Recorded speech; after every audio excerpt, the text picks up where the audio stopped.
Happy Wide Wednesday, fam. H-Day clap, H-Day clap, HDESS mug 1, HDESS mug 2.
Yo, good morning. What up, Wednesday squad? We made it. We made it. We can go ahead and we can run this intro. Sure, let's get started.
Oh, my microphone.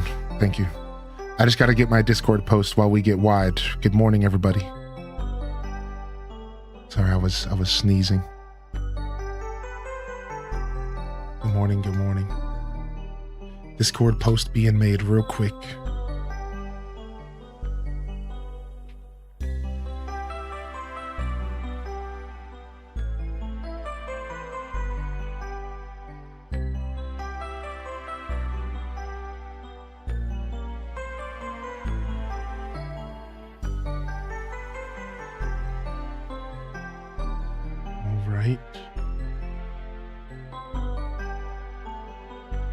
Just gotta post these ACHD updates up in this piece while we get wide, baby.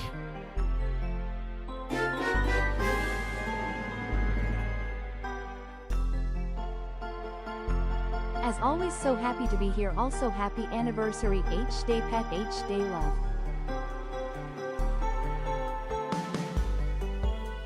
Oh yeah. Imagine getting wide on day one of our Twitch partnership celebration. Oh yeah. It was like we planned this or something. You would think we planned this out.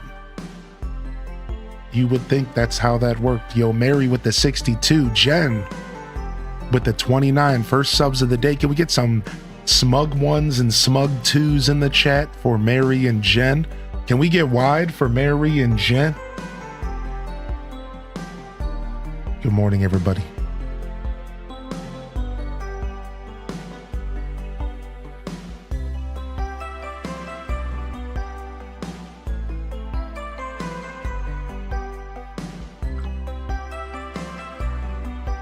Yeah. Yeah. Thanks, Wavy Cat.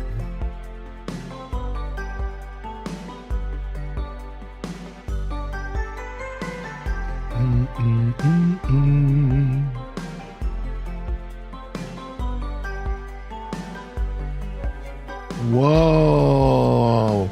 Yo, good timing. Perfect transition out of our wide song. Holy bananas. That's a bananas gorilla kind of way to start the day, baby. Thank you, Delore, for the generous 10 gifted subs. Iris, Cozy Candace, Florp, Kate the Great, Double C Chat, Kangaroo, Just a Mess, Froggies, Violet Purple, and OKs. Dude, what a legendary gift drop, dude. Yo, good morning, YouTube as well. I see Saya over there today. Midgal free flashy happy partnerversary at Highlandescent. Appreciate y'all. Thank you for being here today as well, YouTube chat. Good morning, everybody. We're going in again. Ham Labs hitting us with the 10 as well. We're going in this morning. Chat, we're going in this morning, apparently. Hey, yo, thank you, Midge, for 37. Can we get some love in the chat for Midge? Ham Labs with the 10 gifted subs. Holy heck. Good morning, dude. Yo, good morning, Big Doggo. What up? Tara from Gaia with the 50-month primer. Nicole with the 33. What up, Fat Cat Plush with the 26 as well. Oh, we're link donking this morning. How was everybody's Tuesday? Good to see y'all. So they do the Twitch partnership stuff early. They do it early. Technically it's the 26th, but they always do it like a full 24 hours early. They're weird about it. Subs don't renew themselves. They don't. Help out those Deku scrubs. They don't. That's true. I heard that was true. That's real. That's real life. Yum Springer with the 59, Kalika with the 31. We're still link donking over here. Holy heck. So yeah, technically it's like a 2-day celebration because they do like a really big gap so that it fits for anybody's schedule. You know what I mean? Because streamers have different schedules. So like it would suck if you missed your anniversary because you streamed like in a weird time. You know what I mean? So they give us a nice wide gap to celebrate. H-Day link, donk H-Day link, donk H-Day link. Yo, tagged with the 64. We're link donking in here, baby. Thank you, Rain, for the 100 biddies. Good morning, everybody. I wasn't expecting this morning. I never am, but I guess sometimes I should be. I'm still waking up. I'm still drinking my coffee. I'm so sleepy this morning, but like, it's a good sleepy today because I got a pretty solid night of sleep. We got some good sleep vibes going today. I don't want to take it. I can't keep on taking money from you, Susie. I can't take it. I don't want to take it. I'm going to make Holy heck. You keep the money. You keep the money. You keep the money. You keep the money. You keep the money. You keep the money. You keep the money. Not the Oscar bits, dude. No, dude. You keep the money. Oh, thank you, Lillian. Thank you so much. Thank you very much, Lillian. I appreciate you. Thank you for the 1,000 biddies. Ham Labs popping off this morning. And thank you for the 100 biddies, Lillian, as well. Thank you, Kalika, for 31. We didn't want to miss that one. Thank you so much, Kalika. Thank you so much, Yum Springer, Fat Cat Plush, Nicole J. Thompson, and Tara from Gaia. We watched Pokapia stuff in the Discord last night. It was fun. Thanks for joining, those of you that did. Baby Hylian always scares me. Yo, good morning, Tex. Welcome in, Stardew Valley and enthusiast and Stardew Valley community members. Welcome in. Welcome in. What's up, Cozy Gamer Tally? Thank you for the 100 biddies. I appreciate you. Did the video make you more hype? Whatever. Same difference. I was already sold on the game. Tiger, good to see you today, dude. Good morning. Daft Chocobo, good morning as well. Welcome to the broadcast. Animals are eating early today. Salutes to a gorgeous morning hype train in here today. Salutes to a gorgeous morning hype train. We're talking about Pokapia. I'm already sold on Pokapia. I have been sold on Pokapia for a while, you know. I didn't need to see him play more of the beginning that we've seen 4 times to be more sold on it. You know what I mean? We've seen all that stuff. Everything they showed, we've seen. Like, this is like our 3rd time now. They're reiterating everything that we've seen. So it's not like it matters. I don't ever go into something like a sneak peek looking to be further sold on a game. I've made my decision to buy a game the first moment I saw it. And I'm usually sticking with that decision the whole time. First impressions are kind of heavy for me as a gamer. Daisy Cat, good morning. Welcome to the broadcast today. Cast the Casual, thank you for the gifted sub. Now, I like how they're trying to avoid spoilers. Yeah. Did you see there's going to be a live YouTube Stardew Valley concert tomorrow? No, but we're going to watch it if there is. Dude, what time is it? Let me go look it up real quick. Yo, Link Donk's in the chat for a 5-pack from Danny. We're Link Donkin. Thank you, Cozy Gamer Tally. Thank you, Pine Crossing, for the gifted to Neo. We're popping off this morning. Thank you, y'all. Thank you for the support coming in here, everyone. I appreciate it. Good to see you, Dania. What's up, man? Let's go look and see what's going on with this Stardew concert. Stardew Valley live concert.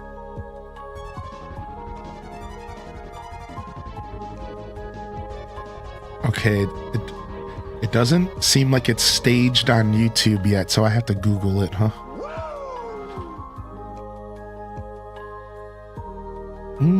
How you doing, MF Hood? Nah, you're good, dude. You got to be subbed to post links, so I'll handle it. Thank you, though, man. Thank you for offering the help. That's okay. Your mic is Tangy themed. We got a Tangy sticker in the mail from our friend, Totally Tubular Tima. She sent me some really cool merch, and we decided to have Tangy be our microphone. H-day wave, H-day wiggle, H-day wiggle, H-day wiggle. Oh, YouTube links work. Oh, sick. Yeah. YouTube links and Twitch links always work. I have it coded that way. Sick. It did work. There you go. What up, Tristan? Good to see you today, dude. Yo, UMT coming in with the 6 months, saving the hype train. Jita-chan, saving the hype train. We are dink-donking our way into a Wednesday morning. I can't even handle it. I need more coffee. I better start gobbling this stuff up. Here, dude. We need... Nah, I just got the blase, just had a day off vibes. All right, here it is. It's on Fan Gamers YouTube. Oh, interesting. Stardew Valley Symphony of Seasons 10th anniversary concert. It goes live at 8:45 p.m. tomorrow. No, that's so far into the day. That's bedtime, dude. Frick. I suppose we could watch it Friday or something. We don't have to watch it that night. We could watch it Friday, I guess. That's literally bedtime. It's because it's PST. It's in Soho. I see. It's not. It's 6 p.m. PST. Well, I'll bookmark this video. I'll bookmark this video here, and we'll figure out what we'll do with that. Who knows? I don't know what we're gonna do with that. Let's freaking go, baby! We'll figure that out. Oh my God.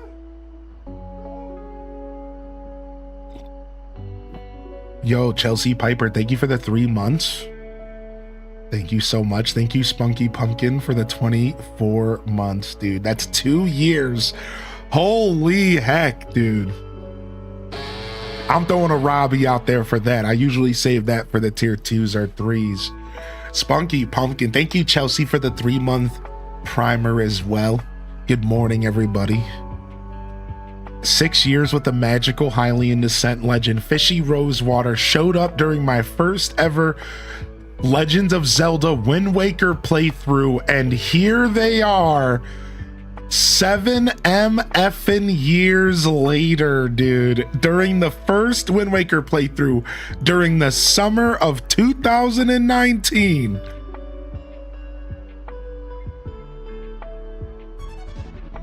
And here they are. Look at that, man. What a legend, dude. What a legend, dude. Thank you, man. Thanks for tuning in today. What up, Cato Dragon? How you doing today, Cato? What up, man? What up, dude? Good to see you. Enjoy a sub on the house. Salutes to a gorgeous morning, Hype Train. Good morning, everybody. And thanks for helping me celebrate my 6 years of partnership. That's right. 6 years of partnership, technically February 26th, but we get to celebrate for a couple days. Yeah, appreciate you. What's up, Tales from the Fandom, buddy? Good to see you. Good to see you. Good to see you.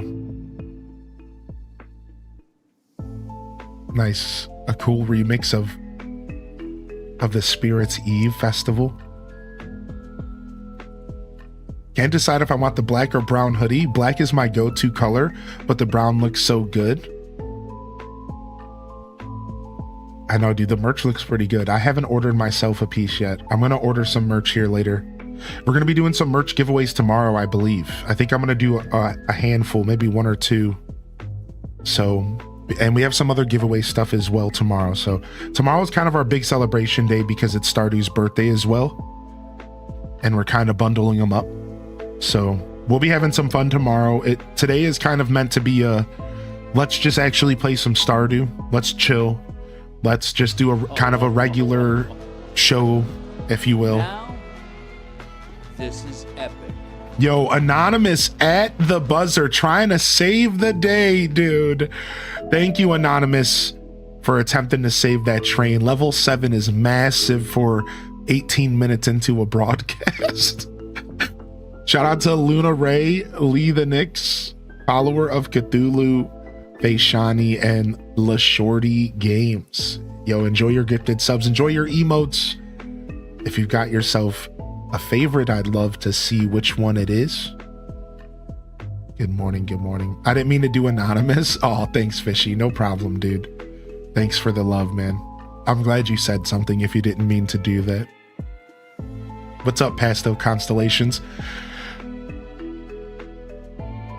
Happy partner anniversary. Hey, what up, Teeny Giraffe? Good morning. Thank you. What up, Cho Bean Taco? Kasara, good morning. Gundam, good morning as well. Welcome in YouTube chat. Oh, wait, I can do something this morning. First off, I don't have chat on the screen. I'm so sorry, everybody. You guys can yell at me about that if you ever feel like it, and I'll let you know if it's supposed to be off. Good morning, chat. Say good morning, everybody. Also, we were allowed. So guess what? Twitch announced officially, Twitch announced officially they are no longer going to attempt to punish people for having mixed chats. Hey, they got off their cabooses and they said we're allowed to mix chats now forever. We don't have to deal with it. So welcome to the first official stream. I'm going to go set it up right now while we're chatting. where you're going to be able to see YouTube chats and Twitch chats all on the screen. So for those that are trying to follow, you'll have some actual context between the communities, which will help. And we can set it up to where it shows like their symbol, like it lets you know it's from a YouTube chat, right? We can, and like that might not be set up at the moment. It is for my other scene, but it's not for, I don't know if it is for this one. So let me check really quick, but Good morning, H Day Wave. yeah, stream out. I have two different stream chats. I have two different stream chats, and I have two different websites that I use, and I have to like set them, like I have to set them both up. So this scene right here might not, like this is the chat that I'm really focused on. This is the chat that I'm really focused on right here. This is the one that I'm gonna fix for now, because that's the one we'll be gaming with. This other chat that I have here, I'm not even sure. Does this allow you? I don't even know.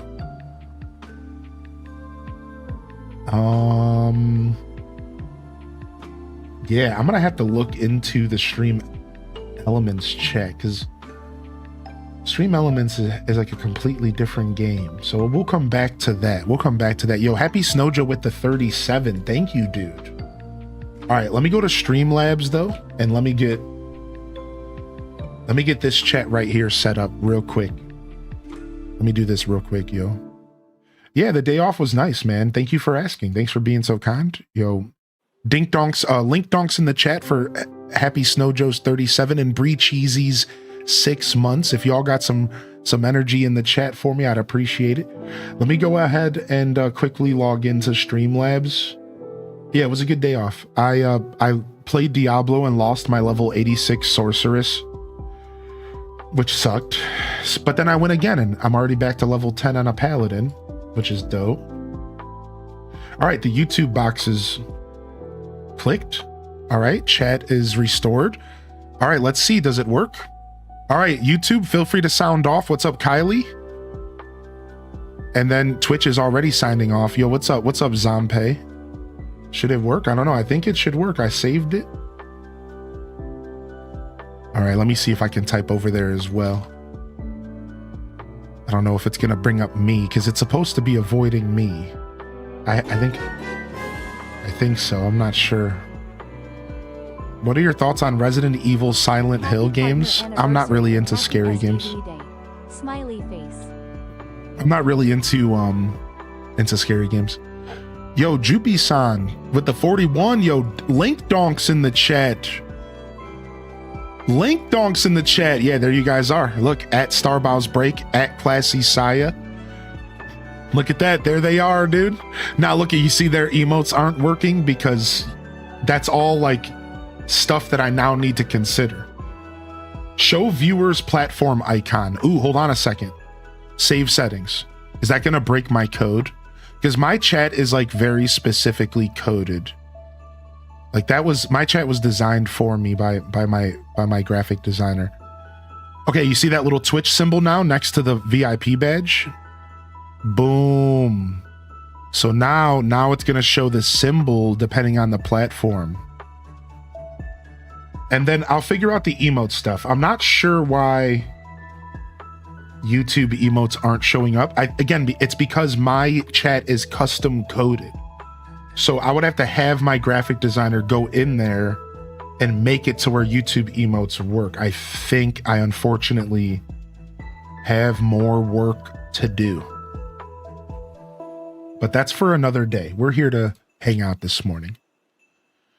I do unfortunately have more work to do. All right, so we'll get there. But yeah, how about that? Now we have combined chats. So I'm going to go back to the other chat for now because it's just better for this scene. I want you guys to see my room. Yeah, that'd be nice. Yeah, for every stream, right? Yeah. So now now those of you that are watching the stream can see YouTube chatters in the chat box, and now those of you that are watching on YouTube can see Twitch chatters as you always have. Twitch just announced, the CEO of Twitch just announced that he's no longer going to be punishing having one chat on the screen that has all of your platforms combined. You see, up until yesterday, that was how it was. It was technically against TOS to have one big combined chat. You were allowed to have multiple chats. You could have had one little YouTube chat, one little Twitch chat, one little TikTok chat, but you weren't allowed to have them combined. And you had to give up like a bunch of screen real estate if you wanted to have more platforms. No longer do we have to do that. Now I can just have one chat. So they're finally like chilling out with all of that. And that's what we were talking about. Yeah, it was silly. That's why they let it go. You know it was silly because they let it go. You know what I mean? Like if it wasn't silly, they would have fought harder to keep it. You know what I mean, Kakari? Like that's how you know it was silly, because they were like, actually, we're just gonna stop doing this. Like, yeah, thanks.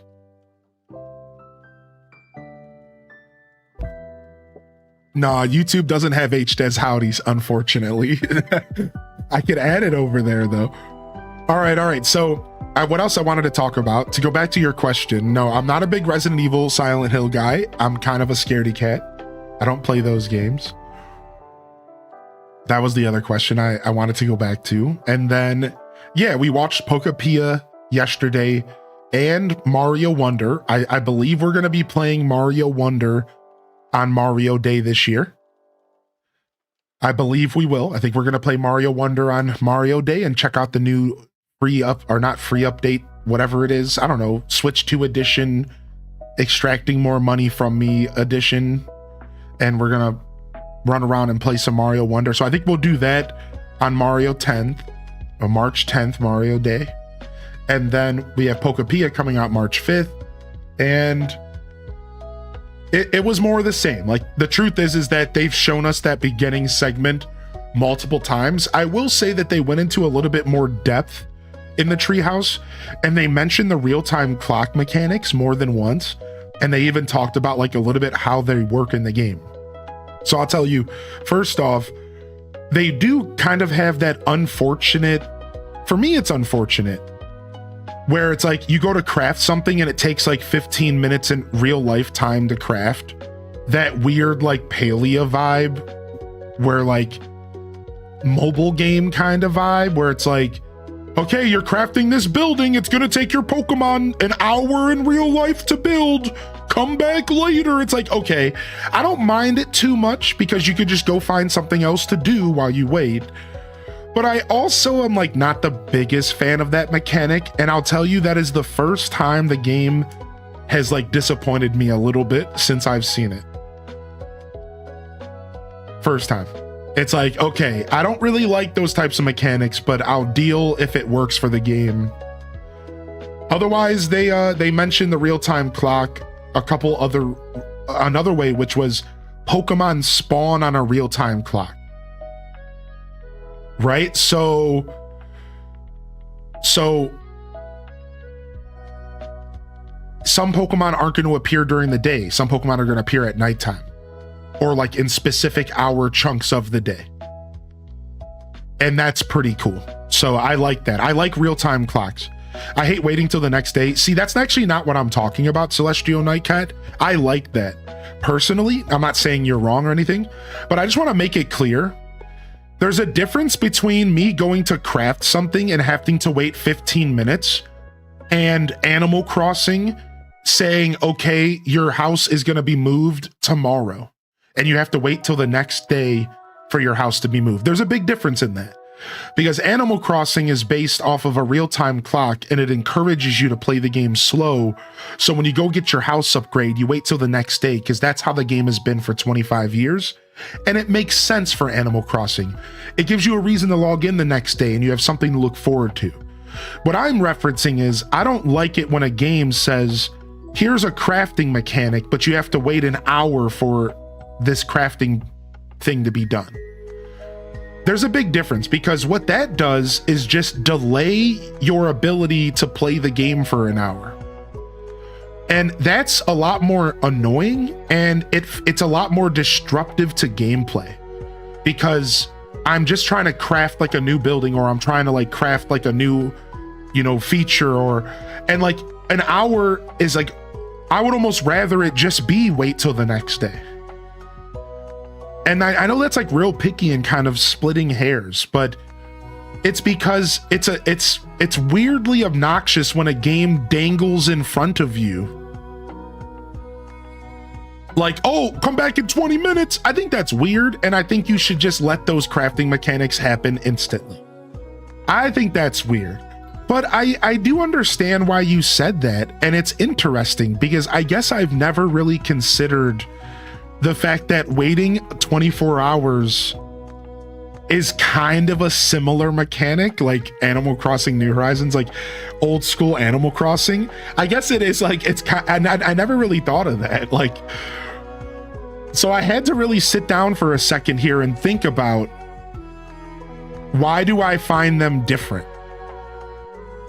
And I guess it doesn't matter as long as there's not like a weird way to speed it up, like a true mobile game. So I'm really happy that you actually shared your opinion there, because I didn't think about that. I'm like, actually, why do I feel okay with Animal Crossing, but why do I not feel okay with the 15-minute craft timer? You know, I had to think about it. I was like, what's the difference, you know? I think that there's a pretty solid difference there. But now I'm realizing in hindsight, like, not so much, actually. I guess it's kind of just your perspective on things. Yeah. That's pretty interesting. So either way, that's Pokopia. You know, like, that it's they talked about real life or real-time mechanics. They showed off a lot more of the same. They showed us making a house for Charmander, and like Charmander had like a little like hobbit hole to live in. And I love the idea of making houses for my villagers. You know, so like that's really cute. And like they showed some depth. So your Pokemon have a comfort level, and you have to increase their comfort level. So they showed off a little bit of depth for Pokopia. And it's like interesting. It's like, oh, so you're gonna have to like make sure you're keeping them happy and like increasing their comfort level. And then you have to ask yourself, what does that do? What's the difference between an uncomfortable Pokemon and a comfortable? There's probably a progression system, a reward system. So that's kind of neat. So there's like, they showed off a little bit of depth in the game, but they were so afraid to show off spoilers. They were so afraid to show off anything outside of the tutorial.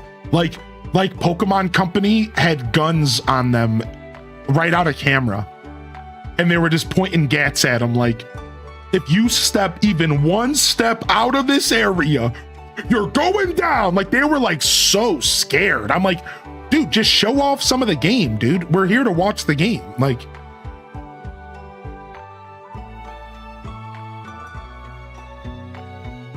what's up, Clang Do? What up, Tay Love? Good to see you, dude. Chell Dog, good morning. What up, Tokyo Chan? Yeah, I agree with you, Bird. I think that I have PTSD from games like Clash of Clans. I'm realizing that I have some sort of form of weird weird gaming PTSD, where when I see a crafting timer in a game, I start to freak out that they're gonna ask me for money. I think that's what's really going on. I think I have like some weird like mental blocker, like Clash of Clans syndrome. Yo, Celestial Nightcat, good night. Thanks for coming and visiting us today. I appreciate you. And you better hold that microphone muting moment to your grave and never speak of it again, because I don't ever make mistakes as a streamer. Yo, what's up, Electric Phoenix? Good to see you today. Nug Isle, we'll see you when you get back. You better take it to your grave. Zip it.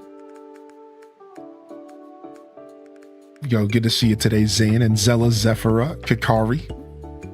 H Des Nails, no worries. What's up, Sam Squatch and Things Nat says? Yeah, that was it. That's all I have to say about Pokopia. What about you, Duel Master? Did you say you missed it? Did you say? I think you said you missed it. Yeah. It was cool though. I'm excited.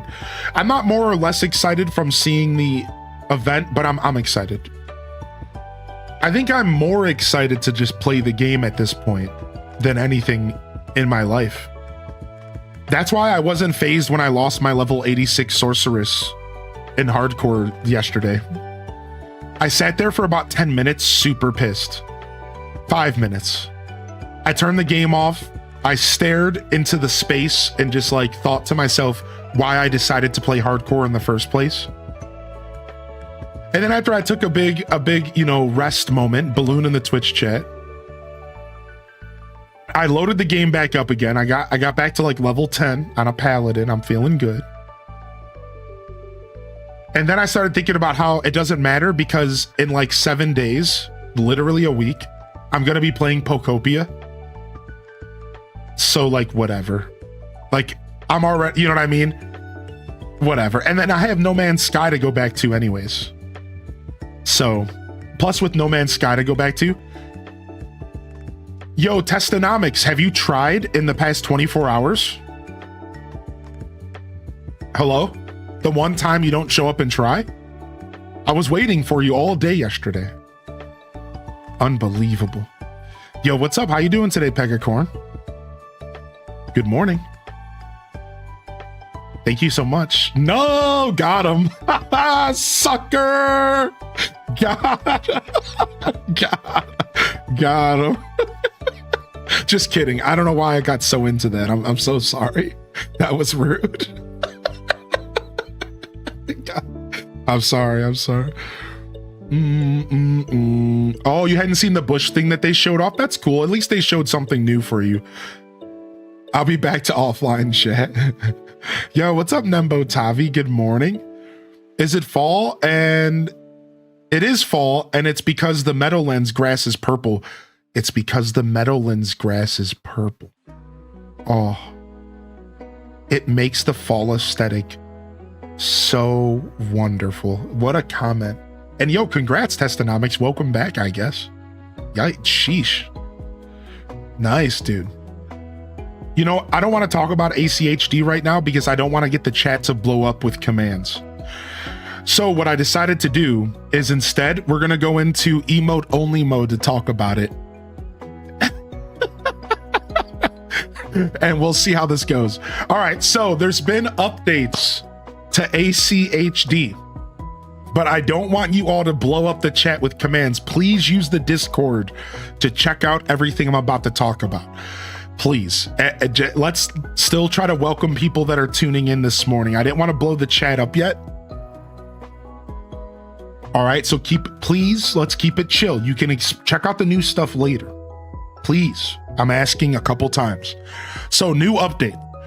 We added expand level 2. We added diving and 40 sea creatures.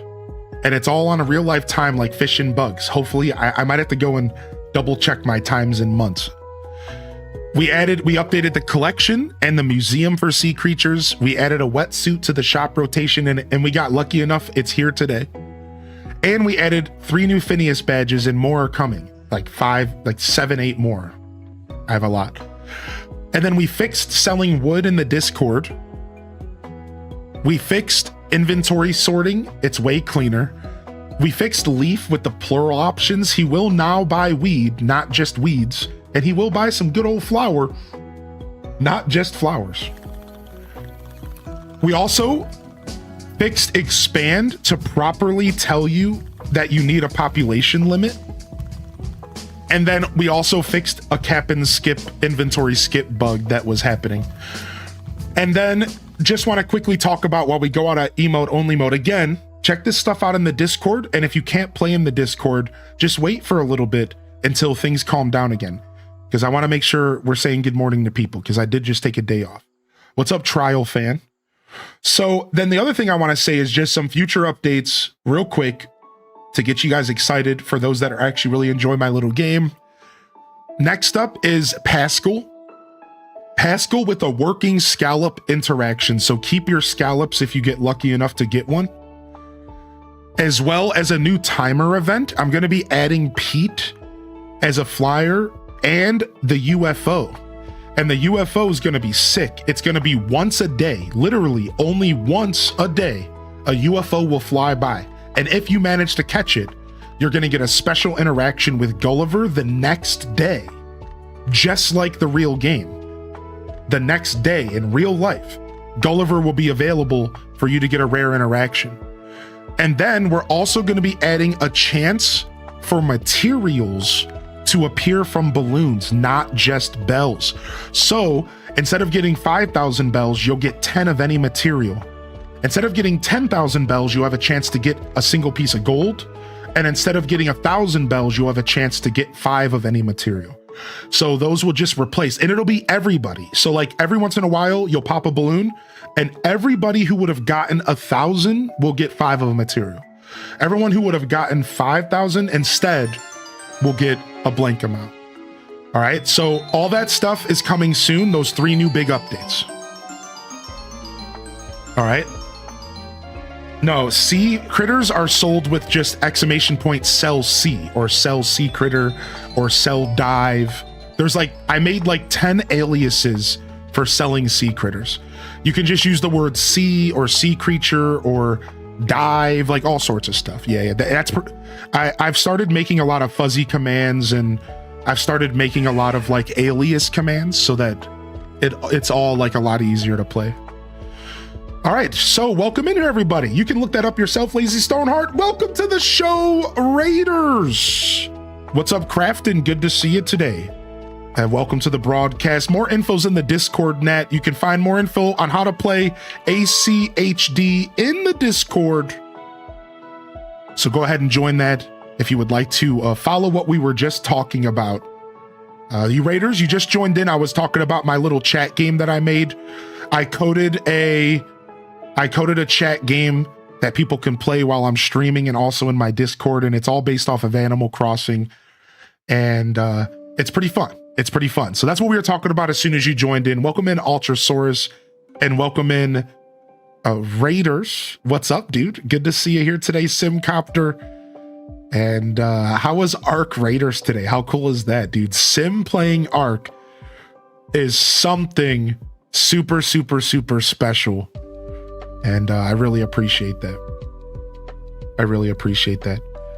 Lazy Stoneheart, if you just do the exclamation point expand command, and it'll tell you what the requirements are. That's all. All you have to do is type exclamation point expand and it tells you.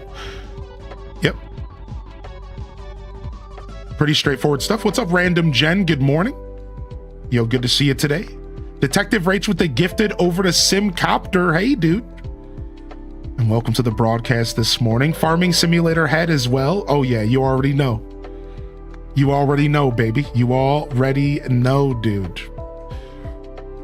Yo, good to see you, Raiders. I hope you had a great show over there. I can't believe, I'm still shocked. Simcopter playing Ark Raid. Listen, I know Sim gets around with a lot of games, but still, Ark Raiders, that's sick. I like that. I just would have liked to have seen it myself. That's all. I would have liked to have seen it myself. That's all. That's all.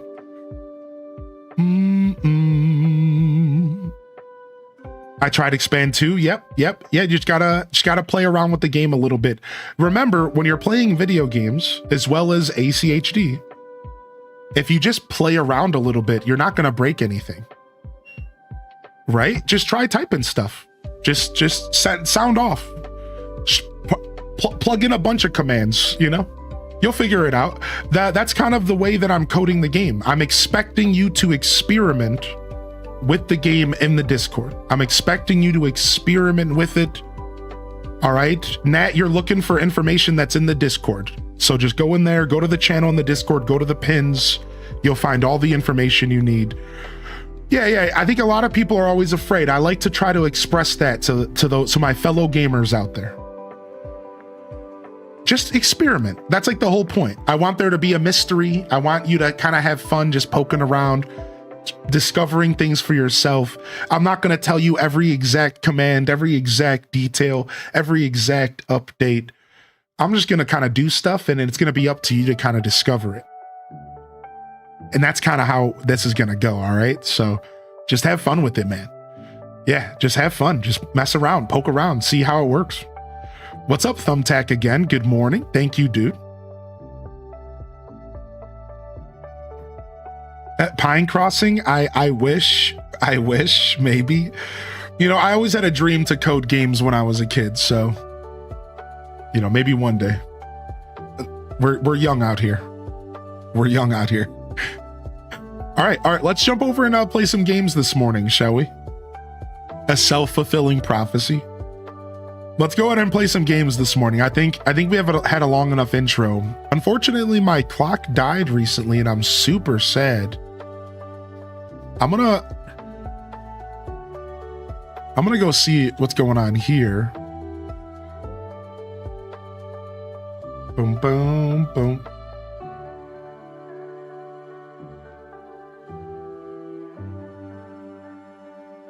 All right.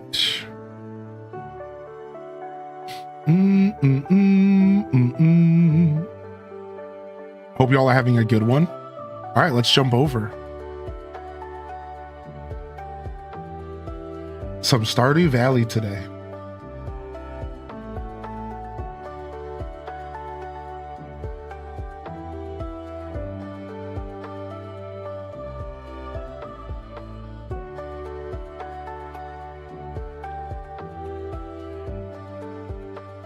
All right.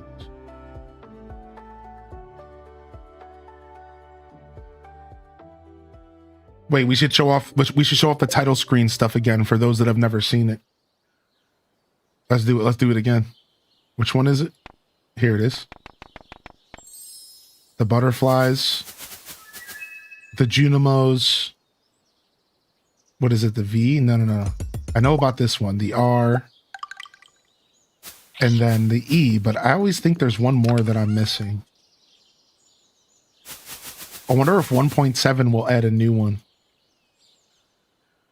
I don't think there's been any new ones since.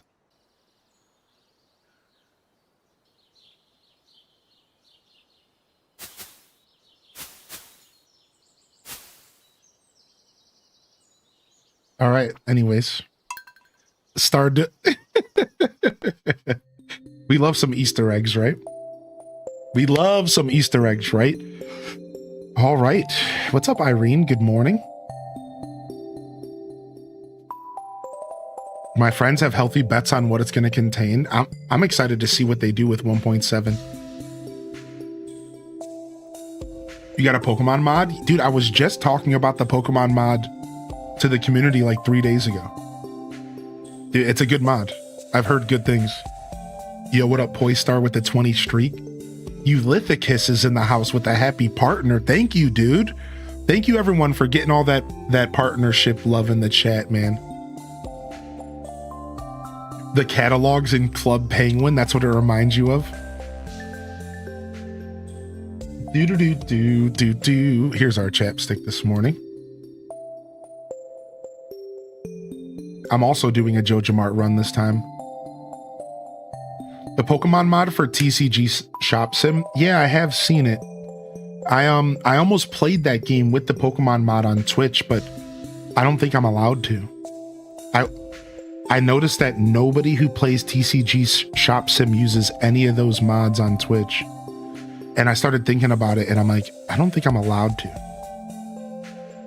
I'm not sure, but I was like, why is nobody else doing it? So I got scared. Oh, it might just be a pain in the butt. Oh, but I like straight up got scared. I was like, dude, nobody's doing this. Like, nobody else is doing it. Like, there's got to be a reason why, because I thought that mod got taken down. So there's a reason I'm thinking like this.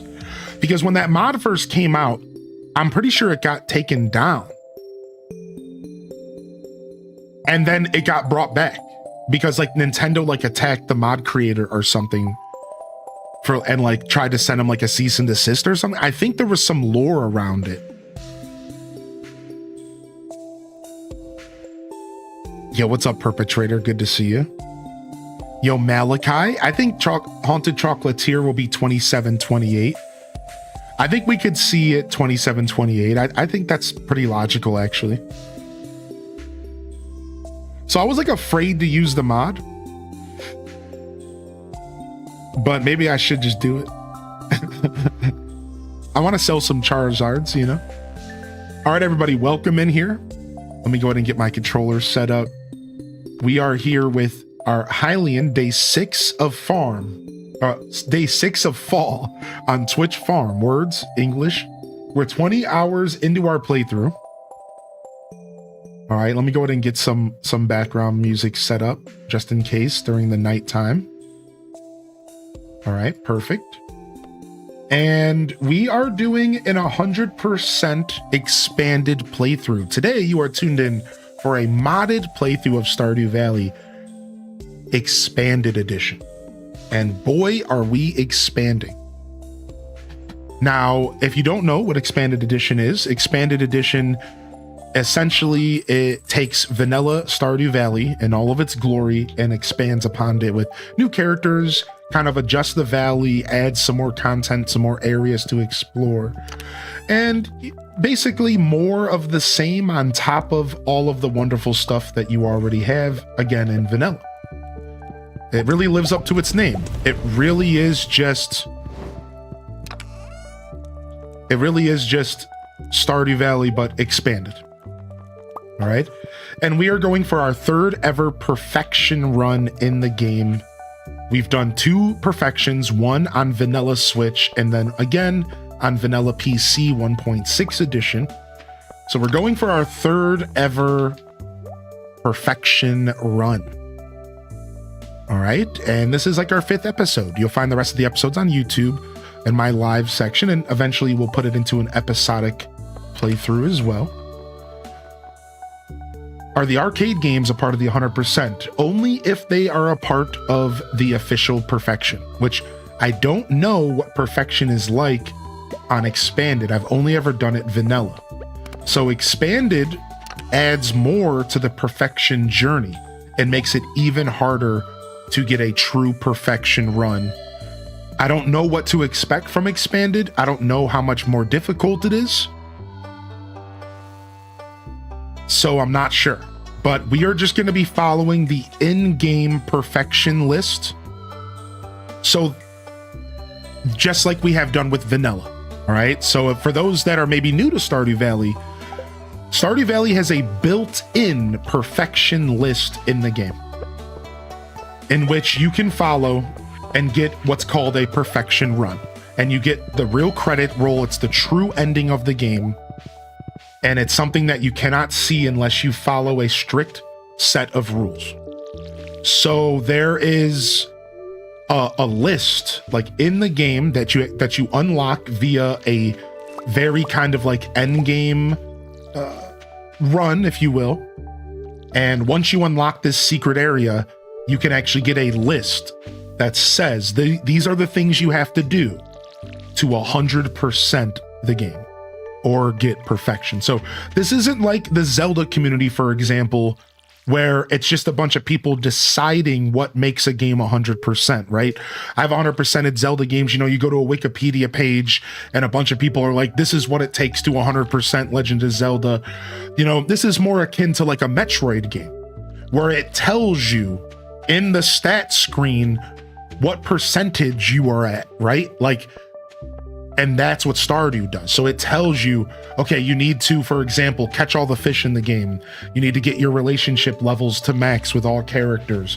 You have to make 10 million gold and purchase the golden clock. You have to purchase all the totems, right? So there's all these like little details you have to do in order to get a true perfection run.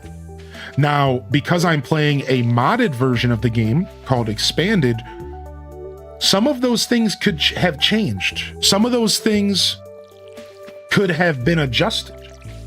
And there might be more on my plate than before, which would make sense because the expanded mod adds more characters, more content, more things to do. So just right out the gate, it would make sense that there's, well, more characters to romance, more characters to increase friendship with.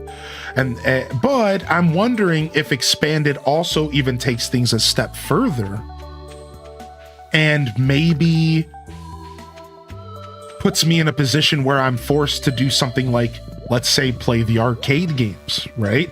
I don't know. I really don't know what to expect. So we're back after 2 days off. The last time we played Stardew was on Sunday. So I have to kind of remember what I was doing on the last episode. And we planted just around 350, 400 crops, and we're feeling pretty good about that here. And we're trying to kind of set ourselves up for long-term success, engaging with perfection. So because I've done this twice on vanilla, I'm going to be able to kind of gauge where I'm at, where I should be at, right, as I go forward. And hopefully make it to where I'm not grinding so much at the end of this journey. So I'm trying to make as much money as possible early game, kind of as I always do. That's why we're rocking the farming sim hat. Good morning, Beatles. Good to see you.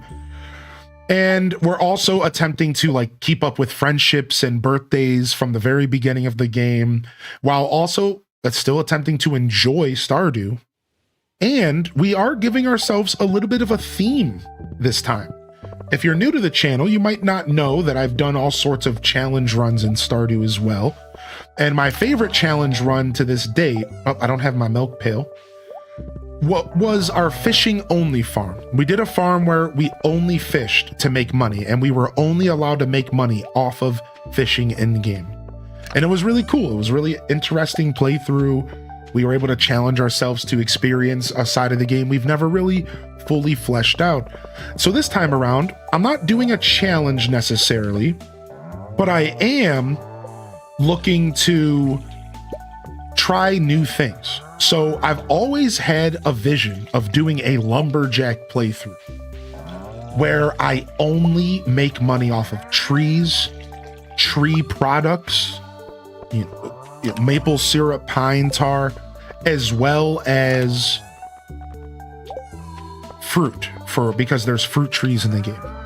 So this time around, I'm not going to do like the whole challenge bit because my challenge is already established. I'm going to be working on perfection, but I am going to be focusing on trees.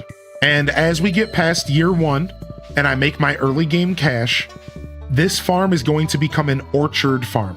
We are going to be focusing on an orchard playthrough, and we are going to be focusing most of our money on trees and fruit and wine, and how we can become the best wine seller and fruit seller, and even like wood. I'm even going to be focusing on selling wood and pine tar and maple syrup, and I'm going to go full Vermont on them. And I think it'd be a fun way to like see, how much money can we really make off of just a bunch of trees and orchards, right? So we do have like a little bit of a challenge established. Again, I'm not going full blown out challenge. My main challenge here is perfection, period. But we'll have some fun while we're at it. Yeah, it's gonna be cool. It's gonna be rad. How many years do you think it'll take to get perfection? So I think my fastest was about 4 or 5 years as well. All right, hold on. Let me think. What are we trying to accomplish here? We're still going through the mines, but no, we made it to the bottom of the mines. All right, first off, let's establish what we're trying to do right now in game. So we've made it to the bottom of the mines, and we got our skull key. We're bouncing in between birthdays. We have our cranberries established for fall, and every dollar we make from here, we're going to be putting into the bus, because we're going to get our bus station. We are doing a Joja Mart playthrough. Once we get the bus station, we can go to the desert and we can start the Skull Caverns and Iridium journey. So our goal is to just make as much side cash as possible, continue farming up hardwood, continue foraging and cleaning our farm, while we work towards getting our desert unlocked. I think that's what we're going to be doing. What's up, Pages Peaches? Coming in with 22 months. HDes Waves in the chat. have you heard of the Animal Crossing Deluxe mod for for original GameCube? Yes, I've been playing Deluxe on stream. I've been playing Deluxe on stream for a year now. We've been playing Deluxe since last year in April. Can you believe it? It's been a year since we started Deluxe Edition. I have like 30 episodes on YouTube already, and we just played again last week as well. You're gonna want to hit that follow button and tune in to Tomato Nick, because I'm not gonna lie, we do a lot of Animal Crossing here. We've been playing Animal Crossing Deluxe Edition. We've been playing City Folk Deluxe Edition. We've been playing Animal Crossing Wild World. We've been playing New Horizons and the update. You might want to go ahead and hit that follow button, because I'm going to be real. We are Animal Crossers on this channel, and we do a lot of Animal Crossing. So I'm just going to throw that out there. Like this, I do consider myself one of the premier Animal Crossing creators on the internet. And if you're just tuning in and well, we've been playing Deluxe for a year, baby. I think that says it all. You know, there was a video for Deluxe Edition that just popped off on YouTube, and that's why everybody is discovering it now. Because like a YouTuber showed off Deluxe Edition and it got like a ton of views. And it's just starting to pop off now. But it's so funny to me because it's like, dude, this deserved to pop off a year ago, even though it's been really getting some good updates since then. You know, but it's like, I don't really have the same pull on YouTube. Unfortunately, I don't have the same pull on YouTube. So me playing the game didn't matter. What mattered is this guy who played it and got 88,000 views, and Kyler showed it off, and his trailer now has 100,000 views. Like, you know what I mean? Like, I'm new to YouTube. I'm a very new player to the YouTube game, you know? So it took some like kind of more well-established creators to really sound off to the Animal Crossing Deluxe, dude. You know what I mean? Like, I'm so happy it's finally getting the hype that it deserves, man. I'm really happy that I think it's deserved it for a while. I saw your name in the supporters of one of the Animal Crossing YouTube channels. Yeah, you're talking about Hunter R. Hunter R is awesome. I want to react to one of his videos. It's been a while since we've watched his videos on stream. Hunter's awesome, dude. Yo, thank you, Bazinga, for the 5 gifted subs. Hey, thank you, dude. Thank you so much. Holy heck. Also, I'm not sure if you know this person, but don't be asking people if they're single in the chat. All right, this isn't where you single and mingle, okay? Keep that to the 90s night mixers at your local bar, okay? All right, don't be asking people if they're single in my chat. I had a feeling you guys like knew each other, but you can't do that. You can't show up in our chat and do that. Yeah, you have to understand what that looks like as a community, right? So I had a feeling you guys knew each other, but you got to realize that I got to keep things chill for the whole community, right? So yeah, don't use my chat for your singles mixer, okay? None of that. Yeah, we don't know who you are. We don't know. You could be creeping on some lady who's just trying to relax. You know what I mean? We don't know. How are we supposed to know? Yo, what's up, Sneaky Gollum? Good to see you today. Yeah. How are we supposed to know? We can't see the rings on your fingers through the Twitch chat. Unfortunately, that's not how that works. Yo, what's up, Vanessa Quick? Good morning. Thank you, Cozy, for the gifted to Sarcastastic. And thank you, Peaches for the 22-month Prime. I really appreciate that as well. Thank you, Detective Rach, again for the gifted over to Simcopter again. And thank you for the raid, Sim, coming in here this morning. Appreciate you, Raiders, sticking around. It's always the most defensive folk are the ones that tell other people to chill. You guys ever notice that? The people who are on the back foot defensive because they feel called out about something, which is fair. We all get defensive in life. It's always those that are the ones that tell other people to chill. Yo, chill, B. Chill, dude. We're all chill here. Why aren't you chilling? I've always found that pretty funny in life, right? The people that are the least chill are the ones that tell other people to chill. Yo, chill, dog. Chill, B. I'm very unchilled, to be honest. I don't know, man. It's pretty cold here, but we do got like 40 degrees, so it might not be as chill for the next week, which will be pretty freaking nice if you ask me. That'd be pretty freaking nice. I'm quite toasty. I'm sort of like me. I'm the most humble person. It happens, you know. It's a natural. We're all humans, man. We all go through the same emotions, dude. You know. I think we all understand. We all understand. I'm sad Nintendo ignored the 40th anniversary of Legend of Zelda. It sure has, and I think it's going to be something that they celebrate later in the year. That's not my personal take. That's a take I got from another individual. Chapstick and chill. But I think that the take is true. Yeah, I think that it's gonna be like September. They're gonna like drop. I think in like September they're gonna drop some sort of like trailer or something, and it'll be for like a remake or a port or something. Because like here's the thing, Nintendo has a lot going on right now. Basically, what I'm trying to say is that Nintendo chose Pokemon over Zelda.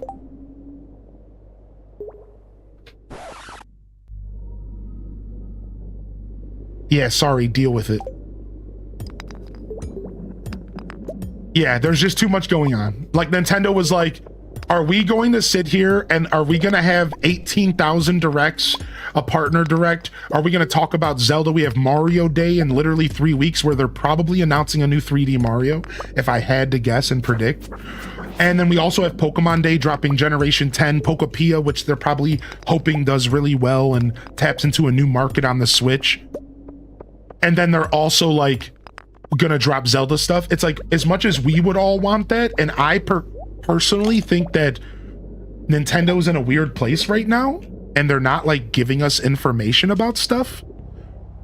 I think they could have given us more info. I don't think that they're about that life. You know what? I think they're more about selling you one product at a time. That's what Nintendo is good at, dude. They put one game out at a time and you buy that one game. Sometimes they give you 2 games and you choose one or the other. But they're not about that life of like giving you a bunch to purchase. Like, they're trying to like space it out. My problem though is that they could at least be talking about this stuff. That's the thing that like bothers me.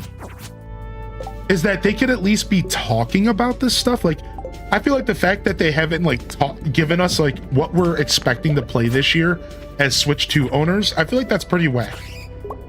Why is the only Switch 2 exclusive game announced going into March for my Switch 2 that I purchased brand new last year? Why is the only exclusive game announced Pokopia?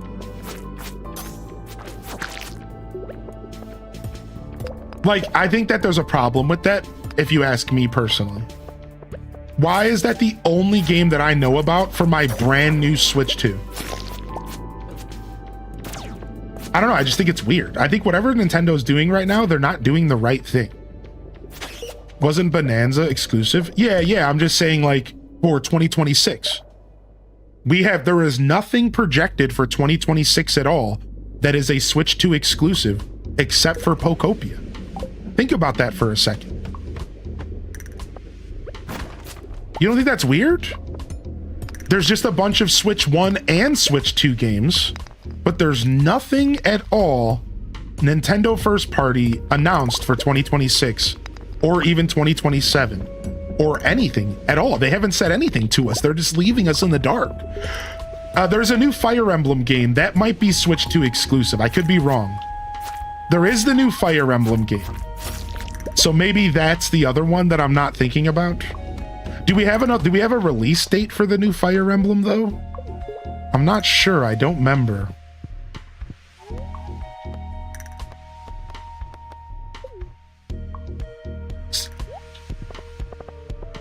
Oh man, Elliot, I'm looking forward to the Elliot game. It looks so good. I'm looking forward to the Elliot game, dude. It looks so good. Ooh, what is this? Golden carrot seeds. Plant these in spring, summer, or fall? What? What the frick is this? This is an expanded item. Golden carrot seeds. Expanded edition. Oh. Okay. All right, let's just go do some foraging while I figure out my footing in game today. Because I still just I'm just kind of floating around right at the moment. Let's go buy beers for the townsfolk. Oh, we don't even have that much money. All right, we'll hold off on the brews. I'm just getting some free friendship points here. Yeah, we'll just, let's just go do some foraging here. I'm just trying to keep myself busy in game, but I'm not going to be able to have my same level of min-maxi coming back after 2 days off. I just, don't know what I'm doing. I'm just whatever. Just gonna go collect some stuff and cut some trees down. I should just go clean my farm up. Yeah. Yo, what up, Bucky? Good to see you today, Bucky. Welcome to the show.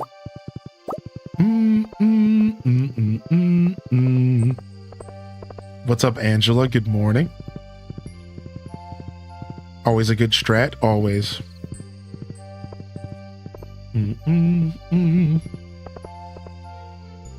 Octopath Zero on Switch 1 since the box art matches, right?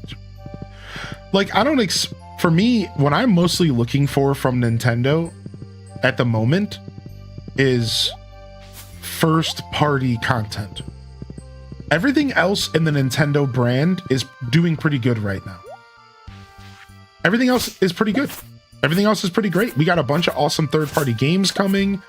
The Switch 2 runs well. I enjoy owning one, right? For me, it just comes down to first party games. First party games, and that's what I want. Where are they at? Donkey Kong Bonanza was cool. It was unexpected. It was a surprise. Mario Kart World was cool, but it's I can only play so much Mario Kart.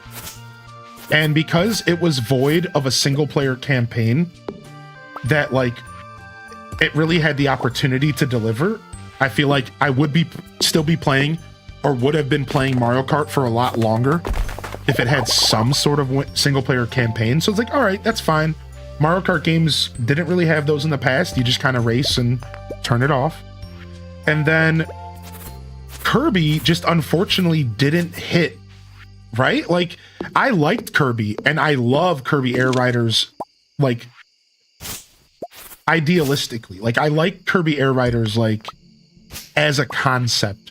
I liked playing it, but I don't think to myself, oh, I really want to go load up Kirby Air Riders. Anybody else who owns that game feel the same way? I don't think to myself, oh, I'm gonna go load up some Kirby Air Riders. I haven't thought that since the game came out. So I don't know, maybe I just wasn't the big Kirby fan that I thought I was. But I literally haven't had that thought since the game came out. Oh, let me go load up some Air Riders, dude. Not really, dude.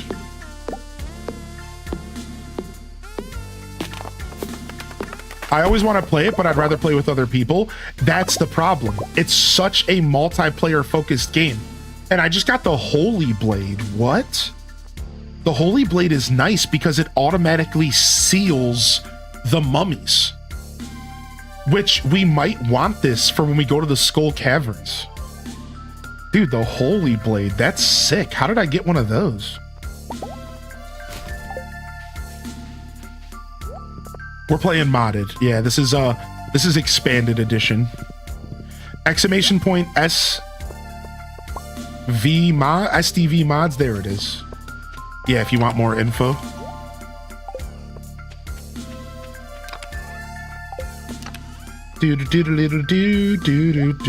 Dang, new sword. We're kind of popping off over here. New sword status, kind of popping off. Drop these seeds off in here. Oh, I want to go plant these golden carrots.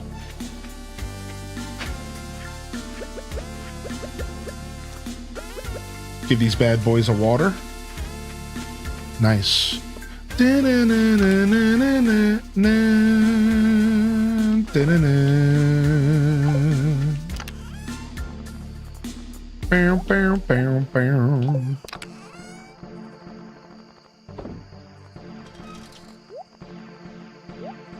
Okay, I guess this is a forageable. I'm trying to like keep things somewhat organized. All right, let's go to bed. I know the volcano music is so good.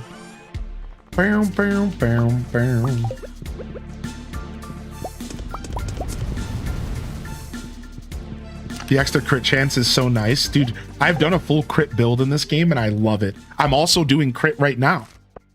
Copacetic, I chose crit for my first combat upgrade. I love crit. I love doing a crit build in this game. Especially when you get to the forge late game and you get to like do all the foraging stuff and add crit to your weapon. Oh, late game foraging in this game is chef's kiss. Late game foraging in this game is so good, man. Ooh, the bookseller's in town. Too bad I'm broke. We are a broke boy, so we will say so.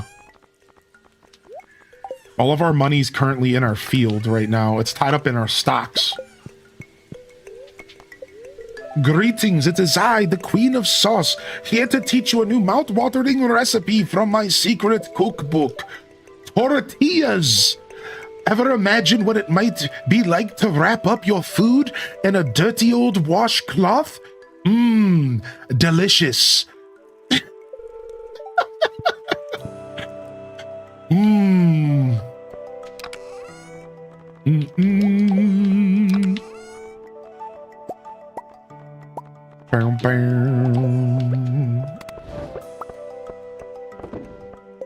Bad. Dude, some tortillas from the store be tasting like dirty washcloths, though. You got to admit. Like sometimes, like it's like certain brands are just not it, like at all.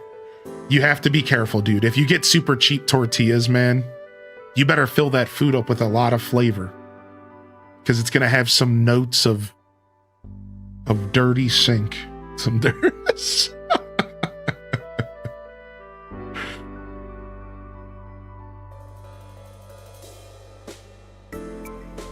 How's everyone feeling this morning, dude? I can't believe Sim came in with such a gorgeous raid. What a pal. What a guy. What a paleo. It's good to see you though, Tomato Nick. I know you I've seen you around, you know, you've been around for a while. You got me so hype about Animal Crossing Deluxe that I got a little full of myself there for a second. But seriously, I play so much AC that when somebody comes in like, have you seen Deluxe? I'm like, dude, I know. But I got so caught up in that moment. I didn't ask you, Tomato Nick, have you played Deluxe Edition? Because dude, it's worth setting up, by the way. Like, dude, set it up. Take the time to set it up. It's really good. It's so good. It's so choice. Now, and here's the best part. I can tell you all that it hasn't made the original game worse. Because I'm still going back and playing the original game on my GameCube, and it's fine. You know, I was worried about that. I was like, dude, is this going to make me hate the original game?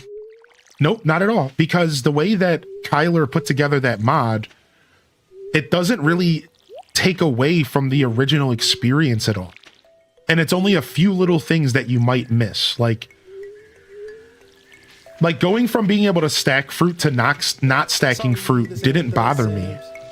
Because I was used for so many years of my life to not being able to stack fruit, you know what I mean? So like it doesn't really matter. Going back and forth is fine. Yo, thanks for the 300 biddies, dude. I appreciate it. I've seriously considered it. Yeah, check out the YouTube videos if you want to see a little bit more of the game before you dive in. But I just provided you a link in the chat with all the recent updates and stuff and where you can find it. So I do encourage you to check it out, man, especially if you're a big fan of the OG stuff, such as myself. I'm so glad the snow has finally melted at AC. Oh, has it finally happened? I see your empanada song all the time. Where did that come from? The empanada song was just one of those random moments where I was just being my goofy self on stream and created a top Billboard single. Empanadas. Where's my freaking horse at? Y'all got hit with even more snow. It actually cleared up for me. Yo, thank you, Mini Mansky.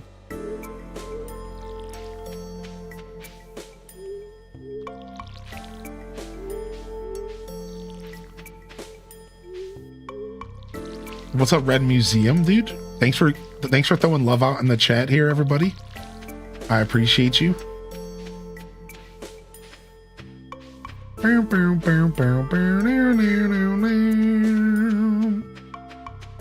Did I just not even grab my horse this morning? That's probably what it is, yeah. Yeah, that's right. I need to start grabbing that every day. All right, already done with the field and it's only 10 a.m. We are living the life this fall in game. We are living the life this fall. So let's go take care of our cows and stuff. Get all that stuff sorted. And then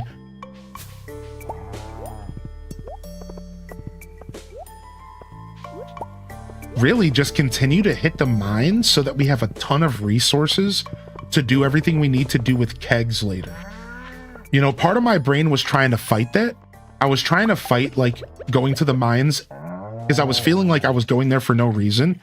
And then I just reminded myself that that could be so far. That's so far from the truth. Because I have so much need for iron and gold because we're doing kegs. We're doing kegs.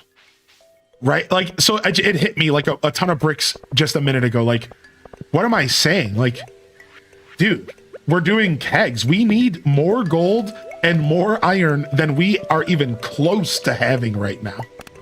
Like, we're doing kegs, dude. Like this is, we are so far from over on this journey. Like this journey is just beginning, dude. We have so much work to do. Yeah, lots of oak resin as well, which means we need more copper to make more. I mean, which means we need more copper to make more tappers, right? So let's just get back to the mines, baby. Let's go. Start pumping it. Yeah, I think we're all a little bit sick of winter at this point, yeah? I think we're all just a little bit sick of winter at this point.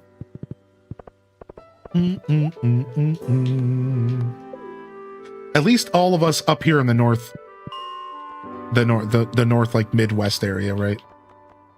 All right, so we only do like the last 5 steps.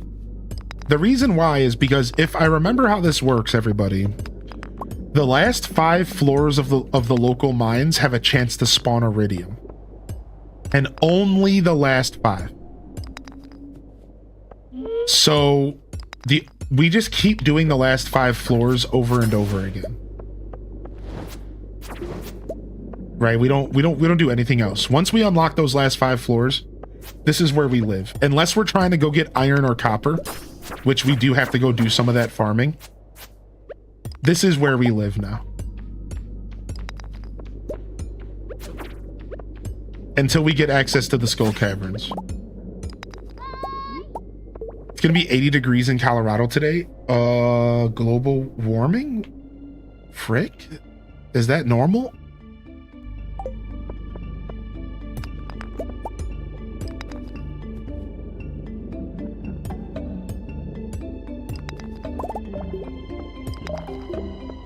All right. And we'll keep killing bats and collecting quartz because we'll need those as well.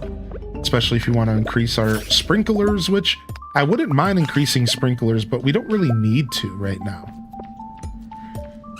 Right? Like we're good. We're good. We have the sprinklers we need for fall. We definitely have enough for winter. And by the time we get to next spring, we might want to just start investing in iridium sprinklers if we can. Like, if that's even an option. Like, if we are managing to get through the Skull Caverns well enough, we might want to start investing into Iridium anyways. So 70s all week. Laughs in Florida. What's up, Valicia? What's up, Whimsy?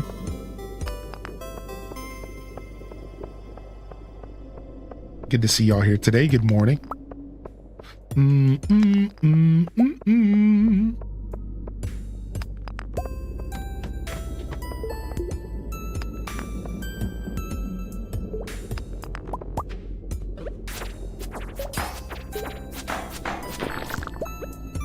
boom, boom, boom.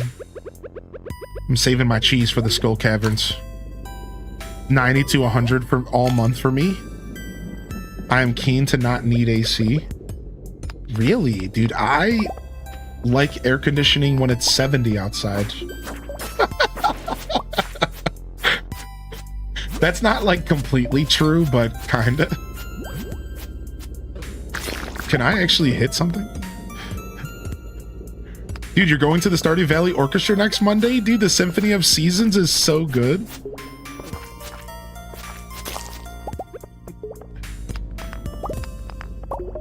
You're in for a treat, man.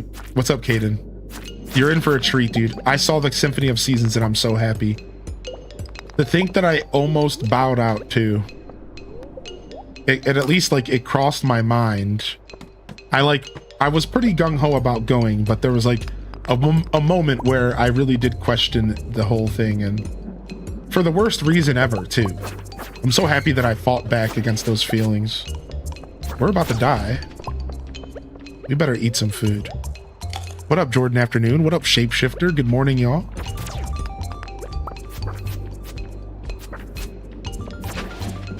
Nice staircase spawn. Yeah, it was so beautiful, man. What up, 16-bit? Rio Keen, what up, dude? Hope you're all well. Lurking a lot lately, dipping and dodging. Thanks for being here. Dipping and dodging, dude. I saw you pop over on the YouTube. We got YouTube chat on the screen now, which is nice. So your messages will appear alongside the Twitch chat. A new ruling from the Twitch gods have come down. Thank you for the 25-month primer. And you finally caught the Pokopia bug. Nintendo robbing me over the next 2 weeks. That game has some charm. Dude, I think Pokopia is going to be great. I think we are in for a treat. I think we are in for a treat. All right, I don't want to deal with this floor. I just wanted to farm some iron up, dude. I just wanted to farm some iron up, dude. I don't want to deal with that. Just give me that iron, dude. Stop. Okay, this floor is going to be permanently infested, I think. That's just how it works. So we need to go to 65. So normally how I farm iron is I just keep going back and forth between like one floor. So I'll show y'all in just a second. Right, so generally what I'll do is I find like the perfect floor and I just do this over and over again. Right, grab the stuff that's right by the front staircase. If I don't see anything else within eye shot, I won't go for it. In this case, I did. Then I just go back and I just leave and I come back again. Right? You've been getting that Stardew urge again. Right? Boom. Go back to 70. Oh yeah, we're doing Pokopia day 1. We were even toying with the idea of a midnight release, but we decided 8 a.m. 8 a.m. March 5th. You, me, Pokopia, baby. It's gonna be a blast. I think we're gonna have a lot of fun for the first 2 weeks of that game, and then it's gonna be up to the game to have the staying power afterwards. It's gonna be up to the game afterwards. The game could have the staying power. It could also not. It just really depends on the flow of the game and how much content is jam-packed in, how many Pokemon there are to discover, right? Like, it's gonna feel pretty lame that if within 2 weeks we discover every Pokemon because there's only like 60 of them or something, which like they look really good and their textures are really high. So like, I don't think they're gonna be putting 500 Pokemon in the game, but I'm certainly hoping that there's more than 2 digits. That's my whole thing. Like, I'm not expecting like 500, but like I'm expecting 3 digits. Like, there better be 3 digits, in my opinion. Like, there better be, dude. I don't know. That's just my take on it. Like, I'm talking like on release, right? You know, the game's definitely going to get DLC'd into the ground, I'm sure. It's sad our expectations are low for Pokemon games. I agree that to some extent, expectations are pretty low for Pokemon games, but what I'm talking about is actually more of just a fair expectation. And the reason I say that is because I do understand just enough about game development that expecting a Pokemon game to code more than a couple hundred Pokemon, especially one like Pokopia, that's going to have a lot more detailed animations as the Pokemon runs around the world, I think that's a little bit of an unrealistic expectation. Now, it doesn't mean that we can't expect more from Pokemon. Obviously, there's a universe, there's a timeline out there where we are getting 1,000 Pokemon in a game, all with their own animations, all perfectly textured, all the best thing ever. And it's like Grand Theft Auto 6, but it's Pokemon, and every Pokemon in the game is released, and it's this super detailed, amazing experience. Like, sure, like that exists. There's a timeline out there. That exists, right? And I think you're right. I think, unfortunately, we are not in that timeline as Pokemon fans. And I think that's really what people are talking about when they say something like, we should expect as much as possible from Pokemon. Because of how much money they make, and because of, we've seen so many video games that are so amazing that we can't help but ask ourselves, what would it be like if we got Breath of the Wild but Pokemon? What would it be like if we got, you know, the most massive, like, Xenoblade, like the biggest, larger than life game ever, but Pokemon, with every Pokemon in it, and, like, you know, perfect, it looks great, it's amazing to play. Yeah, of course we can't help but ask ourselves that, you know, because, like, that's something I think we've always wanted. Whereas now we're living in the reverse timeline. We're in this timeline where our expectations are kind of on the floor, and we're like not really convinced that they're going to give us good games. And like, we're just like happy if they give us 200 Pokemon in our games. Yeah, yeah, you're right. You're right. We do have like pretty tempered expectations toward Pokemon games, sometimes even low. But I do think that shouldn't make our expectations unrealistic. There's realistic expectations, realistic askings from a company, and then there's wish list stuff, right? And like, just because Pokemon sucks doesn't mean that we should blur those lines. And I see that happening kind of a lot with Pokemon. It's like, an example of this is like, I think like everyone has their wish list Zelda, right? Like the wish list Zelda game that's like everything we've ever wanted from a Zelda game and then some. And then we have with the realistic wants from a Zelda, right? What's the realistic wants from Zelda for us right now? More bigger dungeons, more fleshed out dungeons. Right? A little bit, maybe bring back the hook shot, bring back those weapons that are our favorites. These are realistic askings of the Zelda franchise. Right? Now, what's a wish list asking of the Zelda franchise? What would be a right? What would be a wish list asking? To say hi. Right? Yes, that's what a Breath of the Wild title would be as Pokemon. Smiley face. Yo, thank you for the 80 months resub, Alto Girl. I appreciate that, dude. Yo, loving the chat. Thank you for the 80 months. Right, what's our wish list for Zelda? Mega Ocarina of Time reimagining in a huge world like Breath of the Wild. Right. You see, now that's a wish list item. And I think the difference is like, one of those things are a realistic ask of the company that makes a good amount of money, and something that would just make the games better and wouldn't really be us asking for too much. The other one is like, okay, while this would be the best thing ever, and while we would all love an opportunity to see Breath of the Wild, Ocarina of Time remade in the light of Breath of the Wild, and like, you know, everything you just basically said in this like wonderful experience. You know what I mean? Like, that is obviously more of a wish list thing. Like, we can't necessarily expect them to remake Ocarina again and give us this like beautiful experience. Like, that's kind of an unrealistic expectation. But if they were to do that, we would all be very happy. You know what I mean? And I think that if you apply that to Pokemon, then Pokemon doesn't seem as bad as you would than it looks. And that's like the whole point of my TED Talk right now, is that now take this whole conversation and apply it back to Pokemon. And then ask yourself, are you sure we're not sometimes being a little bit unrealistic with what we're asking Pokemon to do? And are we just asking Pokemon to give us more because we know they make a ton of money and we're just like fed up of like bad games from them? It's okay to be fed up of bad games, and it's okay to like expect more of these companies that make billions of dollars. But I don't think it's necessarily okay to expect Pokemon to drop 1,000 Pokemon deep MMORPG. That's a wish list. That's a wonderful thing.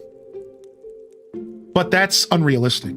You have to remember like how coding works, right?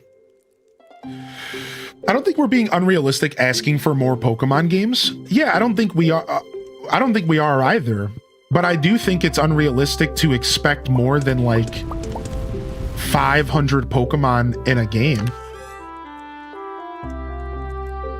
Right? I think so. Do you really think that it's easy to code 1,000 Pokemon into a game?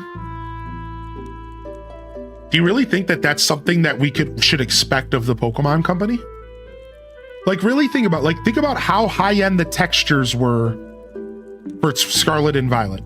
Scarlet and Violet's Pokemon textures were the only thing in that game that looked good. They looked really, really good.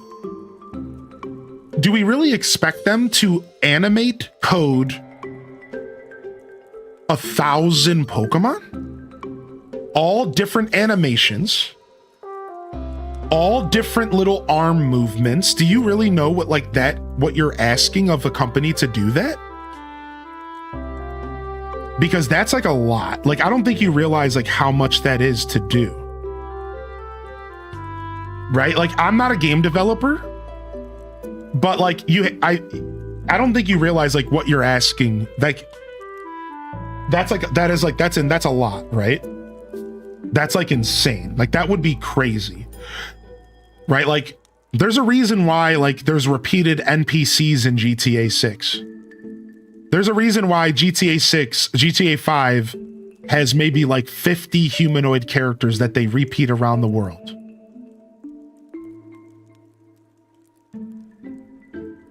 You know what I mean? Because like they can't do much more than that. You're asking a lot.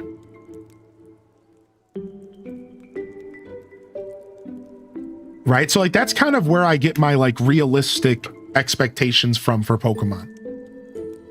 You know, like I think that at least a solid couple hundred triple digits of like Pokemon in a game feels like pretty good. If they dedicated more time to develop a game instead of putting out a washed game every year, we don't need all 1,000, just some more love and care, right? Asking for more love and care and for a better game is a realistic thing to ask. Asking for a Pokemon game that has 1,000 Pokemon in it is a wish list request. That's not quite a realistic ask, you know what I mean? Ryokeen says, they turn around games too quickly, they need to slow down, right? I will take 200 Pokemon in immersion over 500 in stutter PNG files and game-breaking soft locks, right? Right. YouTube chat is saying like they would prefer just a good-looking game with only 100 Pokemon. I thought Pokemon ZA was a good Pokemon game and not washed. I thought it was good. It wasn't like the best, but I thought it was good. My big conspiracy is that Scarlet and Violet was meant to be their big game like Breath of the Wild, but they released it. They shot too high. They thought too big. So ZA was them testing if they could take it slow. I remember ZA took 2 years, it seems, I think Gen 10 will not release in 2026, maybe 2027. I want 2028. I don't know about that. I do agree with everything you said, and there's a balloon in the Twitch chat, but I disagree. I think we're getting Gen 10 at the end of this year. Pokemon is just too big of a conglomerate, and they're going to keep pumping these games out. I know that sucks to hear, but sorry, dude. That we're getting Gen 10 at the end of the year. I don't see a universe where Gen 10 does not. I thought ZA was a big budget. ZA had like a budget of 10 million, which is like apparently like their average budget. Right? Like, so like, what was Scarlet and Violet's budget? Was 20 to 22 million approximately. What was Legend ZA's budget? 10 to 12 million. It came out in the Terra leak. So technically ZA cost them half the price. Technically, if you want. The next Pokemon game better have voice acting. Dude, I was watching Kinda Funny Gaming and they said that they predict that Pokemon will never have voice acting. I was like, oh my God, what a doomer take. We really don't expect anything from Pokemon games. We really don't. Like, nobody expects anything from Pokemon games because they've been so bad. And again, voice acting is a very realistic request for a game, right? Like, what's going on here?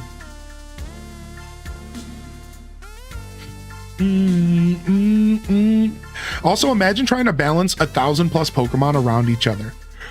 Right, that's what I'm trying to say. It's like, I think gamers would do a better job if they focused their complaints to places where they deserve to be.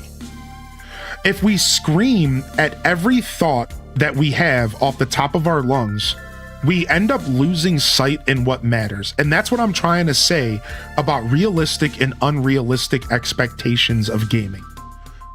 Right? Realistic expectations of Pokemon. Better fidelity. Better games, not broken, 60 FPS. That's a realistic request. Games that look good, feel good, games that are actually playable, games that really bring weight and depth to the table. All this stuff, beautiful, beautiful, realistic request of a Pokemon game. But you see, it's unrealistic to jump up and scream at Pokemon anytime they do anything, right? So what I see on the internet is, instead of screaming about all the things I just mentioned, because they do that, they also jump at Pokemon for stuff unrealistically. All of a sudden now, when Pokemon releases a game that doesn't have a national dex, now we're getting mad at them about that. Now when Pokemon releases a game that isn't perfectly curated for you, we get mad about it. We're screaming at them. We're calling it bad. Instead of like choosing our battles and making it clear what standards we're holding the games to, now the games have gotten so much bad reputation that we're just standing around screaming at everything that they do. No, they can't do anything right. At this point in time, and this is what I would argue, Pokemon fans wouldn't even know what a good game looked like if you put it in front of them, because they're too busy looking for the bad stuff. I'm gonna say it. It's so bad that at this point, if Pokemon put a good game in front of your face, you're still gonna hate it because you're so conditioned to hate Pokemon. You're still gonna hate it. You're gonna be like, this sucks. When it's actually a pretty solid game. And if you give it a chance, it's playable, it's enjoyable. And that's what Planet Kitties was just talking about. Legend ZA was not a bad game. It wasn't 10 out of 10, but it was far from a 5 out of 10. It was a solid 7. It was a solid 7. It was a solid game. But no one wanted to touch it because every video game that Pokemon makes is now bad. No matter what they do, it's all bad. The same thing is happening to Bethesda, dude. I'm gonna tell you guys right now, clip this and ship this. I guarantee you that the next game Bethesda releases is deemed terrible by the community's eyes. No matter what. Grant, I guarantee you, I bet you the next Elder Scrolls game, the next Fallout game, are all going to be deemed terrible by the gaming community, no matter how good of games they are. Right out the gate, they are going to be wrote off as bad games because people are sick of Bethesda. They lost their trust with the community. People are done with Bethesda. The only Bethesda fans that are left are Fallout 76 fans. Everyone else is like pretty sick of the company. Fallout, like that, when it comes to games, like they're kind of just sick of the company. Starfield degraded their faith as a company so far that like people don't even want to play Bethesda games. So when Elder Scrolls 6 drops, I wouldn't be surprised if it gets just straight thrown in the garbage can right out the gate. Like, I wouldn't be surprised at all, right? Yo, good morning, Stevie Bats. What's up, Taco, by the way? I appreciate the kind words, dude. 6 years of partnership. So Twitch does the partnership stuff 24 hours on either side of the actual date. By the way. So like, it's technically the 26th. And yo, Crafton, I'm not at all challenging you, or I'm not at all like saying that you did anything wrong. And I think you've been misinterpreting my words the whole time. And I think like on accident, I think you're just misinterpreting my energy. I never once said that you weren't allowed to hold Pokemon up to higher standards. I never said that today, but I think at one point you commented as I did. So I just want to make that clear. I never once said you can't hold Pokemon up to higher standards. I said that it's unrealistic to ask that Pokopia has more than a couple hundred Pokemon in it. I commented that I wanted Pokopia to have at least 100 Pokemon because it's a kind of game that might not have like a ton. And you replied, I can't believe that we hold Pokemon to such low standards. And I replied, not quite. I don't think it's a low standard to expect Pokopia to only have a couple hundred Pokemon, because it takes a lot of work and effort to code specific Pokemon with different animations and attacks, because not every use of Water Gun is the same. When Squirtle uses Water Gun, his tail shakes behind him. But when Slowpoke uses Water Gun, he raises his head and blinks his eyes. But when Charizard uses Water Gun, well, he can't do that. But you get what I'm saying? So it takes a lot to code all of these animations and all of these characters. So I never once was saying don't expect more from Pokemon. I was just saying that I don't think it would be realistic to expect every Pokemon game to have every Pokemon. And I was using that as a catalyst to the conversation, saying that maybe we should have realistic expectations and then wish list items. It's my dream to have a Pokemon game with all the Pokemon, but that's not a realistic expectation, even if it is one that you expect. Sure, if that's something you expect because they're a $1 billion company, live your truth. But I'm going to be honest, that is an unrealistic expectation from the viewpoint of a game development. Unfortunately, that's not how the world works now. These companies don't spend 10 years developing games, and when they do, sometimes they flop. This isn't the same era of gaming from 20 years ago. So it's like we have to temper our expectations around the climate. Now, again, maybe that's the problem. Maybe we should expect them to spend 10 years making masterpieces like they were 5 years ago. I really do wish that every company was more like Nintendo main party, where they were willing to spend 5-10 years to make a good game, right? Like, I like that. You know what I mean? So that's what I was saying. And then I just want to comment on this other thing, and it's not even that I'm trying to defend myself, but I truly enjoy Crafton's energy, and I don't want you to think that like this conversation was something that it wasn't. There was also a comment that so it's our fault they broke our trust. You see, I didn't say that. I think you were interpreting that from your own point of view. I didn't say that. It's their fault. Pokemon has struggled to put out good content for the past decade, and now they've degraded our trust to the point to where none of us have any faith in what they do. That's 100% their fault. That's all their fault. It's all 100% on them that when a Pokemon game comes out that's good, that we still look at it bad. It's also gaming culture. And I think we can all agree that gaming culture has started leaning towards the negative side of the conversation. That no matter what, a game is always deemed bad unless it's great. There is no middle, there is no mid. It is literally just either the game is the best thing you've ever played, or it's the worst thing you've ever played, and you don't want anything to do with it, and you want to kick it, and you want to stomp on it, and you want to throw it in the garbage. You know what I mean? Like, so no, it has nothing to do with the fans. Gaming culture as a whole, my dude saluting face, let's go. you know, like, is just like that. And unfortunately, Pokemon has not figured out how to win back our trust. That's on them, dude. They need to win our trust. They are on the back foot, and they are literally now trying to earn our trust back, and they have yet to successfully do it.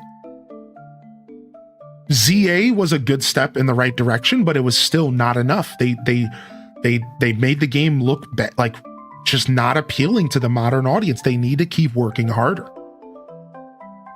You know what I mean? Like, yeah. So I just want to make it clear, like, it's not our fault, dude. Are you kidding me? I would hate if one of y'all really pulled that from my conversation. What are we saying here? How is this the gamer's fault? These are these terrible conglomerate companies who think they know better than us, dude. You want to know how many times over the past month, and now we're getting into the weeds and I'm here for this, dude, that I've heard of a CEO of a company saying that we are the problem that their game didn't sell? Highguard said it was our fault. The developers of Highguard literally blamed us. Oh, well, if gamers would just not stop being mad all the time, our game would have did better. That has nothing to do with us. Highguard sucked, and you know it, and nobody wanted to play it because the game sucked. Wake up. Game blew, didn't succeed, your fault. So, like, you know what I mean? Like, believe me, dude, I am never, ever going to be a person who is going to sit here and side with the team of these companies. Are you kidding me? These companies are gouging our wallets, they're putting trash and slop out, and they're expecting us to eat it off a silver spoon. Oh, eat this crap and charge me $80 for it. No. Like, we're not playing that game. That's not what this conversation's about. It's about making sure that when we are standing at the top of the mountains and screaming that this sucks, that we're talking about stuff that matters. Going out and raging about random stuff is not productive. When a game's mid, call it mid. Don't call it bad. Call it mid. Call it what it is. Oh, this game was mid. It wasn't that good. It wasn't that bad. It wasn't really memorable. I'm going to move on. And then when a game is really bad, call it bad, right? Feel free to criticize it. Feel free to say this is not something that's acceptable. Because when we pick our battles, then it's easier for us to come together as a community and say, this is unacceptable. You know what I mean? Like, and that's what this conversation's about. It's about being realistic when we're coming at the Pokemon Company for their mistakes. Pokemon Company sucks for consumers right now. It's like they hate us. And we have to come together and we have to say, okay, what parts of what they're doing sucks? Everything can't suck. I mean, I guess it can, but like, let's be real. You know what I mean? So let's call out the stuff that needs to be called out. Let's fight against the stuff that needs to be fought against. And then let's make sure that we're accepting the stuff that is acceptable. Pokemon Legends ZA was an acceptable game, but the internet would tell you that it was the worst sin against gamers ever released. That it was the death of gaming itself. Dude, ZA was their attempt at trying a new battle system for the first time in what feels like 30 years of Pokemon, outside of Legends Arceus. And you're going to tell me that that's not worth praising? That they finally stepped out of their shell and tried to give us an action RPG Pokemon game? They tried to give us the thing that so many of us have wanted for a decade. An action RPG Pokemon game, something we've never experienced ever in our lives as a Pokemon fan.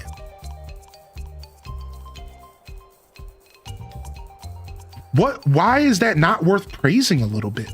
That's good. That's thumbs up, dude. That's beautiful. Yes. Keep going. Keep trying that, Pokemon Company. Now, I'm still going to criticize you for the window textures. What happened there? But the gameplay, you were cooking. The textures of the Pokemon, you were cooking. Now, if you could figure out how to let me walk into a building or two and, more so than the cafes, that would be nice.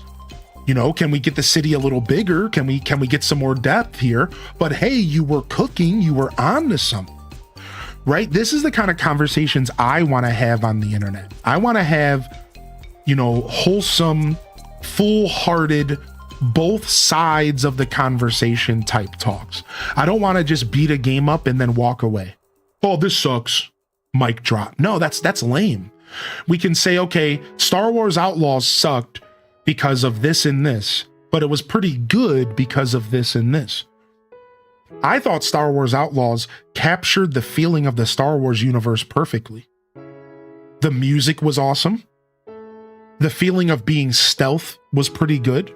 Although some of the stealth stuff was a little tedious, but stealth is always a little tedious. So it's hard for companies to really lock that in. So I don't fault them for that.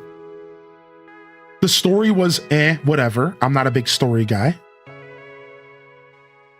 Right? But it wasn't like really that terrible. It wasn't like a bad game. I enjoyed Outlaws. Would you be okay if Game Freak bringing in another company to help programming? Dude, I wish they would. You would think Nintendo would be that company, considering they own a third of the Pokemon company. You know what I mean? Yeah, please give Game Freak all the help they can get. Please, I beg you. They obviously are overworked, As someone that low-key hated ZA, my only real issue was the lack of communication. I wish they had made it more clear that it was active combat and not turn-based. I would have been trusting it all. Oh, so when you bought the game, you got played. Oh, that just sucks. Sorry, Unitado, that blows. One thing about Scarlet and Violet that they could have done is if they were giving me the ability to roam around almost anywhere, then do level scaling. Yeah. The conversation between level scaling and not is a very tight conversation. While I was first against level scaling, I ended up falling in love with the idea of level scaling because I think that Pokemon games want level scaling. Originally, I was against it, like Skyrim versus Morrowind. I like that in Morrowind, you can walk into a cave at the beginning of the game and get one shot by a ghost because you're not ready to be there. Hi, welcome to this universe. But in Skyrim, no matter what cave I go to, it's always healthily ready for me to take on. I think that's boring. I think that's lame.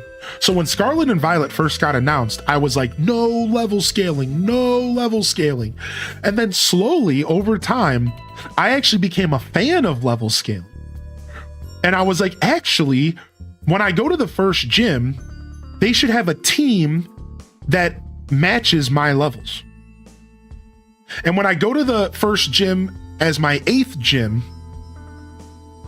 it should be a team that is ready for my levels. So it's funny because I flip-flopped and I agree with Focus on Me Play. I think that level scaling for gyms is actually smart because it should be challenging. I got my booty handed to me by dragons all the time. Yeah, well, dragons were kind of a different thing. Yeah, I was mostly talking about the dungeons in Skyrim because the dungeons all scaled to your level. But I'm not sure how dragons worked. I think dragons were just always difficult. Yeah. But I'm not, that's like, yeah. Maybe the dragons worked, right? Yeah. The freaking mountain giants, dude. Oh, dude, have you ever got sent into the sky by a mountain giant? You ever got sent into a sky? What's up, Stacks Dead? Welcome in. Yeah, anyways. So yeah, dude, that's how I feel about the current era of gaming. And, you know, this is the kind of conversation that would have been perfect for like a game rant on YouTube. But sometimes it's nice to just like spend the morning yapping with y'all because I just wasn't in the mood to game right now. And like, yeah, that's how I feel, man. I think that we should do a better job being realistic with our confrontations and and being more realistic with the things we expect of games so that we don't get too caught up fighting for stuff that doesn't matter. Like, it shouldn't matter how many Pokemon are in a Pokemon game. Just like Rio Keen said, what should matter is that the game is playable, that it's healthy, that it has a good story, that it's engaging. You know what I mean? Like, who cares about the semantics at that point? We just want good games. That's all we've ever wanted as gamers, are good games. You know, and then sometimes companies are going to hit or miss. Like, I'll never forget this, and I try to tell people this to remind them what happened to the Pokemon company. Y'all realize that Generation 5, which is now considered the best game of all time, was actually received terribly on release? So, you know, people get mad when they say don't blame the gamers. Now, I'm not going to blame the gamers for a company losing trust with you, but you know what I will blame the gamers for? The fact that Legend of Zelda Wind Waker was considered trash on release, and now it's one of the best Zeldas of all time, and people would love to have a Zelda game like Wind Waker again. The fact that Generation 5 Black and White was received as one of the worst Pokemon games ever made just because it didn't have Squirtle in it. And now it's considered the best Pokemon game ever made. So when you say, you know, don't blame the gamers, it's like, yeah, well, but to some extent, gamers are stupid sometimes too. Let's not put ourselves on a pedestal like we're that much better than the developers. Can we be realistic for a second? Because we didn't know what we had when we had Wind Waker, and now we want Wind Waker. Now we would love to have another Wind Waker. Oh, but we don't got, but what happened? Now all we want is Generation 5 and the perfect pixelated Pokemon journey. Now we don't, what happened? You know what I mean? It's like, so it's funny because sometimes gamers do make mistakes. And sometimes gamers do truly cause problems. So we do have to check ourselves. We have to take our personal responsibility to check ourselves as gamers do. New host. I had a feeling it was a new host problem. Thank you, Slope. If you want me to pay for part of your host, I can do that. For the record, you don't have to talk about that right now. But you know, if you're hosting that, I'll pitch in and help you with your hosting cost because I am taking advantage of that stuff. Like, I like my little clock, and you know, I really enjoy the little parts of my stream. So, you know, I'll send you a message about that, but I just want to make it clear. I figured it was a hosting thing. And like, just to be clear, you don't need to be hosting out of your pocket. Dude, like, not even close, man. Like, I will take care of that. Yo, what up, Stray Heart? It feels awful to always get hate no matter what you put out too. Everything they do is worse, the worst thing ever, until people realize it was actually great.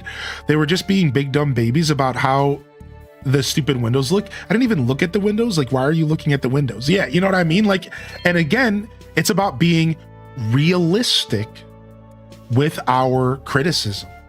Fair, realistic criticism. You know what I mean? Like, that's what it's about. And then I think that it would be easier for us to get the stuff that we want. You know?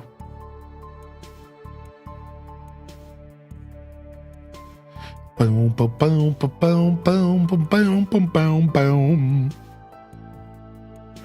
Would you say Game Freak's actually listening to the players for once? You want to know the truth? I don't think Game Freak has a say in anything they're doing, chat. That's the truth. I think when it comes to Pokemon, Game Freak has zero input on what happens with those games. They are literally just the robots that code the games, but that are still humans. That is literally it. I don't think they have any say. I think that Game Freak is stuck coding games, making tons of money without any agency over what the games are like, how they play, voice act, nothing. I think that they get handed a piece of paper, if I had to guess, that literally says, this is exactly what you're doing, now go do it and shut up. I think that's what's happening to Game Freak. I think they get shoved a piece of paper that says, create this within this budget, now, go, period. And they don't have any say. That's what I think's going on. But I wouldn't know, I don't run a business, but that's what I think's going on.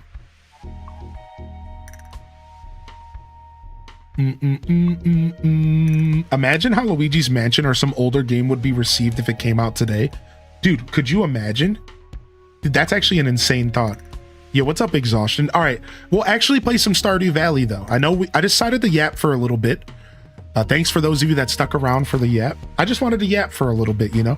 Sometimes it's nice and cathartic to talk about games and not just play games.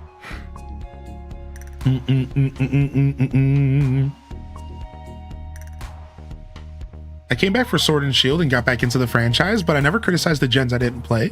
I just said I didn't play it. Yo, what's up, Mellophone? Perhaps where all they care about is money, but I guess if you sell a crap ton of copies, management doesn't really care because they're getting the results they want. Yeah, that's like the inevitable problem with Pokemon, and that's what every Pokemon company conversation dissolves into.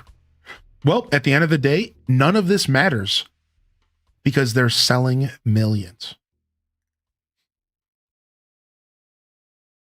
Right? And like, that's every conversation. Every time I have a conversation about Pokemon and quality in games, it always ends on one note, the same note every time, I swear to you. But everything we just said doesn't matter because they just sell bajillions of copies of games anyways.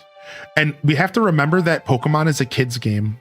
And I know that we don't like labeling games per age, but this time around, you do want to label the game per age, because it's important to remember who's buying Pokemon games. And then it's important to remember why they don't care. Because I don't know about all of you, but when I was a kid, I wasn't criticizing games, were you? Let me ask you, when I was a kid, I was just buying games. I just played games. My parents buy me, I just played games. I just played them. If it was broken, I would just play. If it wasn't broken, I would just play. If the graphics sucked, it didn't matter. I just played. It doesn't matter. I just played games. You don't know any better. You just play the games. So it's like, you have to realize that even though there's a huge amount of adults that buy Pokemon games, it's already been proven that a huge portion of Pokemon games get sold to 30-plus-year-old millennials. This is actually a fact. But I think the majority of Pokemon stuff is probably selling for kids. I don't know for sure. I'm very curious. Like, let's just do a quick Google for nonsense. What is the percentage of kids versus 30-year-old adults that play Pokemon games? Let's just get some trash from the AI. It says over 50% of Pokemon players are adults, often in their late 20s and 30s. In 2017, Nintendo reported a high volume of players aged 20 to 30, while the 2024 data shows 49% of 35 to 54-year-old players and 24% of 18 to 34 are active on Pokemon Go. Pokemon Go is such a bad demographic, though, because you're not giving an 8-year-old a phone necessarily. So like, that's Pokemon Go is the worst game to base any of this off. I'm talking about like console Pokemon games, because you're not like that's not really how that works.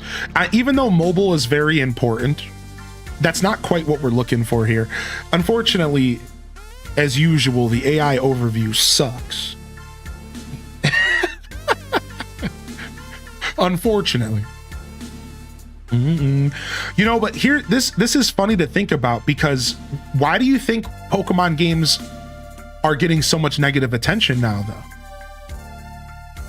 Because so many adults are playing the games now, and adults have gotten sick of playing bad games. So actually, it kind of makes sense that more adults are playing the games, because adults are the ones that are probably online screaming at the top of their lungs about the game sucking. I know we all like to assume that everyone who's chronically online is kids who are like, shouldn't be on the internet in the first place. But I think that secretly, all in our hearts, that we know that that person on Twitter that made that post about how Pokemon sucks nowadays and you suck for playing it is a 35-year-old grown man baby who spends way too much time on the internet on his lunch break instead of just eating his lunch and shutting up. We all know. So the truth is like, yeah, maybe it is a lot of adults and we're all fed up. You know what I mean? Like, maybe that, I don't know. I guess I didn't really think of that. All right. Anyways, we can play some Stardew. Let's go back to the game. I'm not in a gaming mood today, but I love Stardew. So what up, Mac Daddy? All right. I'm actually going to restart the day though. It doesn't matter, but I'm gonna. All right, let's go.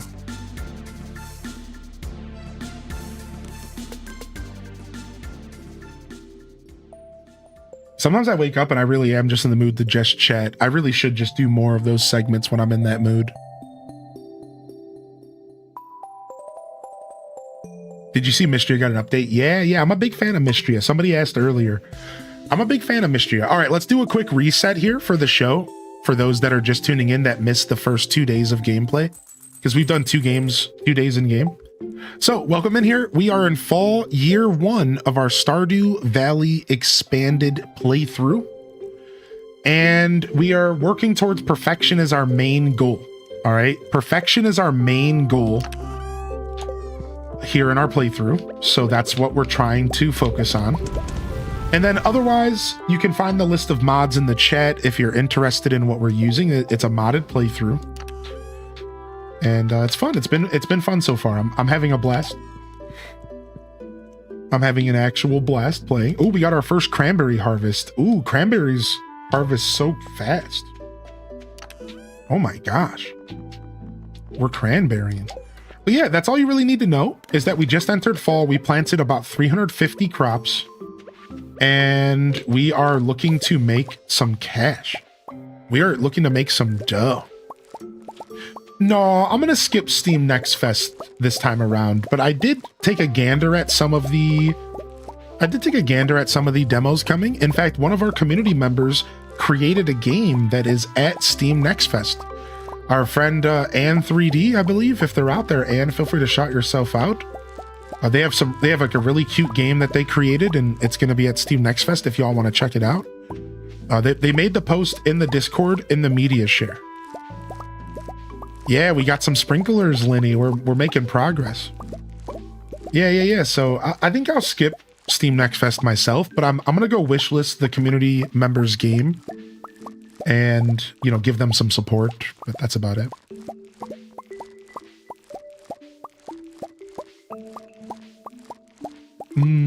So many crayons. Otherwise, it is my 6-year Twitch anniversary. Thank you for all the well wishes in the chat. Thank you, Exhaustion, for the biddies. Thank you for the biddies, Tomato Nick. And thank you, Famed Guardian, for 23. I really appreciate that support coming in. And thank you again, Alto Girl, for the 80 months. Always coming in with the silliest resub messages. I appreciate you.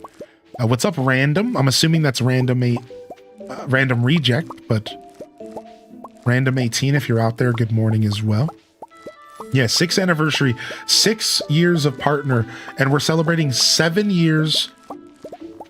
We're celebrating 7 years of streaming this April. Yo, what's up, Kate, by the way? Thanks. Yeah, thanks for sticking around, everyone, for that rant. In my year of letting go, it felt really good to talk about that stuff. But if this were the past, I would have just been a ball of anxiety during that whole conversation. And I would have still let myself have it, but by the end of it, I would have felt like everyone left. No one was here anymore because I let myself talk about something that I was passionate about and that no one cared. Like, I don't know. I used to get so much into my head about those little moments in the middle of a game session where I just stop playing the game and just talk with y'all for a little bit. But in my year of letting go, like, I feel like pretty good about it. And like, it's like nice it's just really, it's really nice to like not really care about that stuff anymore and just kind of let myself do my thing. I'm always going to find the perfect balance for the record. I've gotten really good at balancing my yaps with gameplay, but old school Hylian is always going to reemerge where I just stop, put the controller down and yap for 20 minutes. That's just what I like to do sometimes. That's who I am. That's who I am as a person. You know what I mean? And I don't think people want me to not be me. So I just wanted to say thanks for sticking around for that, because the community is a big part of that, and y'all remind me that it's okay, you know? So I just wanted to say thanks for that. It's nice. It's not something that I do a lot nowadays, because I really do try to mind my P's and Q's, and I try not to let myself fall into too deep of like true put the controller down soapboxes. I'm sure y'all could attest I haven't done a ton of those. But it's nice sometimes to just be like, dude, this is how I feel about the current state of gaming. Eventually, I'm going to start doing those talks in YouTube videos more. It's one of my plans for this year to sit down and start recording those yaps to my, like, and then just posting them on YouTube, because I think that I do have a lot of value to add to the gaming space. And I think I do have a lot of really good things to say. I think I have a very level head towards like gaming, so I want to start throwing my head in the ring more. Yeah, so yeah, I think they would do pretty well on you. And even if they didn't do well on YouTube, they would do well for all of you who missed the yaps, right? And then it would all be really good for the show, because I would feel less inclined to do them during the live streams, which sometimes that's for the better. But I would still do them sometimes. And then I would also, for those of you that missed the little yaps, maybe you weren't able to tune in, but you missed my take on something and you could go back and watch it. So it'd be pretty good. You communicate clearly, super clearly and gently. I appreciate that. I try really hard. I can come off a little bit more rough around the edges than I intend to sometimes, but I like to think that I've got a pretty good handle on speaking in a way where people don't feel like I'm attacking them or I'm challenging, you know, their worldview or something. Because that's where a lot of conversations go wrong, is when people start to feel like you're trying to change their mind. It's like, dude, I am not trying to change anybody's mind ever as a creator. I gave that up a long time ago. You'll never catch me trying to change your mind. I don't care what you think. Live your life. I ain't here trying to change anybody's mind. Like, I made that decision a long time ago. Like, I'm not doing that. Like, no way. That's not who I am, you know? But I do like to share my thoughts, and I do like to spark a conversation and share a different perspective, you know? It's nice. Aw, dude, Kate Nicholas, that's so cool, man. That's so rad, dude. I love that so much. Those are the types of content that I watch, for sure. Yeah, how you doing today, Ron? Welcome back. How's your Stardew journey going, buddy? All right, we're keeping 50 of these cranberries to eat. And we're selling everything else. Let me grab my horse and let's roll. Yeah, thanks. I saw somebody make a comment. They said, okay, mods, you can unclench now. I don't think they were too clenched for that one. That one was a little lighter. Gaming rants are pretty acceptable by the mods, I think. I don't know. You tell me, mods. You tell me. All right, it looks like it's blackberry season, so we could go foraging, and we also have to get Claire's birthday. So let's go see what Claire wants here. I'm about to back that thing up. I'm about to back it up. Yeah, what you know Nice. about that, Sunflower. Don't you challenge Don't me. you challenge me! Appreciate these discussions. Even in our corner of Twitch, I think it will open the minds of many. H to shoot. Thank you for sharing your passion. Thank you. I appreciate that. And I think so. I think I try not to get too like political and stuff about stuff, but people need to know like I've had some activist years. Like I went out and protested. I've fought the good fight. I spent about 6 years of my life not touching any fast food and not shopping anywhere that I deemed unworthy of my money. And I did this from the age of 21 to about 26. Like, I got a lot of things in my heart I don't share all the time, you know? And the reason I'm saying all this is because, like, I firmly believe that gaming's in a really bad place. And it really is. Like, I think the consumers are being taken advantage of right now. And I think that we could all do better to stand up and fight for our rights as gamers. It seems like they're trying to shrug off the consumers. They're trying to take away our ownership of games. They're trying to take away our like integrity as people and what we accept as games. And they try to sell us trash and then tell us that we should enjoy it. Like, dude, I have a lot of those feelings in my heart. I'm just not trying to turn my show into a political soundboard. That's not what I do. But if I have an opportunity to remind us, like, you know, yeah, like we should be more delicate about how we share our opinions, because it matters if we want to get things done that matter, right? Like how Stop Killing Games is trying to stand up and do more. If you guys know about that whole conversation with Stop Killing Games, like that stuff that's going on in Europe, he's trying to get game companies to like give us more knowledge about when a game's gonna end, right? Like Stop Killing Games, one of the biggest things about the initiative, and it's in parliament and everything right now in Europe, is he's trying to make game companies tell us the official end date of live service games when we buy it. Think about how amazing that would be as a consumer. Think about that. If that when you purchased a live service game, there was a solidified end date, so you knew exactly how much gameplay you were going to get out of a game. You knew that this game was going to be around no matter what until 30, and then you could decide if you wanted to buy that game. That's the kind of stuff that we need as gamers, because we're being taken advantage of. You know what I mean? Like these games, they come out and then they disappear. They're gone. They're never playable, but we invest money and time and effort into them. You know what I mean? How am I going to reach that letter in the back?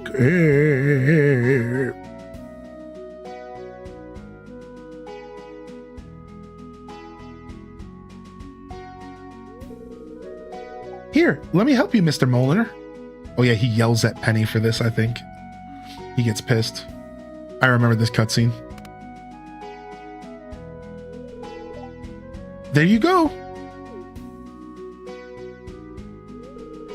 I could have done it myself, and I could certainly move around on my own. How feeble do you think I am? Oh, here I come. Who are you gonna marry? We're gonna probably maybe Olivia or maybe Susan. Characters from the expanded edition. I was just taking a walk, minding my business. I see.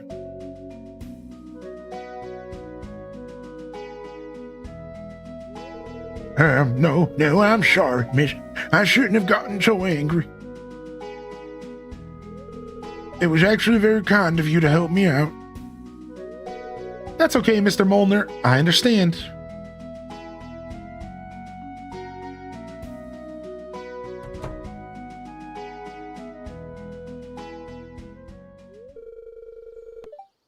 It must be different to grow old. That's why we should respect our elders. That's nice of you to say. I totally agree with you. We should treat our elders with the same respect that we hope to receive ourselves someday. Oh, damn, I'm screwed then. I wrote a song in my teens about how people are too old. I wrote a song about how babies and old people were useless. It was a punk rock song. It went something along the lines of, You're too old. You're too old. You're too old. You're too old. You're too old. You're too old. You're too old, Grandma. That was the chorus. You're too old. You're too old. You're too old. You're too old. You're too old. You're too old, Grandma. Stop playing. Nah, for real. That was a song, man. I used to rock out to that, dude. It was my punk rock years. Why does it go hard?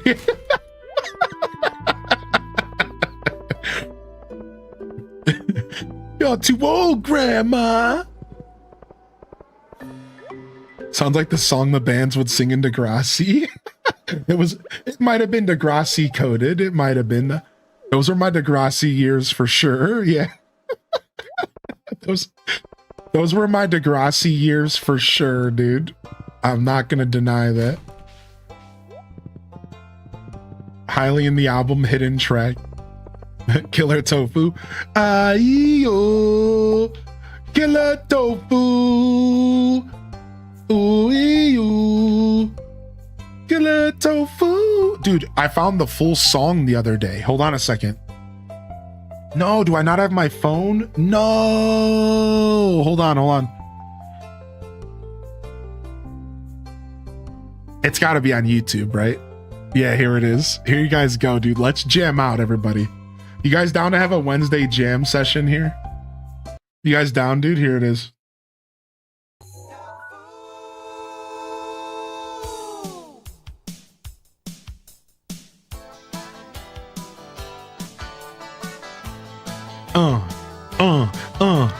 Fast food feels fuzzy, 'cause it's made from stuff that's scuzzy.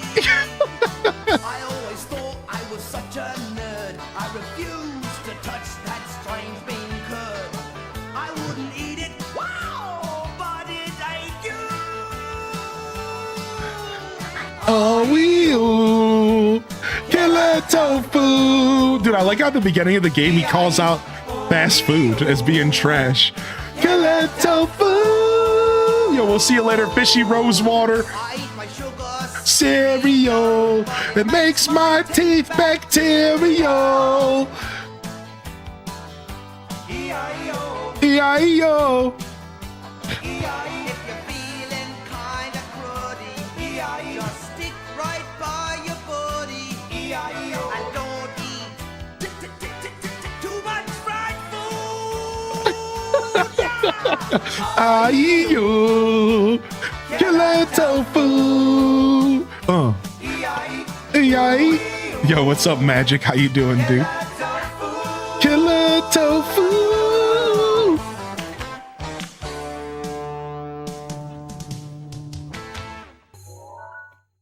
I eat my sugar cereal, but it makes my teeth bacterial. Anyways, so what are we doing here?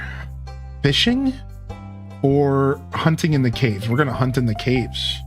Let's go. Nice, we got our first ticket.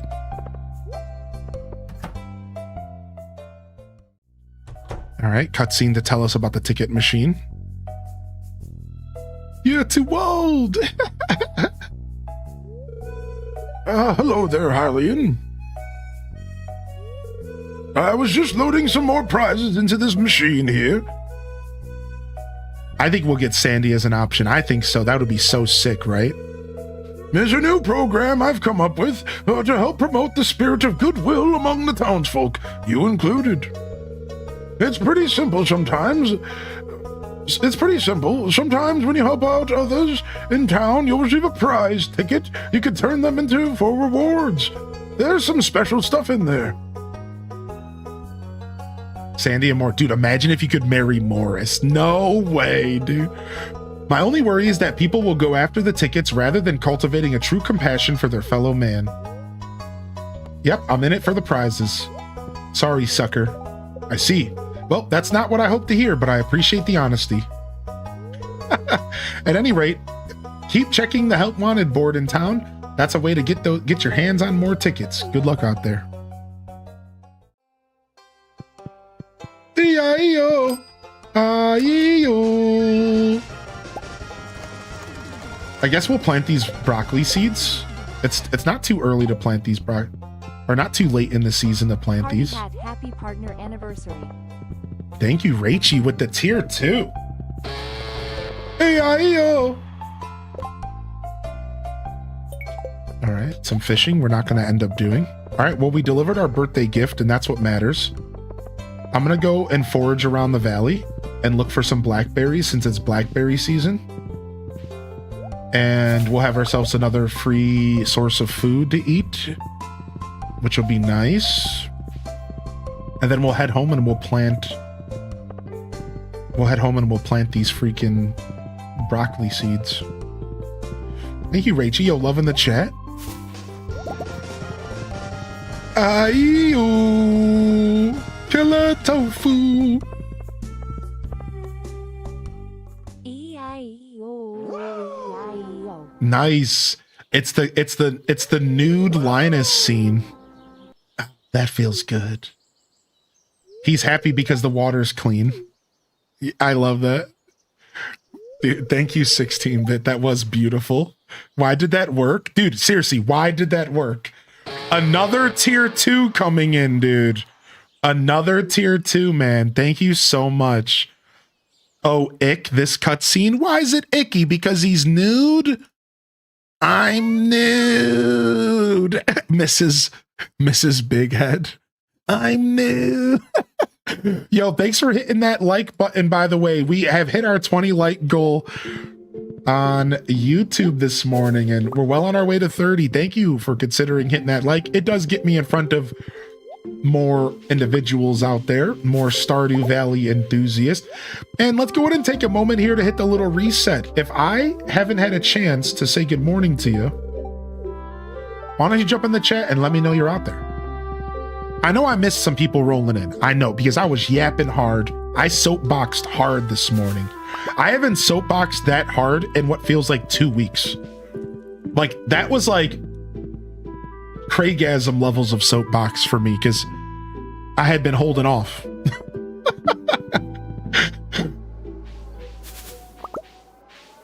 ACNH 3.0 soapboxing. Yapologist was locked in. Yo, what's up, Blue Eyes? Yo, good to see you. Yeah, we had a gorgeous raid from Simcopter himself here. I'm actually going to get Sim a shout out real quick for y'all. If y'all haven't checked him out before, give me just a moment. Yeah, Simcopter came in with the love this morning. They were doing some Arc Raiders, which is crazy. Again, it's like not crazy because Simcopter gets around. He plays a lot of different games. But it was crazy in the sense of I wish I would have seen him playing it. Dude, that's so funny, Shalump. They're trying to get you. They're trying to get you, Shalump. They want them cards. They want you to buy them cards. Yo, what's up, Irish Stitcher? Good morning. Dear Diary, good morning. Gamer ladies in the house today as well. Yo, what's up, Altanor? Good to see you, bud.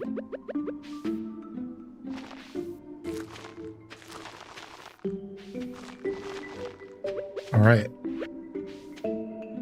Broccoli seeds planted. I could go for a big old bite of broccoli right now. I love me some broccoli.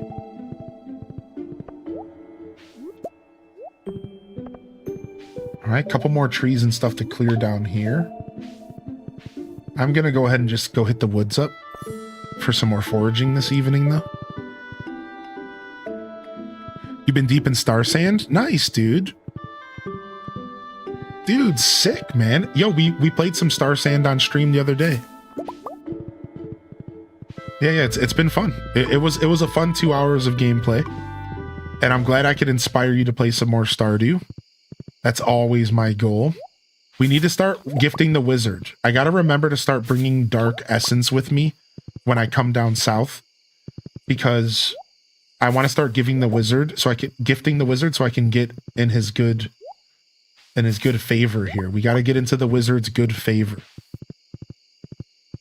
He offers some pretty nice stuff in this in expanded, and the wizard is actually the one that has the sewers key in expanded. I was reminded that he's actually the one who has the sewers key in this version of the game. So it's a little different from vanilla. We have to work on getting that key from him. Yo, thank you, Rotten Poppy. I appreciate you. 6 months. 6 months of, or sorry, 6 years. Excuse my brain. 6 years of partner on Twitch. I appreciate you saying that. Thank you. I hope we get to romance Willy, but I think you hope we get to romance the wizard, but Willy makes more sense. I think it's going to be the wizard and Sandy. I've been saying this for a while, though. I think Wizard and Sandy are the two candidates that make the most sense. I think Willy is actually probably more sensical than the Wizard. I think I agree with that take. I think Willy's pretty logical. I think Gus could be cool as well. I would like to see Gus or Gunther, maybe. We've been talking about Gus or Gunther. I think it's going to be a male and a female, though. I think it's for sure going to be one of each. What's up, Retro Top? How you doing today, dude? Yeah, Gus I think is totally an option, dude. We're playing Stardew Valley Expanded today, so we haven't gotten the update yet. The update is not announced yet, but tomorrow we are getting an announcement about the 2 new marriage candidates in the game. For those that haven't heard that, tomorrow we are getting an announcement about 2 new marriage candidates, and we could very well see an announcement for the release date of 1.7. I don't think that's going to be the case, but we could. Right, just an announcement tomorrow, correct. So we'll have to wait and see. Yeah, officially, 2 new marriage candidates are being announced tomorrow, because if you don't know, tomorrow is Stardew Valley's birthday. So I know this morning we're celebrating my 6-year partner celebration, but it's actually tomorrow. My 6-year exclamation point HGG day in the chat. My partner anniversary is actually the 26th, but Twitch does it early, just in case you don't stream on the exact day. So fun fact, I found out this year that my partner anniversary is the same day as Stardew Valley's birthday. And how fitting is that, considering I've been playing Stardew on this channel as one of my main games since I started streaming. Crazy coincidence, right? Anyways, so tomorrow, not only are we celebrating my 6 years of partnership, and we're starting that celebration today, I'm also going to be celebrating Stardew Valley's birthday. And we're going to be giving away some stuff, so make sure y'all tune in. I have a Japanese sealed collector's edition of Stardew Valley that I'm going to be giving away. And I also have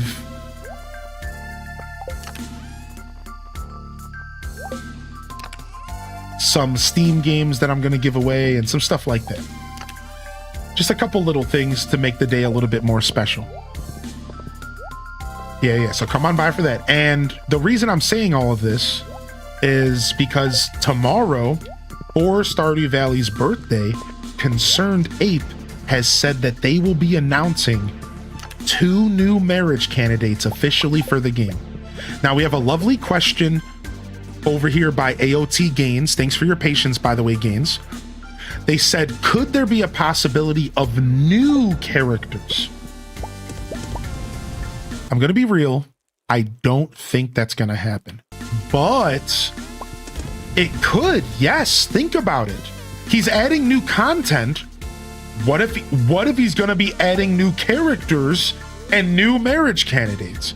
That could be kind of neat. I think some people would feel pretty bad, right? I think some people would feel kind of bad because there's characters that don't have a ton of backstory that are already in the game. This is why I think that it's going to be a character already in the game. But our options are way wider than you think. Our options are way wider than you think. There was an interview last year where Concerned Ape said in an interview that he would have loved to have coded marriage rivalries in the game, similar to old Harvest Moon, where you could have a rivalry where if you don't marry Haley at the right early enough, she gets married off to another character. Now, he didn't comment on that kind of stuff right away. He not directly, but what he did say almost word for word was, I'm going to paraphrase. He said he would have loved if you could have dated a character like Robin and broken up her marriage. And he would have loved if you could have broken up the marriage between Demetrius and Robin. And then the town gets pissed off at you and it's a negative heart event with the town. And all of your friendship points go down with the town, except for with Robin because now she's your new wife. So going back to that interview, it makes you wonder, could we maybe get a marriage candidate for a character that already has a partner? Think about that. So you have the traditional marriage rivalry system, where if you don't marry a character in a certain, think about Leia's already set up for this. Think about this. Think about how this is already set up. Leia's boyfriend comes back at the end of year 2, and if you don't marry Leia by then, she goes back with her stupid boyfriend, and that's the marriage rivalry. You see, there's already one character in the game that's perfect for this. Marriage rivalry could be really cool and force you to actually choose a marriage candidate earlier in the game because some of them can be snatched up. Right? Haley and Alex could get married together. Sebastian and Abigail could get married. Sam and Penny. True marriage rivalries could be a really neat direction for this game to go. And then again, or just straight up homewrecker mode and marrying already married and characters and allowing you to get in between or something and really shake some stuff up, right? I don't really think any of this is going to happen though. If I had to be honest with you all while we're getting wide, H-Des Smugs in the chat. Stay wide, chat. Yeah. While we're getting wide here, I yapped over the wide. While we're getting wide over here, you can't help but wonder. Is he going to do all that, or is he going to just choose characters that don't have a family or a backstory fleshed out? I think that it would be a missed opportunity for Mr. Ape to not flesh out the backstory of Gus, of Gunther, of Sandy. There was a bunch of characters, even Pam, who we don't really have a fleshed out backstory for. And it would be really neat. I saw a comment in the chat just now about seeing why is Gunther a museum curator? Maybe we get to see a side of Gunther we've never seen before. We get the story of we get to check out his room in the back, right? There's a bunch of options and the directions they could go. And there's plenty of characters in the valley that don't have a history that could use one. So I think it would be, I personally, I'm not going to ever criticize the great Concerned Ape. Ever. He cannot do anything wrong. That man could steal my girlfriend and I would still kiss him on the forehead. And I would say, I guess the best man won. I wouldn't even mind. So that being said, I do think it would be a missed opportunity for him to do a character that's new versus a character that's been in the game for a while. I think so. I think that's a missed opportunity because I think there's plenty of energy left in Stardew Valley already. Right? I think there's still so many characters to already focus on and check out. I think there's tons of that already. I don't think you need to go in a new character direction.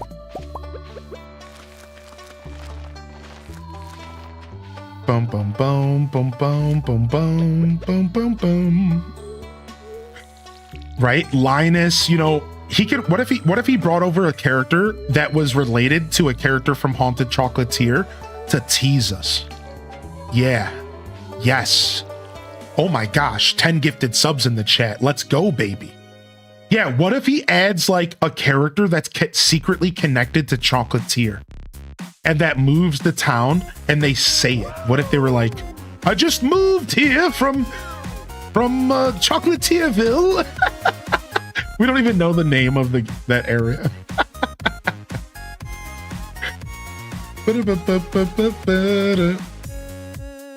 Dude, 6 years. Let's have 50 more. Dude, please.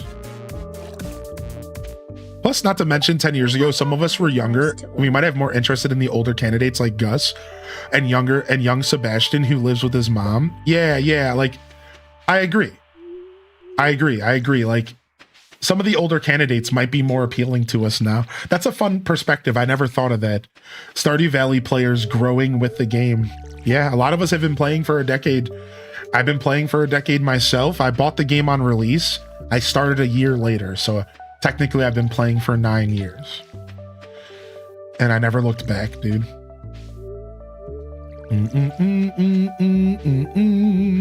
What's up, Daisy Cat? Good to see you today. Yo, thank you so much for the 10 gifted subs. You're a mad lad. Thank you, dude. Thank you so much, man. Oh, we're bee-songing.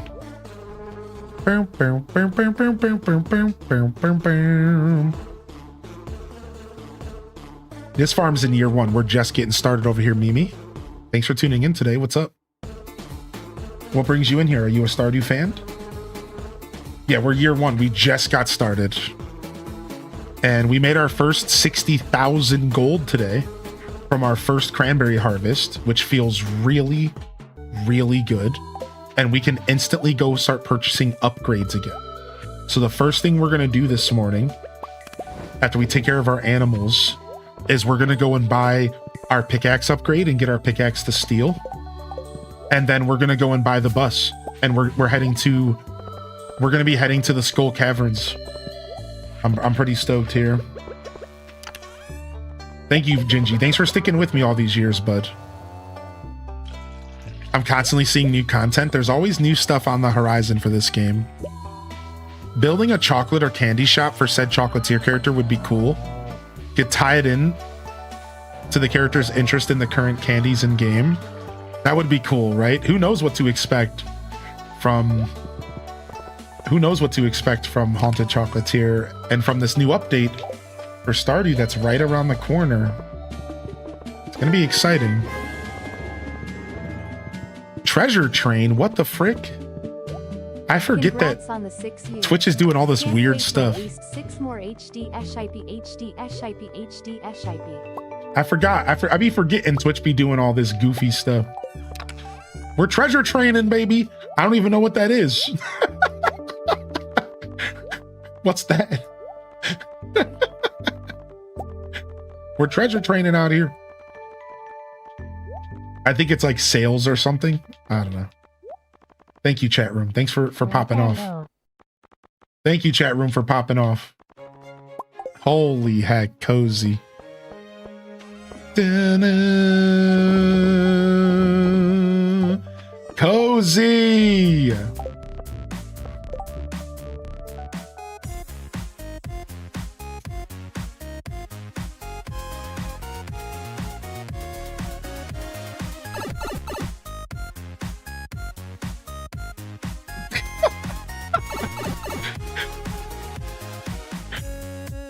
Can't resist a sale.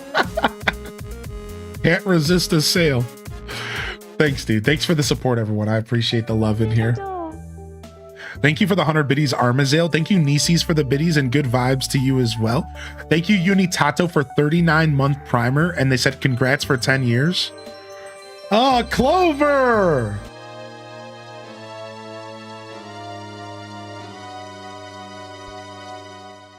Thank you for the congratulations. Thank you, Cozy, for the 10 gifted. Thank you, Lucinda, for the 100 biddies. Thank you, Clover, for the 7 gifted subs. Tapping into one of those unique alerts. And thank you for the 50 biddies, UMT.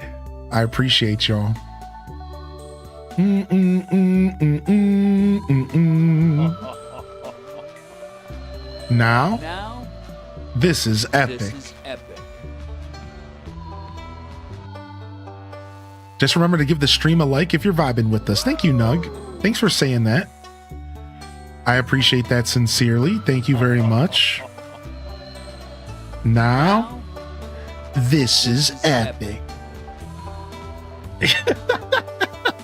Thank you, Burger, for the 5 gifted subs. Thank you, Cushy Bear, for the 5 gifted as well. Stop. This is not when you pull out the dink donk.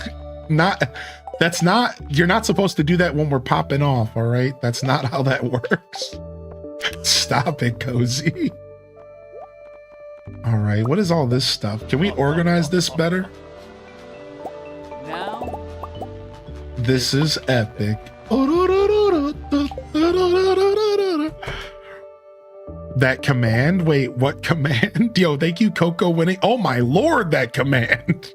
Oh my lord. Thank you, Coco winning for the 5 gifted subs as well. Chat's popping off for an anniversary celebration. Thank you for helping me celebrate, everyone. I appreciate you. It's always appreciated, respected. It's never expected. I'm just happy to have y'all tuned in this morning, hanging out for some Stardew Valley as we chill here and in the best season in Stardew. What's your favorite season in Stardew Valley and why is it fall? now, this is epic. What's your favorite season in Stardew and why is it fall? Bookworm Maya jumped in with the 5-pack. Congratulations to Valencia, Thor, RP Dull, Miles, Adadoyan, Strayhawk, Alexandra Jazzberry, Karbutashi, Lauralee, Invested Crybaby, Orange Sparkles, Top Secret, Aunt McCloud, Milia, Jukebox, Talocur, Emo Edmo, Tina's Girl, Lily.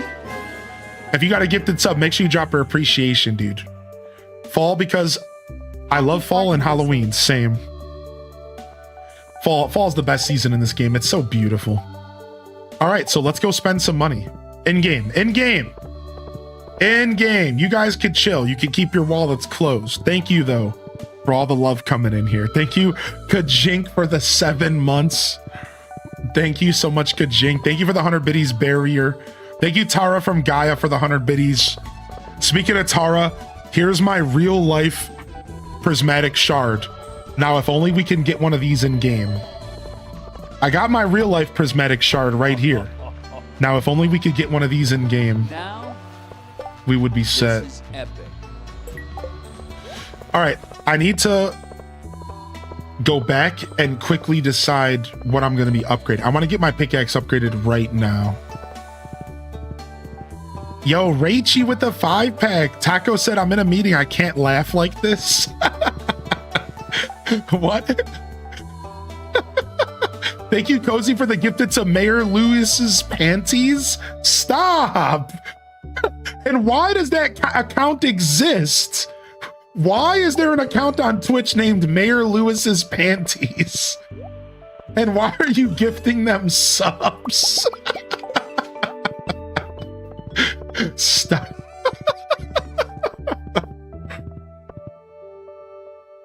Oh my lord. Thank you for the 5-pack, Rachy. Thank you, Kajink. Thank you, Bookworm. This is where they pop in and say hi.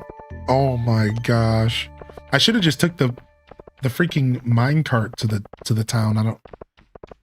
I'm distracted. Mayor Lewis's undies. If they show up, I'm out. If they show up, they're out. Upgrade tools, steel pickaxe. All right, so we're not mining for 2 days. Or for a day. Let's finish cracking open these geodes. We got to bring the rest of our geodes here. We have so much more than this. You know they're mad crusty. I'm so excited for Fire Red Leaf Green. Yeah, dude, it's going to be fun. I'm going to do Leaf Green. You already decided your team? Dude, I love that you got your team ready in advance. I'll probably try to make my team Pokemon I've never played with before. So I'll probably end up with like a rat-a-tat in there. Because I've never played with a rat-a-tat before.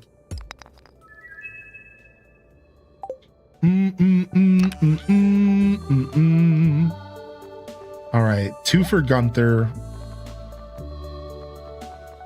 We'll just leave him here for now. All right, pickaxe is gone. Let's go buy our bus station.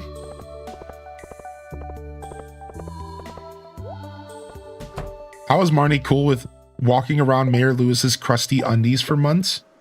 You do weird things when you're in love, Chad, all right? You do. You do. You do weird things when you're in love, all right? You know, the underwear just might be a reminder.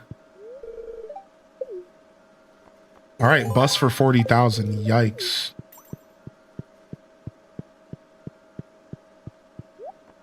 $40,000 down. Let's decide, are we going to plant more? Let's plant some more stuff. Let's give ourselves a little bit more work.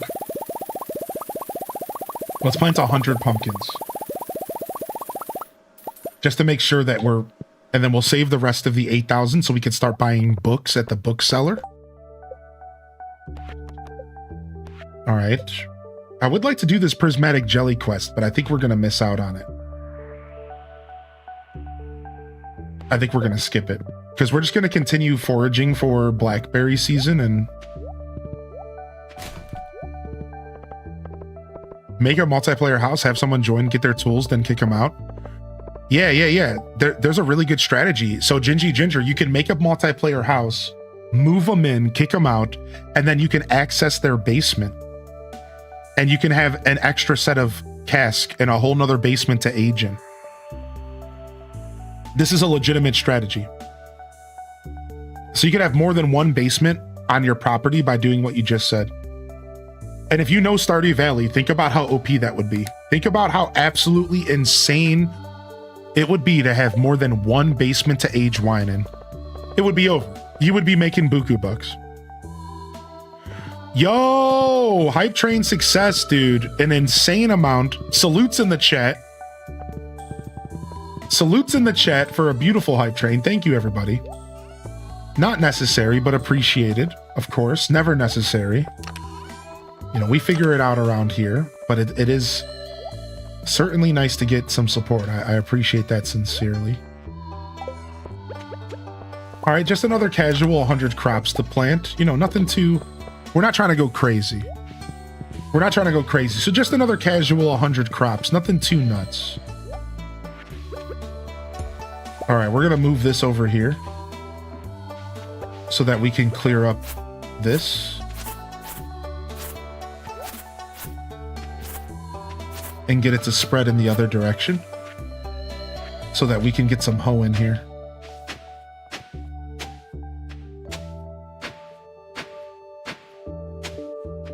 Have you unjungled the other side of the map? No, but I'm getting there. Like, not completely, but I have been working on it. Yeah, we're getting there for sure. Little bits every day. All right, this isn't going to be enough. We're going to need a little bit more. We're going to need a little bit more space here. So we unfortunately have to start going down this path.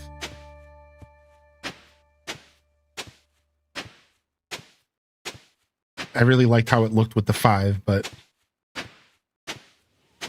All right, now let's see how many we're planting here.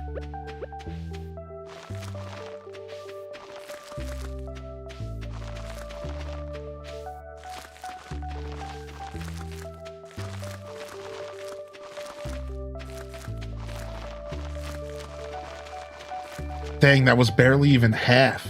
Yikes. Let's keep going.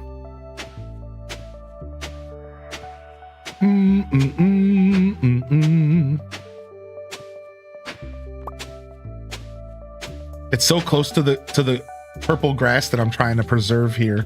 I'm just gonna stop preserving the purple grass here. I'm over it. I have plenty of purple grass around my property. It's whatever. I'm just gonna give up on it. Yo, what up, Kaisuke? Welcome back.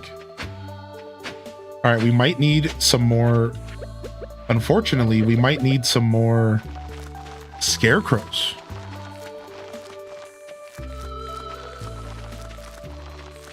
Welcome back. Unfortunately, we're going to need to scarecrow it up here. So we'll make some of those real quick.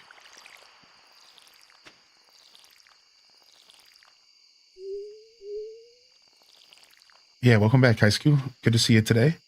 You didn't miss too much. We just yapped a bunch. It was fun. Did my music stop? Did I not press play again? I did not press play again. Okay. This is our nighttime music, which is the mind's music for when the game music gets quiet. You have to check Gen Chat for a quick laugh. Okay. Okay, give me just a second.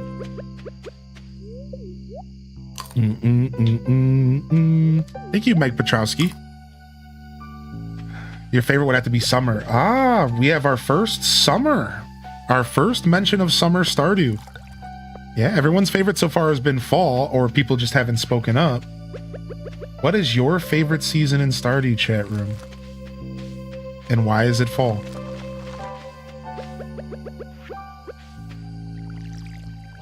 Is it spring? Are you a fan of the new beginnings after winter? Is it spring by chance, or is your favorite winter and the beautiful white abyss that is winter in Stardew Valley? What is your favorite Stardew Valley season?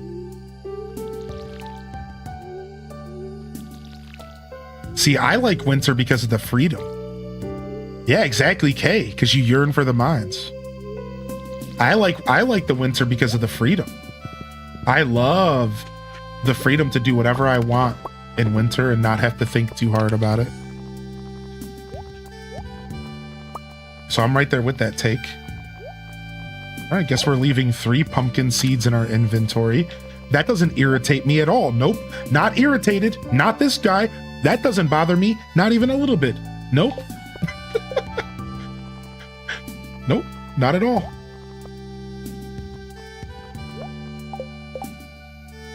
I need scarecrows. Hey, Unitado, you're joining the Discord gang. Yes, we just got some new updates for ACHD, everybody. Animal Crossing Highly in Descent, aka the Island game. I just dropped some major updates. You'll find them in the announcement section of my channel for today's going live post.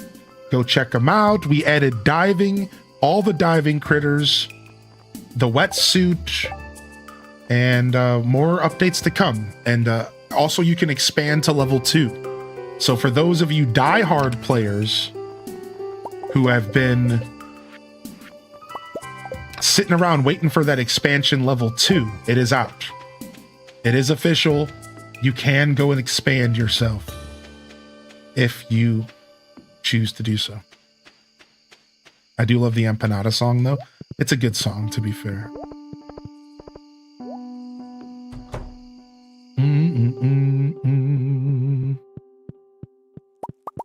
Yeah, winter really does set you free in this game, right?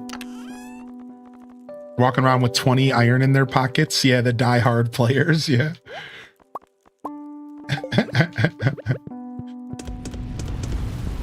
That's right. We have a dedicated player base for ACHD. More stuff on the way. More stuff on the horizon. More content. All right, train station done. We could go there and we could visit Sandy for the first time, but we don't have a ton to do there at the moment because we're waiting for our pickaxe. I didn't get my expansion. Stop playing, not me. That's okay. It's just meant to be a little side thing that you do while you're watching the stream or like in your free time. You know what I mean? It's definitely not meant to be, you know, something you care too much about.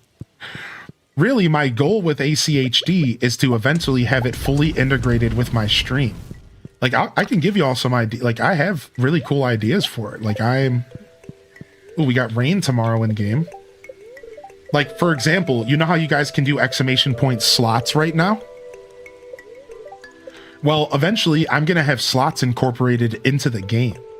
and you're only going to be using you're going to be using your bells from ACHD to do slots, and we're going to be taking the sticks. We're going to be phasing the stick stuff out, right? And then another thing is like, I'm currently working on a mini game where if you have a specific item in your inventory, all right, you're going to be able to activate so I'm putting a Super Nintendo in the game. And if you have the Super Nintendo in your inventory, you're going to be able to activate a game called Desert Island Escape. And then if you activate Desert Island Escape, other players can join you. And then when they join, it's going to be just like a text prompt thing. Like, you'll have 90 seconds to join the game that's activated in the chat.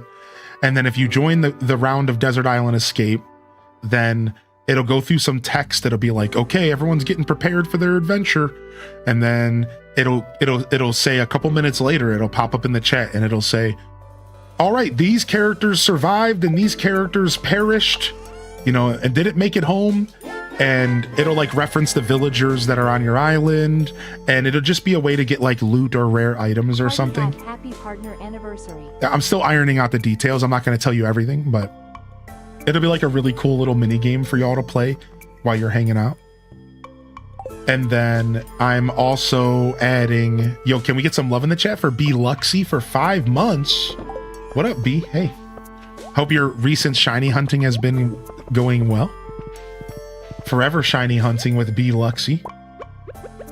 And then I also plan to incorporate it into our everyday chat a little bit further. The stuff like the balloon. Like the balloon was meant to be incorporated into the chat as well. And then there'll be other timer event features that you can access. So it is meant to be something that's like just a part of your everyday experience while you tune in. And then it's also available for those that want to like go hard, I expect your average player of my little text game once a day to do their dailies and then just don't touch it. And then I'm just going to slowly give you reasons to like think about it. It'd be like, oh, I wonder if Celeste is around this evening. I'm going to go check in on the game, even though I've already done my dailies. Or you'll say to yourself, oh, I wonder if Wisp is around tonight. Let me go check. I did my dailies, but let me go see if Wisp is around. Or, for future NPCs and stuff like that. It'll be sick. I'm using the Frontier Farm as a part of Expanded Edition. We're playing Stardew Valley Expanded, and I'm using the Frontier Farm. Have you ever seen Expanded before? Or have you ever encountered Expanded Edition before? All right, let's water our crops. Where's my horse at? Oh, sick! Lucinda just got a real piece of art. No way, dude. Wow. Wow, that's nuts. I'm currently working on a luck system. So I'm going to add some items. Like, you're going to be able to craft a lucky golden cat. And if you craft the lucky golden cat, it increases your chances to get real art. It'll increase your chances to get better loot from balloons, and it'll increase your chances to catch fish. So I'm working on a luck system right now and a crafting system, and that's how you'll get the Super Nintendo. You'll get a lucky golden cat. I'm gonna add a slot machine. That's how you'll play slots. And then I have a couple other ideas for like craftable items that sit in your inventory and then give you bonuses, right? Stuff. I'm also working on adding silver and golden tools. So silver tools are all going to have unique effects. For example, like increasing your chance to catch fish, or for balloons, I have like ideas for silver slingshots, and yeah, it'll be cool. So we'll be adding tools at some point as well. Wait, was there a bunch of real right halves today? Was that more than one? You used the word. Yeah. Was there more than one today? Was that the second real right half today? You donated one earlier? Ooh, nice. There was two. That's crazy luck. I mean, but it makes sense. It happens. It's a 1% chance for any piece of art to be real. So, there's definitely going to be those double up days.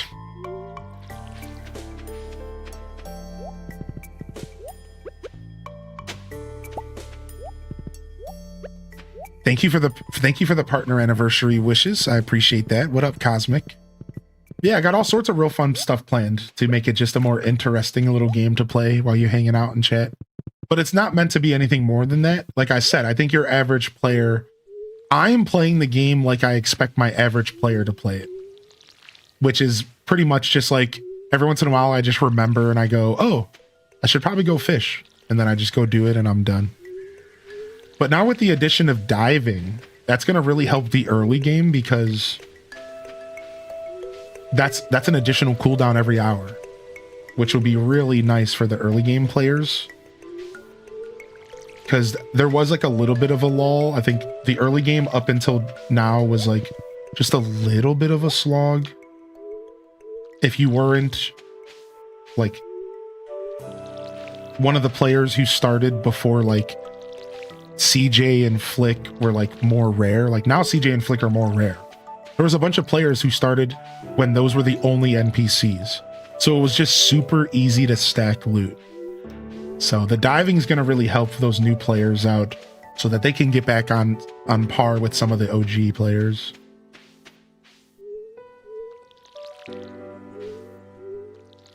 I try to do my daily gathering, selling, and fossils off stream. That's appreciated, right? A little bit of that stuff during the stream is fine, but off stream is appreciated for if you're going to sit there and do commands back to back, right? That's you do that off stream. You do that off stream, you do that in the Discord, right?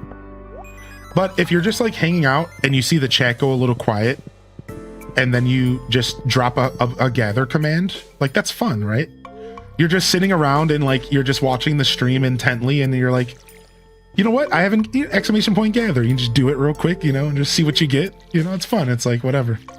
And then you can do all your management, your inventory management and stuff off stream. And then eventually, like way down the road, I'm going to add a third place for you all to play it. And it'll be on a VOD channel. Because I think I'm going to be doing a VOD channel in the future. And a 24-hour VOD channel. And then I'll add the bot to that chat as well. And you'll have even more options on where you play the game. And you could sit back and just watch VODs with other Hylian Descent fans. And just like play ACHD while you're chilling. It'll be cool. Have you reached perfection before? I have. This will be my third perfection run. This will be my third perfection run here. There is. I just did it last night. Oh, did I not put that in the notes? I forgot to put that in the release notes. Yes, you can now do Blathers X, but it's only up to 4.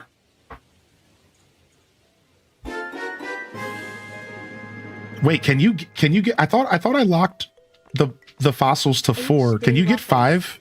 Can you really get 5 fossils per gather? I'm gonna put that in my notes.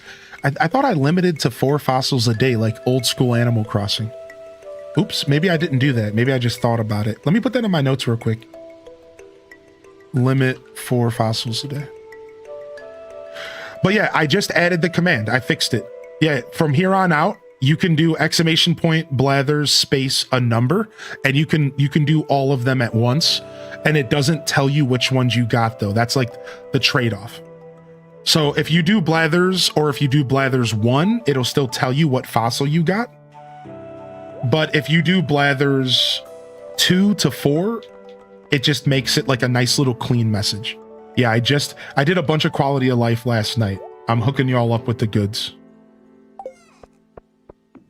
Ooh, you just got to get a Mystic Tree syrup left to ship. Yo, Kaisku, nice. Congrats, man. You're pretty much right there, dude. You got this in the bag. Reposting my message, but I tried to sell clay in ACHD and I kicked out my villager clay. I know, that's a bug fix I'm working on. I know. I know. That's a common bug. It's any villager, apple, clay, or anchovy. Any villager with the name of a food or an item. I have to work on that. That's a future bug fix. It's so funny. You try to sell clay and you kick them out. I'll fix it eventually. I will fix it eventually. I will fix it eventually. All right, we got rain tomorrow. It's so funny. You have to admit that that's really stupid silly. That's really stupid silly, actually. It's so funny. All right, we're going to take a void essence with us, and we're going to go visit the wizard, and we're going to do some foraging for the last day of blackberries as well. Ooh, there's a mushroom right there. Yeah, cherry too. Yeah, we'll fix it. Sorry, y'all. Don't worry, though, because in the future, not only will we be adding trading, this is real future talk. I'm actually adding a secret item soonish called the Nook Miles ticket. It's going to be really hard to obtain, but it's going to allow you to choose a villager to move in. Any villager of your choice. So this will be a rare item that's only obtainable in certain ways, and you'll be able to just straight up choose a villager to move in instead of it always being random. So that is a future update that you can look forward to. That one's not as far into the future as you would think, because that's going to be one of the rewards for the UFO event, and that's also going to be a reward for my minigame, Desert Island Escape. So those will be coming soon. So I'm adding the UFO event here soonish. Oh, he's in his custom basement. Okay. Yeah, so I'm adding two new events to go with the balloon. So the way it's going to work is once a day, a UFO is going to appear in town. And you're going to have only 30 seconds to participate. No, I probably will just do the 90 again for accessibility. But anyways, so you're going to be able to join, and you're going to have a % chance to hit the balloon, the UFO. It's not guaranteed. Even if you're there for the one UFO a day, it's still not going to be guaranteed. And you're going to have a chance to miss it. And if you successfully hit the UFO, you're going to get loot. And you're going to open up a special event that's going to happen the next day in real life. You're going to be able to use a Gulliver command. Normally, the Gulliver command is not going to work unless you do this special event. So if you successfully hit the UFO, you're going to be able to interact with Gulliver the next day, and he's going to give you a rare item. This will be a super exclusive interaction, a very small % chance you actually hit the UFO. And it'll be a fun little nod to like real Animal Crossing. And that's gonna, one of the rewards you're gonna be able to get is going to be the Nook Miles ticket. It's gonna be sick. It's gonna be sick. And then we're also adding Pete. That's right. I'm gonna add a super silly rare Pete event where every once in a while at 9 and 5 a.m. around that time, if everything lines up, Pete is going to fly over instead of a balloon. And only the first 5 people that do exclamation point slingshot are going to get to pop Pete's balloon. And it's actually not going to give you any loot at all.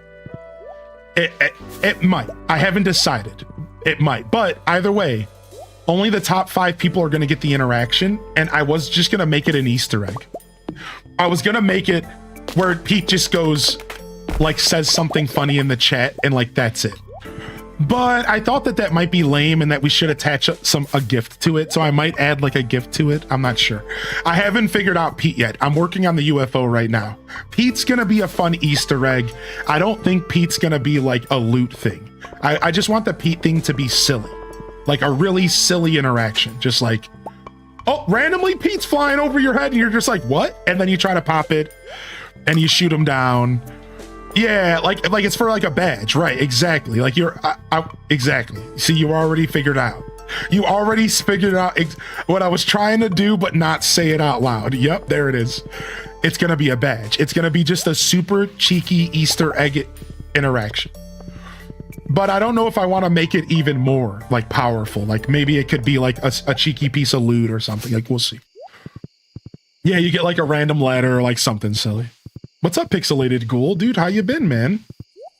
Ooh, nice. I missed my ancient fruit for the day. So yeah, that's the plans, man. We got some fun plans. I actually have a roadmap now. I sound like a real game developer. I'm not, Chad. I'm not. But I actually am giving myself a roadmap so that I'm no longer over. So I started off coding the game and I was just deep in the sauce, learning how to code, and then I took a break. And it was hard for me to build my Steam back up. So I decided, well, the best way for me to build my Steam back up is going to be to have a schedule, like a release schedule, and to know what I'm doing in advance, right? Like the next step, the next journey. So now I have a release schedule finally, and I know like exactly what I'm working on next. And that'll help. So I'm not doing it a ton though. Like I'm going to be real. I'm maybe going to start doing coding like once a week. We'll do a little bit of updates. We'll do a little bit of stuff. That's it. That's the vibe that's going to be like once a week, maybe once every 2 weeks. There might even be times where we go a month without an update. Right now, I'm working on a new villager interaction as well, y'all. So I'm trying to figure out how to set up a daily gift.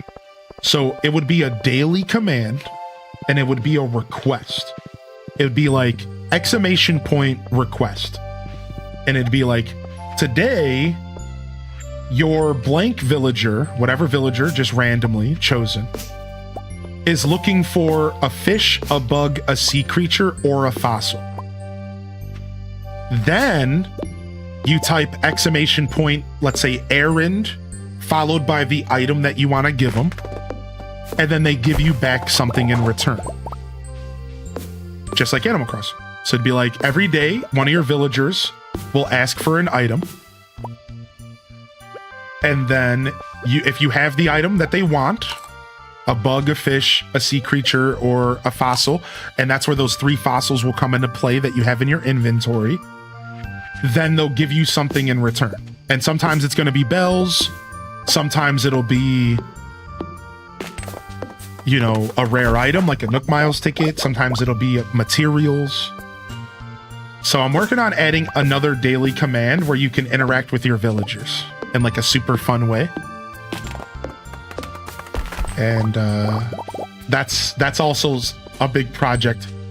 I'm going to call it my villager update because I'm going to try to make my villagers a little bit more interactive in the game, just like somehow. So I'm actually going to be reaching out to the mods to see if they want to give me any ideas. We already have an idea channel and for feedback. So just a shout out to the mods. Like if you're hearing what I'm saying and you're thinking of ideas, you're welcome to go post them. Because I am actively looking for ways to engage with some of this brain fruit that I'm developing. For example, I forgot, like Dazabound had like a really sick idea for something that I completely, and then I forgot. And I'm so sad I forgot the idea. Because I'm like, dude, it was a really good idea. I should have wrote it down. All my thoughts cost 1 penny. I'll pay up.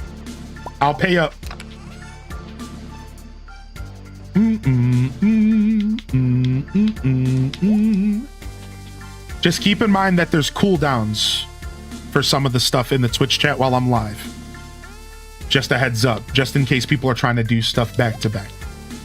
So if something doesn't work in the chat that should, always remember that there's like weird cooldowns in the Twitch chat. You know, sometimes stuff is just broken. But if something is that should be working that isn't, you could probably chalk it up to a bug.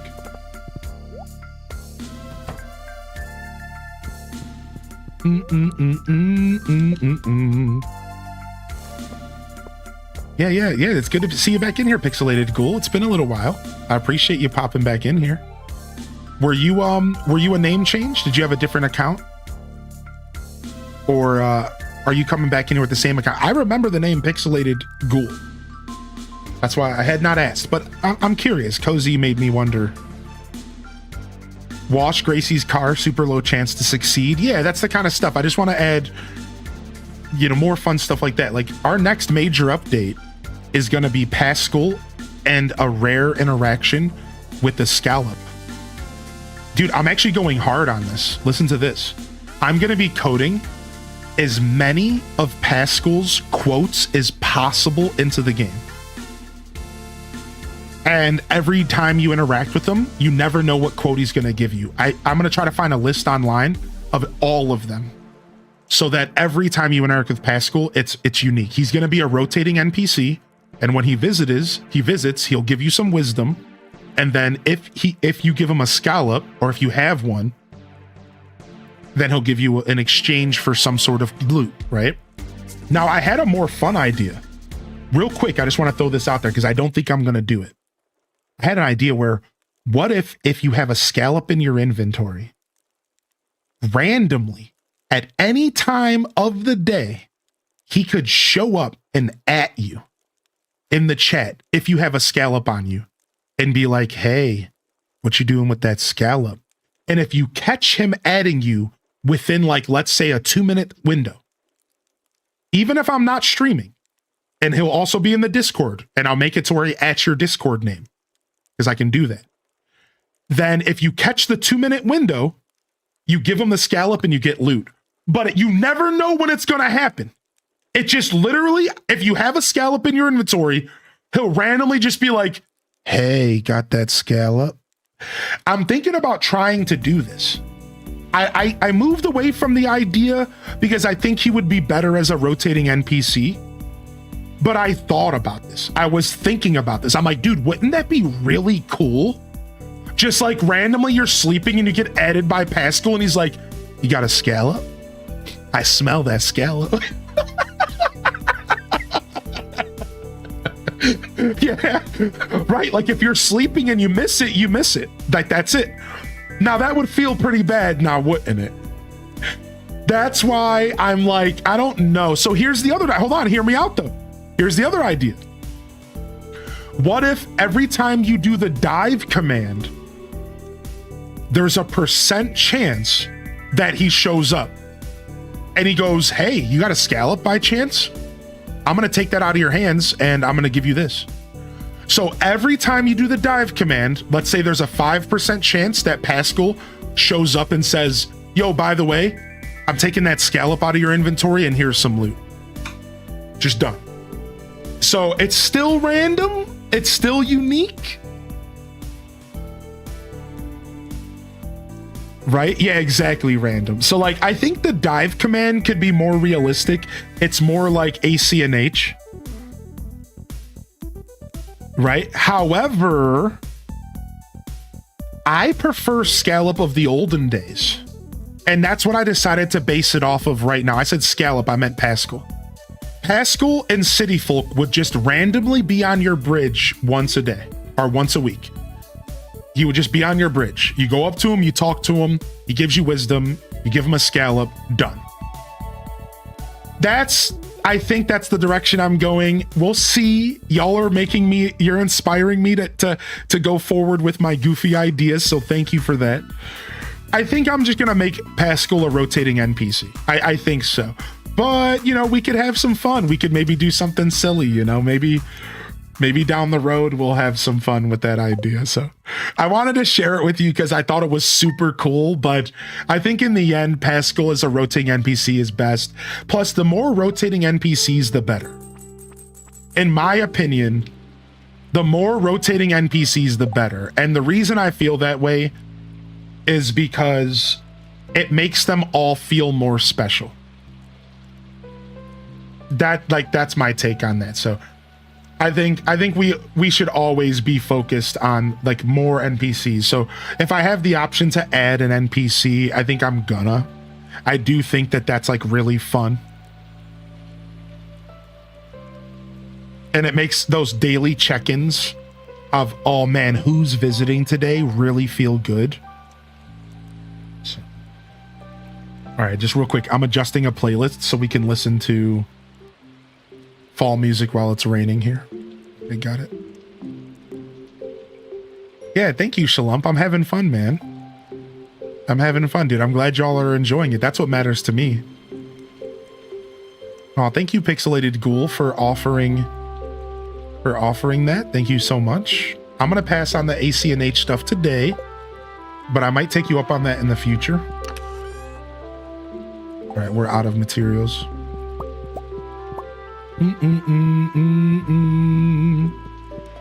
Yeah, just fun little stuff, man. I've been brainstorming hard.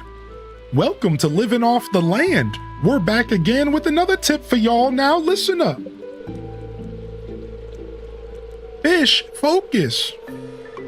Salmon. Salmon return to their spawning ground in fall to lay eggs. That means the rivers are chock full of them. You can find them in fall, so get out there and cast your pole. Oh, we're casting all right. Pascal's a very fun guy. I think so. Oh, we're casting all right.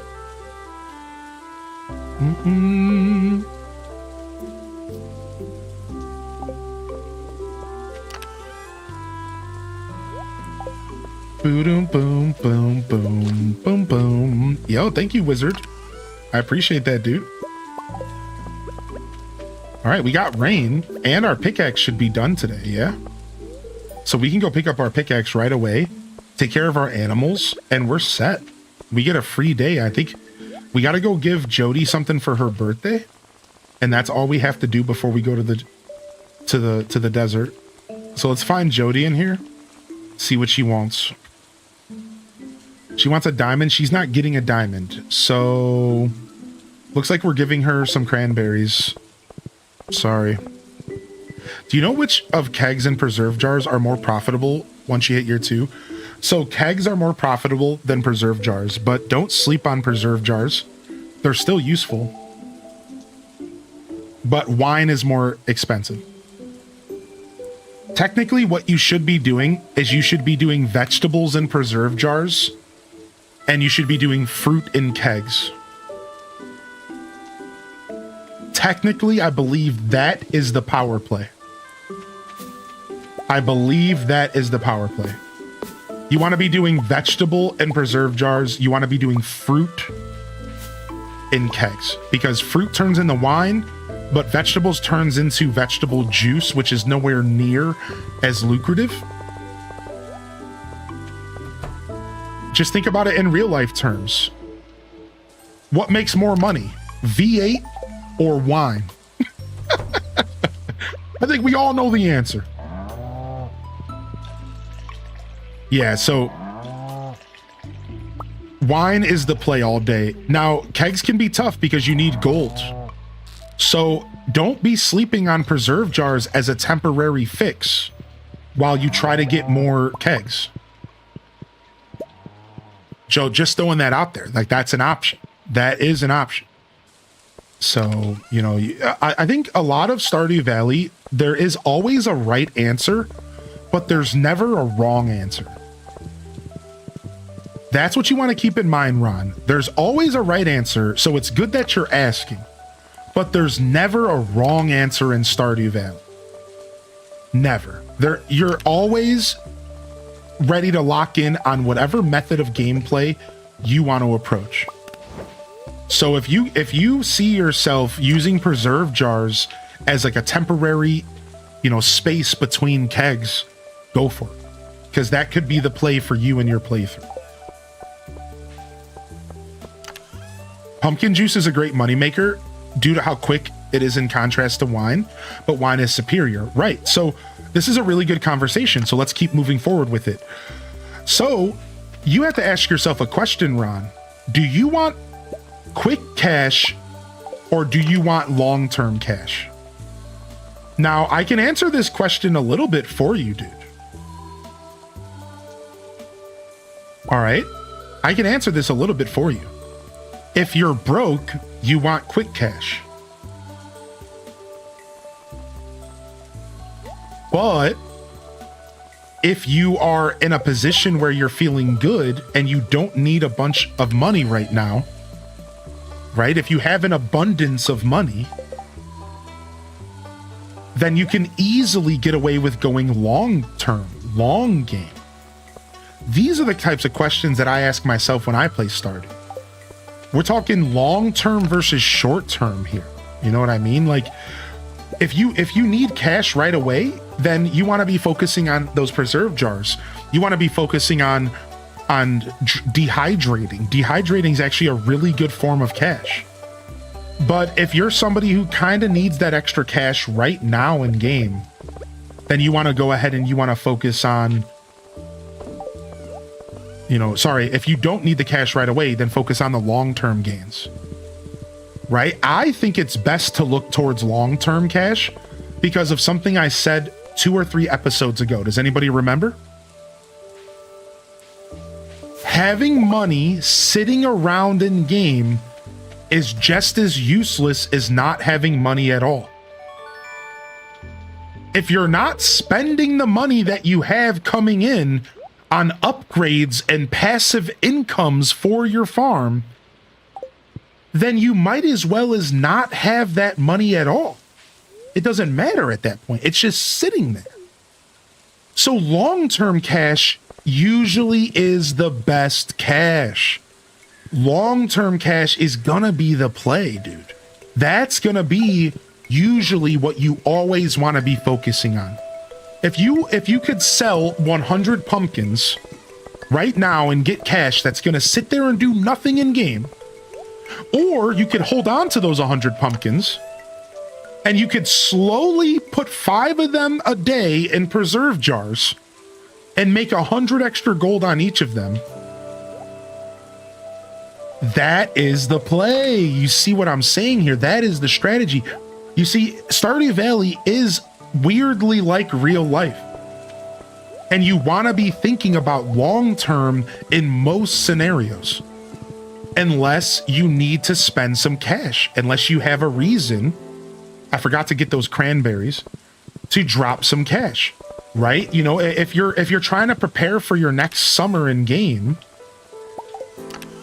then you probably want to go and grab yourself some immediate cash. Dude, I'm forgetting all sorts of stuff. I'm a space cadet right now. However, if you are in a position where it's the start of fall, you have plenty of harvest around the corner. Well, then at that point, why don't you go for the long term? Screw the short term. You're good. You have a whole season ahead of you to make cash for the next season. Chill, B, right? And that's kind of the mindset I think that's going to best get you to answer certain questions when you play this game.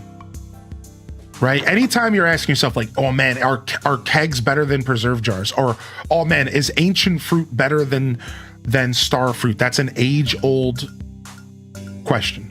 Ancient fruit versus star fruit. Well, star fruit is a little bit more immediate cash. You plant it, 13 days later, you get a harvest done. Ancient fruit takes 28 days to set up, but then after that, you get a harvest every 7. Can you wait 28 days to get a harvest every 7 days that, while has a little bit less value than a star fruit, is better in the long term because you're not planting seeds and watering crops constantly? You know, you basically can just set it and forget it for ancient fruit. Star fruit requires maintenance. Is the more money you make from star fruit worth the maintenance? These are the types of questions, you know, early game versus late game, long-term versus short-term. So I am a big proprietor of hoarding and long-term gains, mostly as a Stardew Valleyer. But there are scenarios or players who do prefer to just get as much cash as possible, to always be sitting on tons of gold so you can do whatever you want at any time. That's also a super valid strategy, right? So let's go ahead and see what Sam's doing for this event. Oh, hey, Hylian. Sebastian and I were just having a little jam session. Oh, I didn't see Sebastian there. We're trying to start a band, but we still don't know what kind of music to make. There's too many possibilities.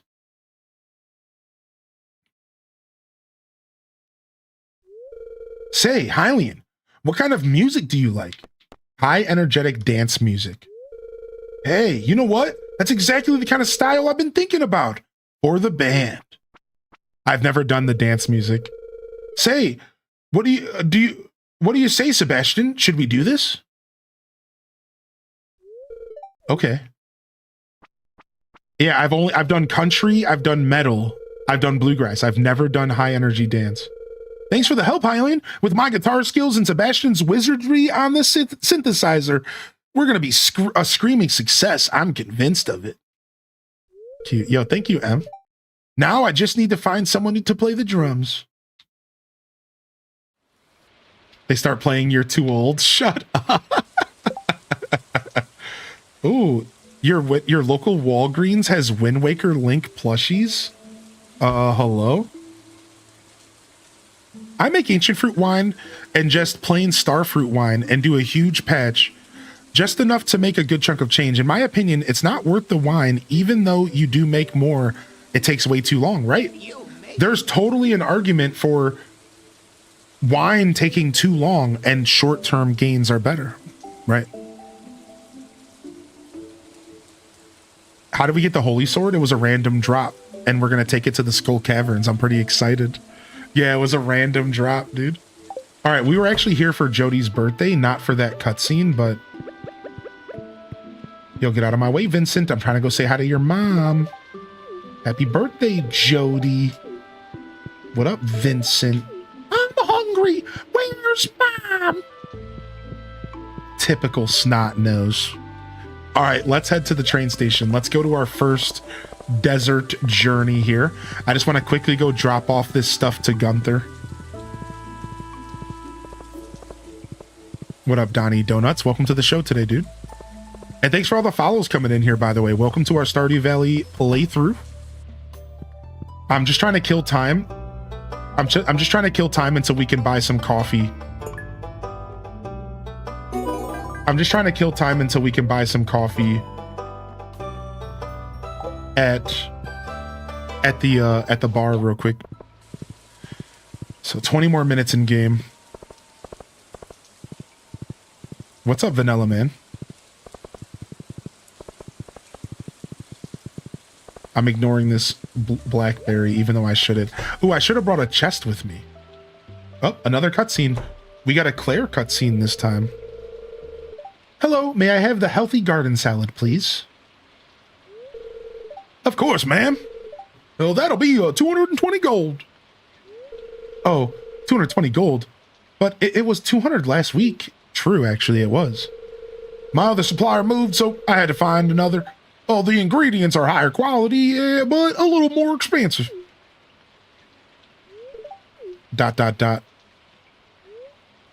Offer to help pay. Hey, babe. Can I buy you a salad? Oh, hi. You're offering to help pay for my meal? Thank you. I promise to pay you back.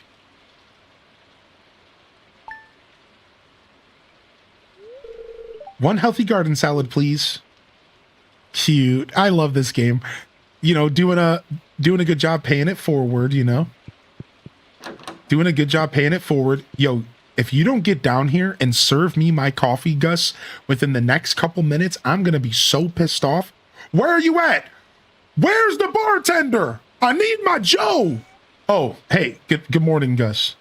You took your fucking time getting down here, buddy. It's 12:30. I thought this place opened at noon. Okay, we just open when we want. We just open when we want. We just do what we want around here. What's up, Natsu? I hope he's walking that slow on purpose. I know that if a customer was demanding my attention, I always move slower. No matter what. If a customer is demanding my attention, I always move slower. Always. Oh, I forgot that the desert's completely changed and expanded. Ooh, I forgot about this, everybody. Look. Look, Sandy is not hidden in the corner anymore. A customer? Hi, welcome to Sandy's Oasis. Hey, you look just like the new farmer that Emily wrote me about. Oh my gosh, dude, I'm gonna marry the out of Sandy, dude. I after seeing Sandy for the first time in over a year in real life, I'm convinced, dude. It's gotta be Sandy. I want my new marriage candidate. I want my new marriage candidate, dude. The Valley's back in service. I'm so happy.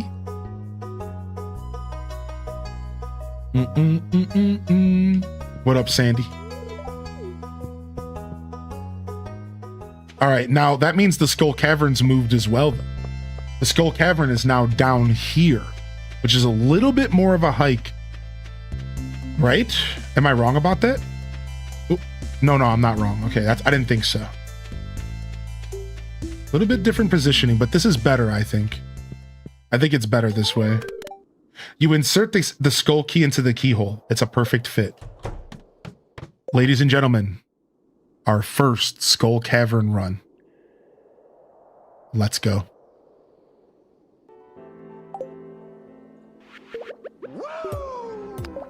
It's not going to be a good run. It's not going to be pretty. I'll tell you right now, this isn't going to go well, but it doesn't matter. We're here for loot.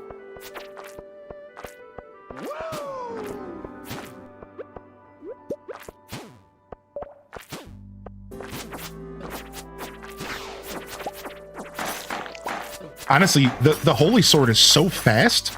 It's way better than the Obsidian Edge, even though it's less damage. It's so fast. It's so nice. Look how long it's taking me to kill this stuff. Oh my lord. I need a Prizzy and I need it now. Holy heck. It's taking me 8,000 years to kill these things. Holy heck, dude. This is gonna be not good. Yeah, I got the Holy Blade off a random drop. Yeah, I don't even know where I got it from. I'm already almost dead. Good thing we got our cheese. Lord Cheeses pleases. So let's go ahead and talk a little bit of lore here about the Skull Cavern. Some of you might be wondering, you know, how this all works. You might be wondering, you know, maybe you have some questions about the Skull Cavern. Maybe you've struggled. So right out the gate, the first thing you should know about the Skull Caverns is that until you get to floor 50, you're not going to really see Iridium spawn. That's the way it works. Floor 50 is when Iridium starts to spawn naturally in a way that actually makes sense. All right, so until you get to floor 50, you aren't even here for Iridium. Not really. Not really. So what does that mean for you? That means that most of your Skull Cavern runs should be about getting to floor 50 as fast as possible, then playing the game like normal. I just got 2 Omnis back to back. Nice. Does that make sense? So your first goal should be to get as deep as possible. If you have enough stone, this is where you bring staircases and you just cheese your way down to floor 50. Then you start mining. I can't stress this enough. If you're struggling with the Skull Caverns and you're struggling to get Iridium, your goal should be to not do anything but get as low as possible. Once you get to around floor 50, you can really begin to start farming. And don't be afraid to use staircases to get you there. Some players, if you're struggling, are going to want to get staircases, and never ignore a shaft. Let me tell you, shafts are the most important thing in a Skull Cavern run. These shafts can drop you from like 3 floors to like 13 or something. And this is how you really skip through the mines. So between staircases and shafts, your goal, look at 15 levels. Look at that. Now it does take a lot of your HP, so be careful and instantly eat some food. You do lose HP. Now we just got really unlucky. We just got a monster floor. These floors are the biggest waste of your time, and these are the floors that you bring staircases for. These are the floors that you bring staircases for, because these will waste your time. Like, we're done. We just got cooked. We are stuck, and we are going to be here for a long time killing these monsters. If I had some staircases, I could just skip right past this and not even do any of this. So next big tip, always save a staircase for a monster floor. Now, monsters aren't completely dead weight because they can drop prismatic shards and they can drop iridium ore. Purple slimes have a chance to drop iridium, which is nice. So they're kind of worth it to fight sometimes, but it's a waste of time. It's just always a massive waste of time. Same thing with the spiral floors. Yep. So your goal is to get down to that 50th floor before you really start paying attention to what you're mining. Once you get to floor 50, you could start to work some mining into your, start to pay attention to basically what you're farming up. So I'm going to try to get these guys in the corner, because if I get them in the corner, they're a lot easier to kill if they're up against the wall. You see this? So every time you're fighting slimes, your strategy should be to get them in a corner or up against the wall. You see? Because now I can just spam the attack button and I'm not taking damage.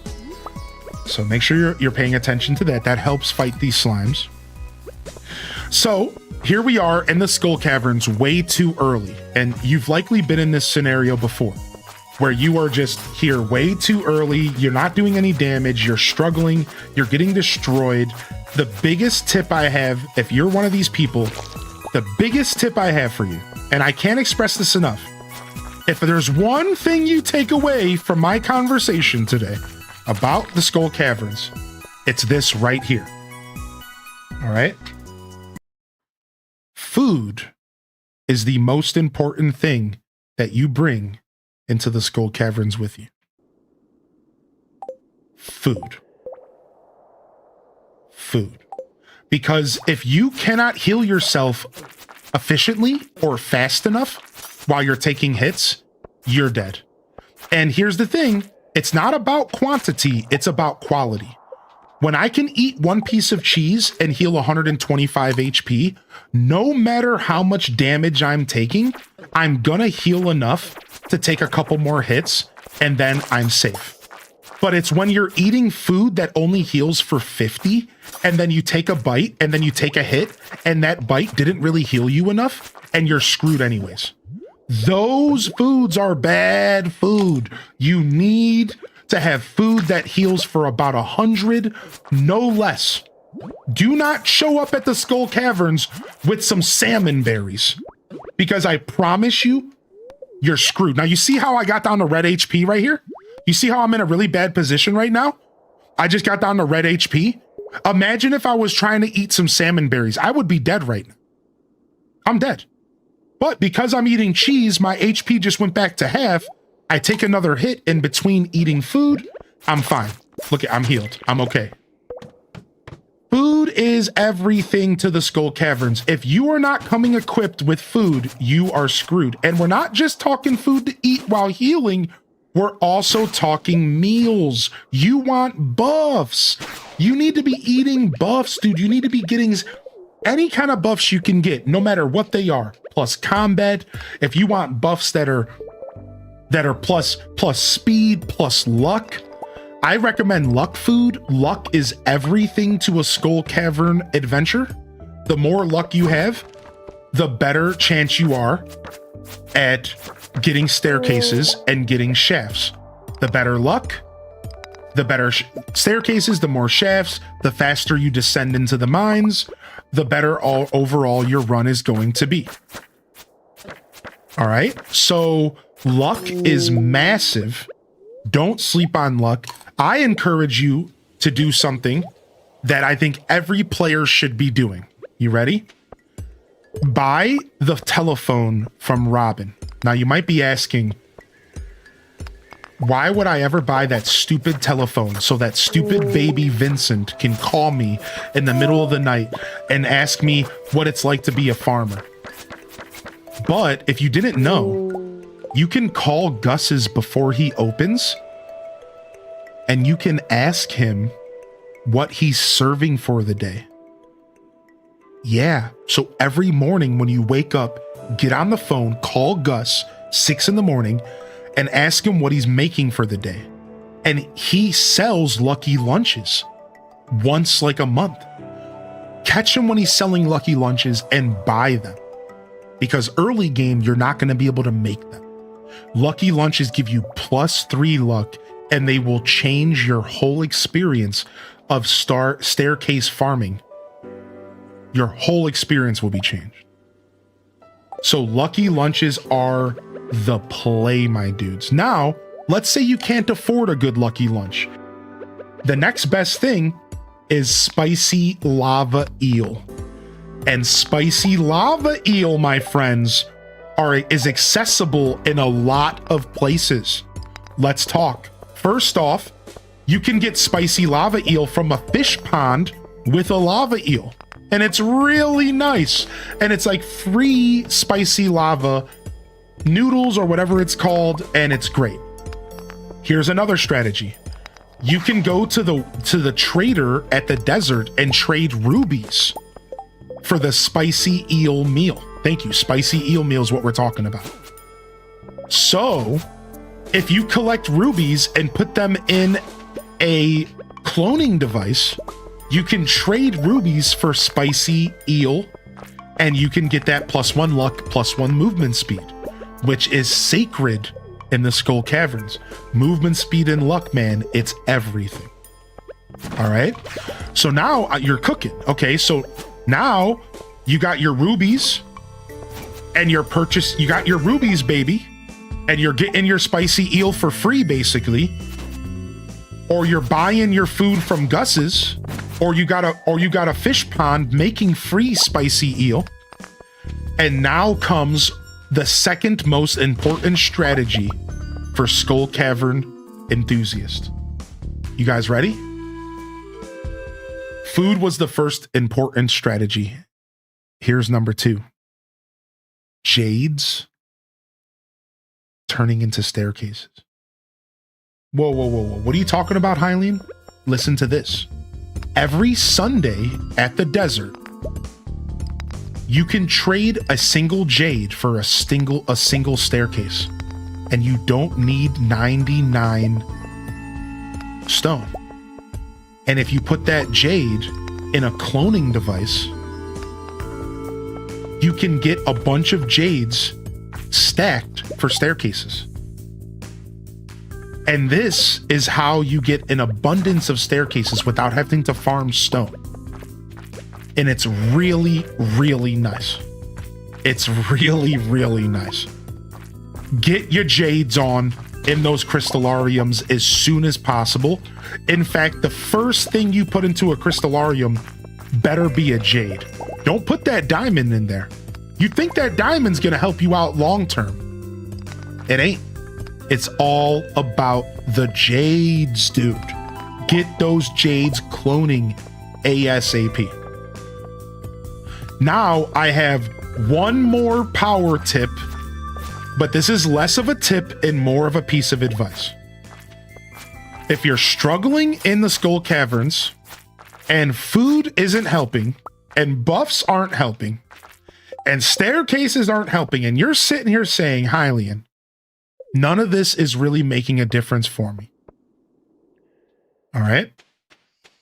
The final thing is your gosh darn weapon. It's your weapon.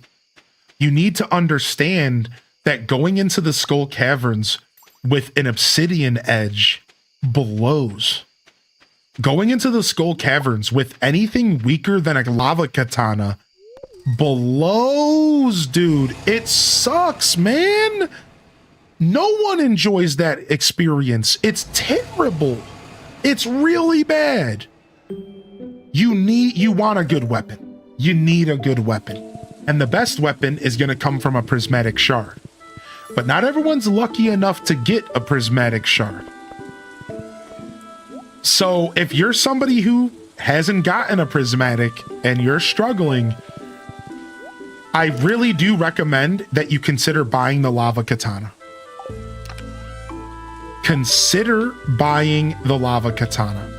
It sounds terrible. It sucks to be spending money, but I can't express enough to you how much better the Skull Cavern run is if you have a real weapon. If you have a real weapon, it's not at all as bad as you think it might be. It's not, dude. A real weapon makes all the difference in the world. So I encourage you, if you are stuck and you're trying to beat the Skull Caverns and you're struggling, and all the tips I just gave you aren't really helping, your problem isn't the tips. Your problem is you're probably using one of the worst swords in the game, and you're trying to fight endgame content. You need to realize that the Skull Caverns is end game content. You are not meant to be there early. You are not meant to be there with a weak weapon. You are not meant to be there farming without a ton of experience and without being in a position in the game where you can handle yourself in the heat of the Skull Caverns. Good food, good weapon. You need to be in a good position.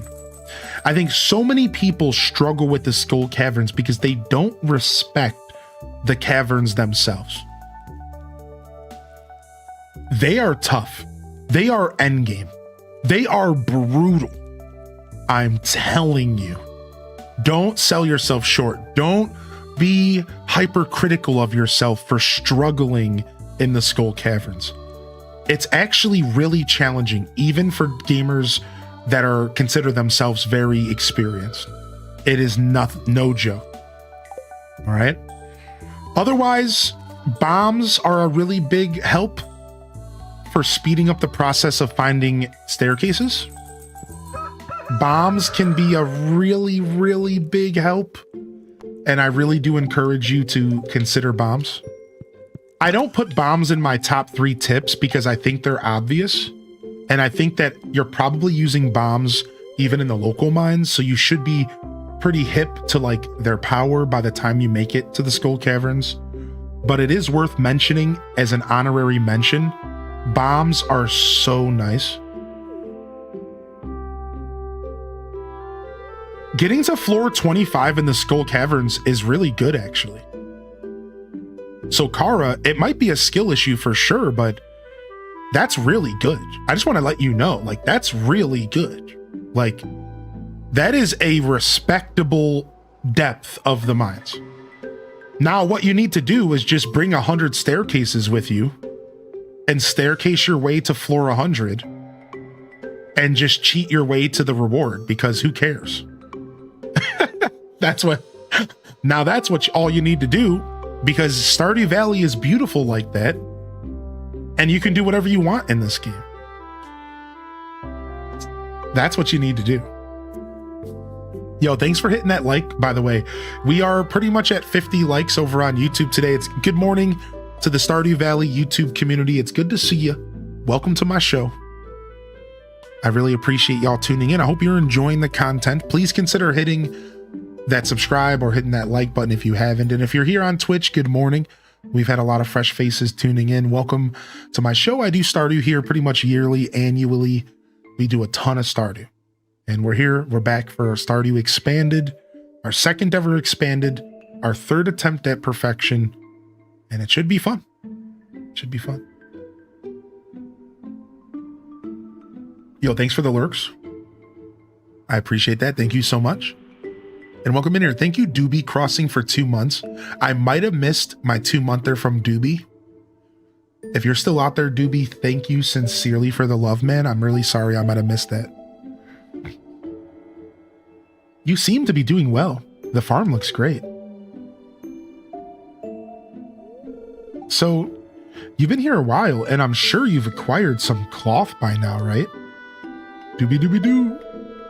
Well, did you know that you can use cloth to tailor all kinds of clothes? All you need is access to a sewing machine. And I happen to have one at home. Feel free to swing by and use it anytime. So we can make ourselves some Zelda adjacent clothing, like a Link's hood or something, I think. I think so. I think we can make ourselves a Link's hood. I think one of those exists in the game, like a tunic hood. I just got to go figure out the recipe. All right, fried calamari.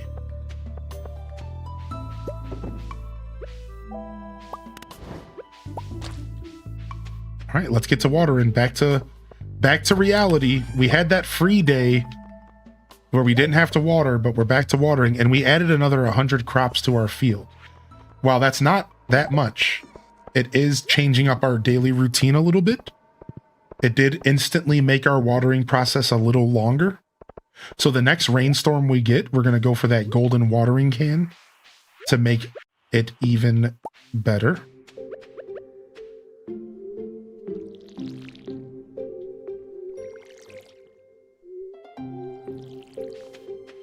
She should be watering from the other side. Do do do do do. You're making me want to play. Yo, how you doing today, Exhaustion? Thank you, Stick. Dude, holy heck, legend. Stick Q, baby. What up, dude? Thank you, man. 6 years a partner, 7 years of streaming this April.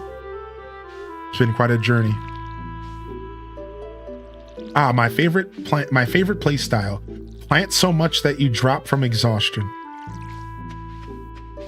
Oh, you know what? I might be able to craft some more sprinklers. I have been collecting a lot of gold.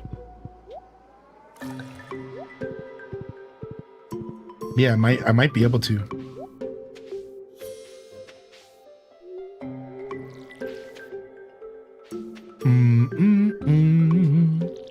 Going to the DMV. Wish me good luck. Good luck, homie.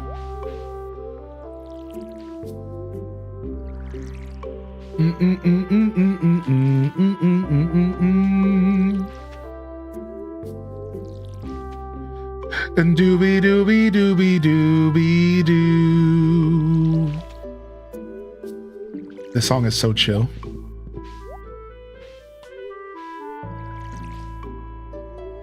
What's the longest playthrough of this game? I've done 6 years, I believe. I think my first farm was like right at the end of year 5. I've never gone any further than that. What about you, chat? I think my furthest run was 6 years. In game, like basically 6. I was like right around the end of year 5. On stream, the longest run we've done is also year 5. Our first ever perfection run, I think, took a full 5 years in game. I'm pretty sure, if I remember correctly.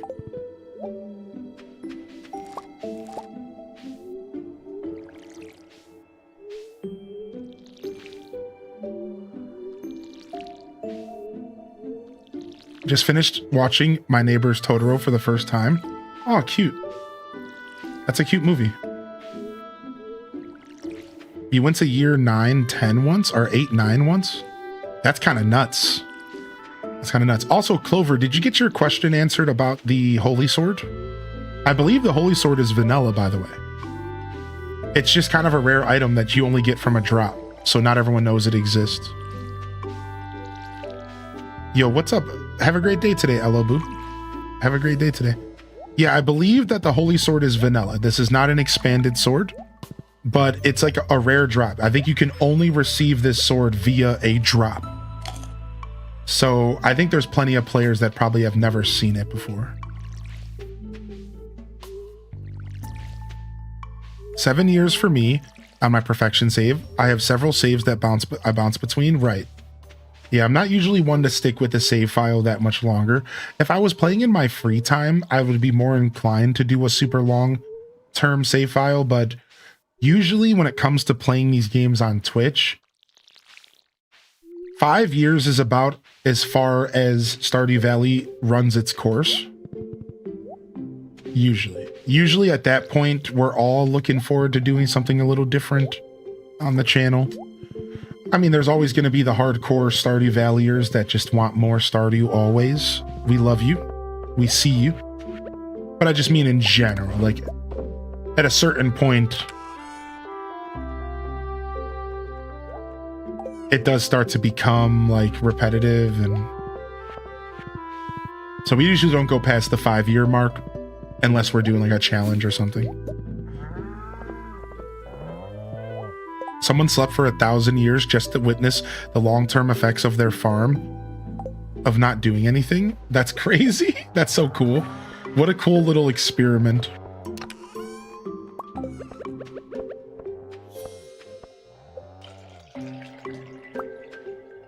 You tried to delete the drops command and it wouldn't let you? What is the drop?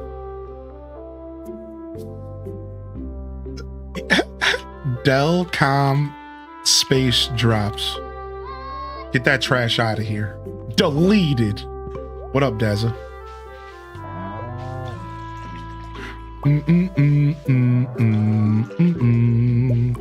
Da-na-na-na-na-na-na. Oh wait, Daz is here.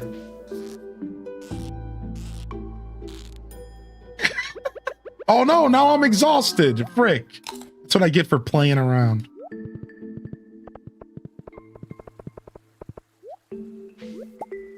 All right, let's just go to the traveling merchant and let's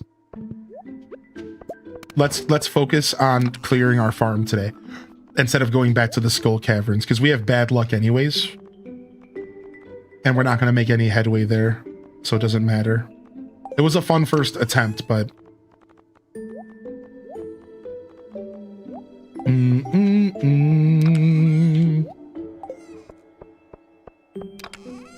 karma, yeah, instant karma.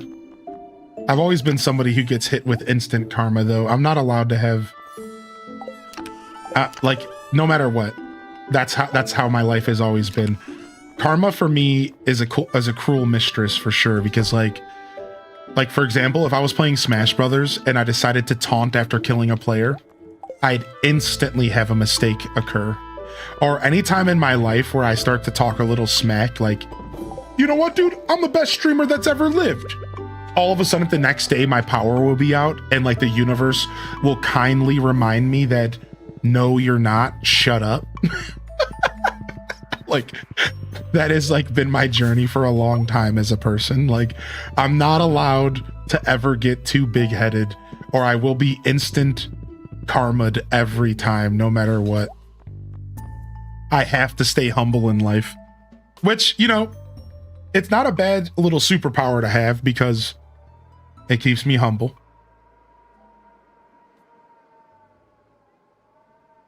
Don't get penisy, kid. It keeps me humble, you know.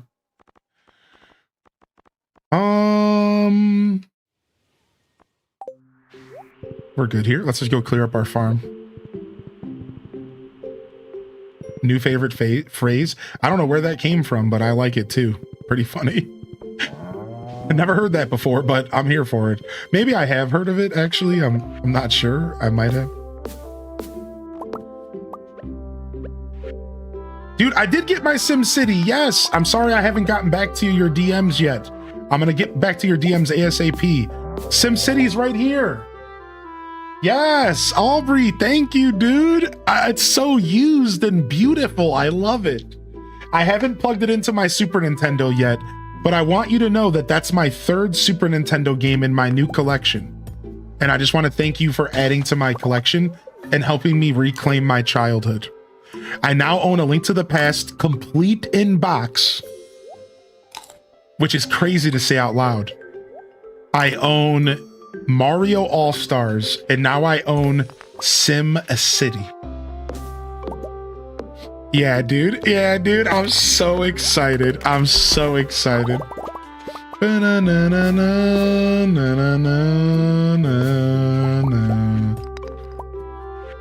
I'm so mad that I passed up not buying Teenage Mutant Ninja Turtles in Time. When I bought the Super Nintendo, I didn't want to spend too much money, and I passed up on Turtles in Time.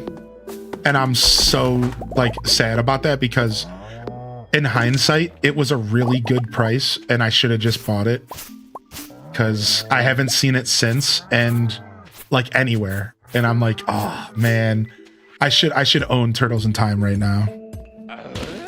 There it is. There it is. Don't forget with Perfection, you have to purchase all the rare crows. I did forget about that, actually. Thank you.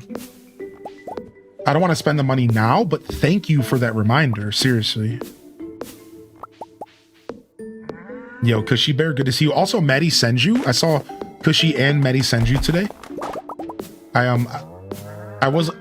The past, like, hour, I've been kind of missing people rolling into the stream and not doing my good mornings as well. So if that sounds like you, I apologize. There's a Turts in Time with the Blockbuster sticker for 33 with free shipping. That's not terrible at all. Wow. You know, I like to kind of get that, like, on that. Thank you for that. I'm okay. I kind of like, there's something weird about buying old games in person. So, like, I know I just complained about not having it, but now that I don't have it, I'm kind of okay with just like it kind of happening organically. Like the next time I'm in a resale shop, like that's what happened, dude. I bought Mario 64, Pokemon Stadium, and Diddy Kong Racing because I just so happened to be at the store and they were there. And I was like, you know what? This is fate. Yeah. So like, I'm okay with waiting on that one. I don't necessarily need to own Turtles in Time. Now, maybe my mind will change in like a couple months, but yo, does anybody want to do a quick Google search for me and find out if Diddy Kong Racing has a battery save in it? Can anybody just look that up real quick? Does Diddy Kong Racing for 64 have a battery save function?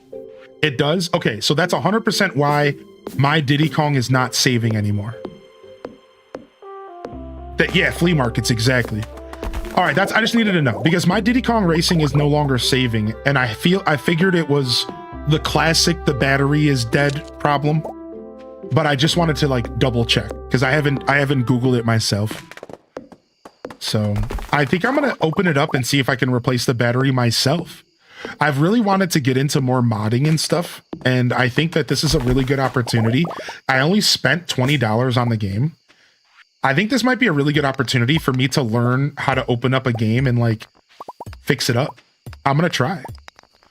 If you have a save on the controller, would that work? See, I don't think so, but I do have some save packs and I'm gonna try. I have yet to try that. I think, unfortunately, the save packs for Diddy Kong Racing is only for your Ghost time trial stuff. And they made it to where it was separate, which sucks. So I think I'm kind of screwed in that department and I do have to fix the battery. But, you know, fixing those batteries, I hear, isn't too bad, right? Sometimes they have like a cover and you have to desolder it and resolder it. But other times they don't have like a cover and you could just literally pop the battery out. So I'm going to have to look into it and see what I need to do. I don't have a soldering iron or anything, but that stuff's not too expensive. I'm actually wrong. I'm wrong. It uses an EEPROM to save, which is unlikely to die. You might be able to clean the contact comb. EEPROMs last for 50 years. The memory pack only saves time trial info. So I might have a chance to just clean it. Oh, so we might have been wrong because a lot of 64 games do use those batteries. But I might just be able to clean it. It might just be that it's dirty. Yo, how you doing today, Lunatra? Heck yeah, I remember saying your name. What's up, Lunatra? Yeah, hold on. Let me go grab it real quick and see how dirty it is. Oh no, my green screen's set up. Oops.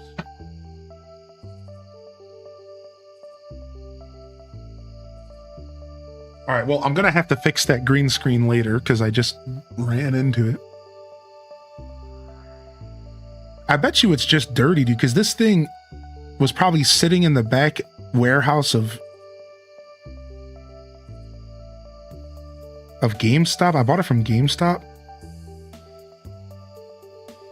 I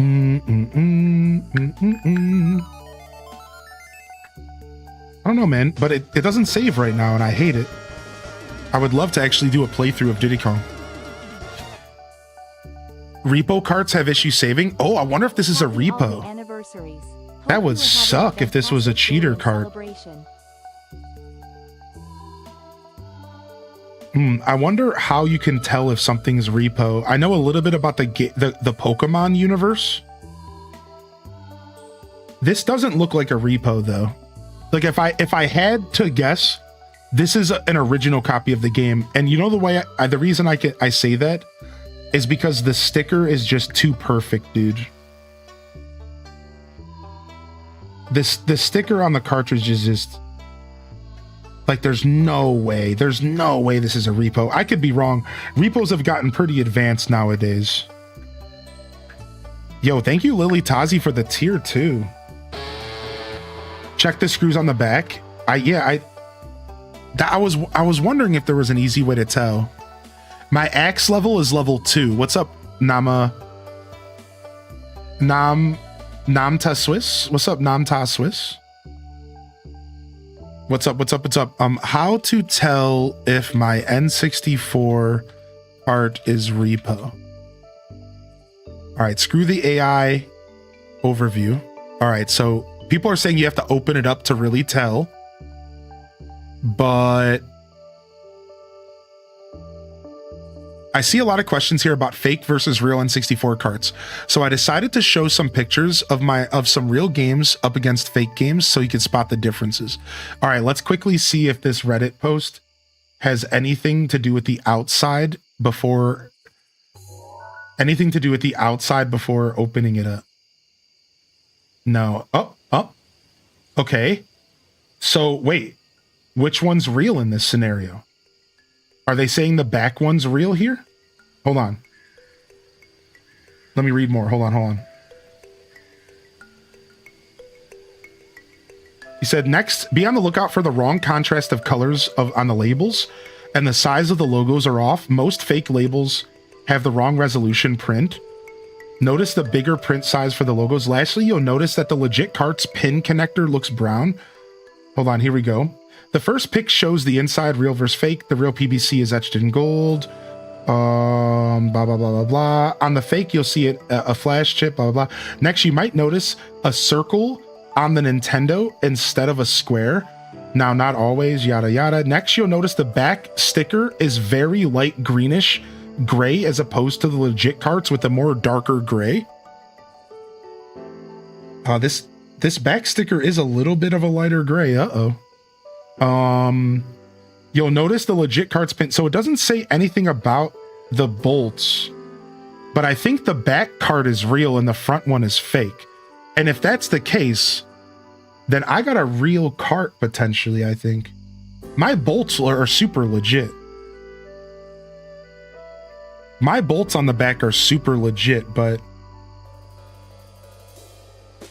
my Nintendo logo doesn't look as strong. My Nintendo logo doesn't actually look as good. Dude, this might be a fake cart. Does it have the dot over the eye? Yes. Oh, is it supposed to be a circle or a square? Oh, what do you think? Is it supposed to be a circle or a square dot? Hold on. It's supposed to be a square? It's supposed to be a square? Dude, I got a fake cart, I think. It's so hard to tell, actually. Should it be more obvious? I don't have my phone. I can't tell. Hold on, I need more light. I can't tell. I think it is a circle. I think this is fake.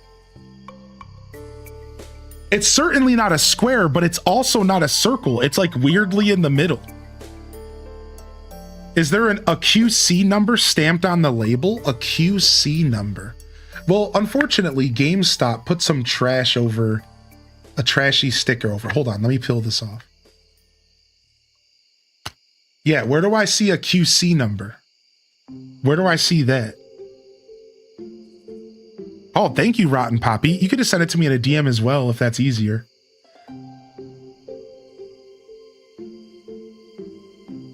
Yeah, I guess the Diddy Kong Racing sticker could be fake. Would be an impression anywhere on one of the labels. A QC. A QC code. I have US patents. I have a bunch of nonsense about Nintendo. I have an NUS USA / Canada 1 made in Japan.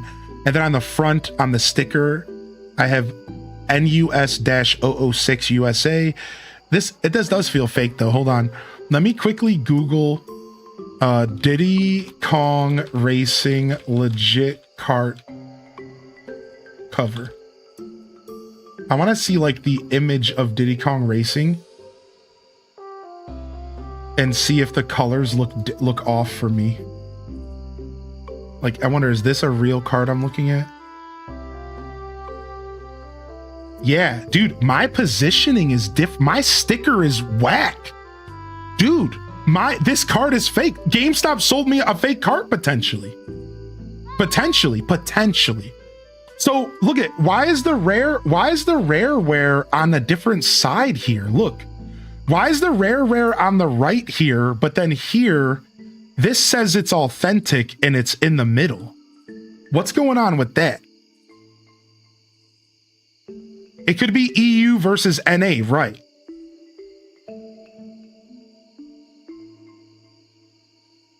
I think my cart's bad. The second one looks odd. Yeah, I think my cart might be wrong, dude. Oh, you're right. Because see, this is Europe versus America. So I want to match mine up with the kids to adults. It looks like I might have a European copy. I don't know. Because like, how is this game rated 17 mature? And then it's rated kids to adults here. Like, what country rated this game mature? Like, what country rated this game mature? I would give that up to UK to do that, to be honest.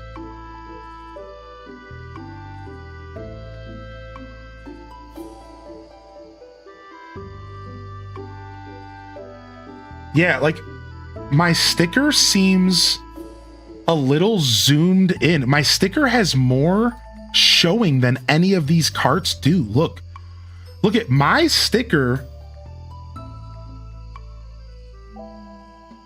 My sticker doesn't have these balloons in the picture. Dude, my sticker doesn't have balloons on the corner, but every other picture that we're looking at has balloons in the right corner. But I don't. I have nothing. There's nothing there. It's like it's really zoomed in or something. Yeah, there's no balloons in my picture. It looks fake. Yours is the KO. You have the KA one. Does yours have balloons in the corner? Right here? Is there like 3 little balloons in the corner right here? Officer Jennifer? Okay, Rotten Poppy also sent theirs. Hold on, let me go to my DMs here. Hold on. Okay, we got some legit photos from Rotten Poppy as well. Look at the balloons. Look, balloons, KA. This is not, dude, this is fake as frick. I got a freaking fake cart, dude. Rick, I got played, dude. Take that ish back. I wonder if I could. I wonder if that's doable. Dang, I got played. I didn't even think about it when I was buying it because you only really hear about this stuff real bad for Pokemon games and stuff that sells for really high value, right? Like this was like a $20 game. So like, I didn't think that somebody would be repoing a $20 game. Like Diddy Kong Racing isn't expensive at all. Like this is a very cheap game. This is for sure a repo.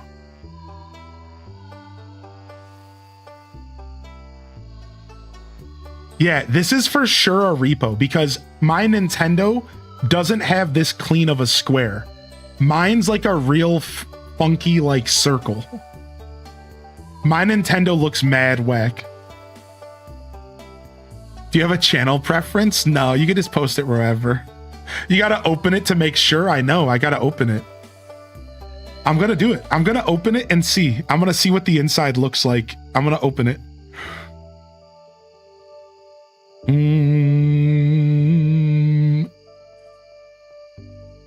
If you can open it, yeah, I'm gonna open it. I'm gonna open it. I gotta figure out if I have a screwdriver that works for this. Yeah, I might. I have a set of bits. I just don't know if I have the right bit. I have a set of bits though, for sure. I would go grab it all right now, but my tools and stuff are unorganized. So I'm like not sure how easy it's gonna be for me to find those tools. It's in game discussion.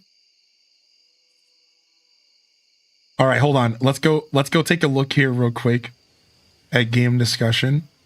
Let's get another opinion. Dude, I can't believe I got. This might be the first time I've ever gotten got by a repo. Dude, I so got. Dang. It's all too glossy. It's all weirdly glossy. All the stickers are like weirdly glossy. You could tell that they were like trying really hard.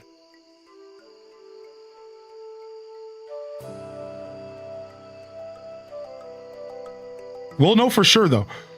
We'll know for sure. I do have the right screws on the back. So if this is a repo and not just like maybe some later version or something, they did a really good job because it has the screws and everything. It doesn't have the stamped numbers, but I'm not sure if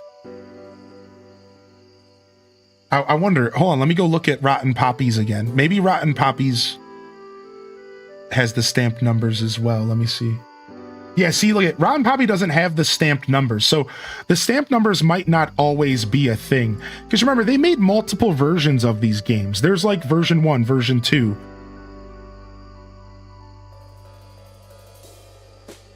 All versions of carts have the balloons. Yeah, except for mine. I've been had. Where's my balloons? Where are my balloons? It'll cost GameStop more money if you dispute it than them refunding you. Highly needs a GB operator. Yeah. Where are my balloons? Where are they at? Hold on. Now I want to go look at my other games really quick. Hold on a second.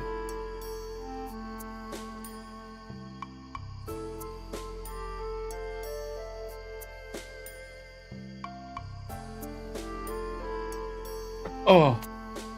All right. Let's just take a quick look and see if I have any other phonies out here. Okay, Square Eye in the Nintendo. My Kirby Crystal Shards is legit. My EverDrive. Screw Nintendo, I suppose. All right, I think that my Beetle Adventure Racing looks pretty legit. I think we're okay there. All right, my copy of Animal Forest. The English reproduction is literally a reproduction. We know that. All right, my copy of Forsaken 64 looks mega legit. It even has the stamped numbers in the back. Sick, we're good. All right, Pokemon Snap looks mega legit, beat up. Looks like some kid nutted on it. You know that's how it's legit. All right, next. My super beat up copy of Gold Cartridge Ocarina of Time looking mega legit. We're good. I got a legit copy of Ocarina. All right, we got Pokemon Stadium, property of Blockbuster. That's how you know it's OG. It's literally got the Blockbuster sticker on it. So we're good. The back looks legit. The eye is a square. And then now let's find out if my copy of Mario 64 is... This is the one that I'm actually the most worried about. Here we go. It looks safe. It's a little ratty. It's a little tatty. It's actually gray. It's got the square. It's got the screws. I think I have a legit copy of Mario 64. The only one that has come into question today is the freaking Diddy Kong. Even the cart looks fake. Like when I look at the carts next to each other, it looks like cheaper plastic. Like that's the thing that's like really funny. It's got that grayish green look, just like they said, that gray green instead of that dark gray. Like look at the difference. Look at the difference between the sticker colors. Can you guys tell in the camera? Hold on. Look at the difference between the sticker colors on the back. This is legit. Look at this one. Green, light green. Look at it. Fake. Fake as heck, dude. Look at that. Mega fake. Like this is for sure a fake copy of a game. No, I'll go to GameStop. I'm going to go. I might even go today. I'm kind of pissed. I might even go today. I might actually take a cab up to the GameStop and be like, y'all sold me a reproduced copy of the game. I should still have the receipt. Hopefully I do. But even if I don't have the receipt, they track your sales in their accounts with the point system. So I might be able to talk my way into some sort of like store credit situation or something, because I clearly earned points on the day that I purchased this.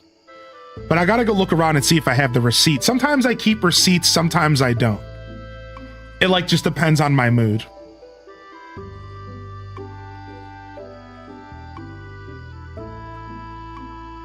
I would say it's a fake cartridge that doesn't save rather than a repo cart. Yeah, that's what I was gonna do. I was gonna just go into them and be like, my game doesn't save, and I did research and I think it's fake, and you guys sold this to me. So what can we do about this? You know, I'll try to be kind.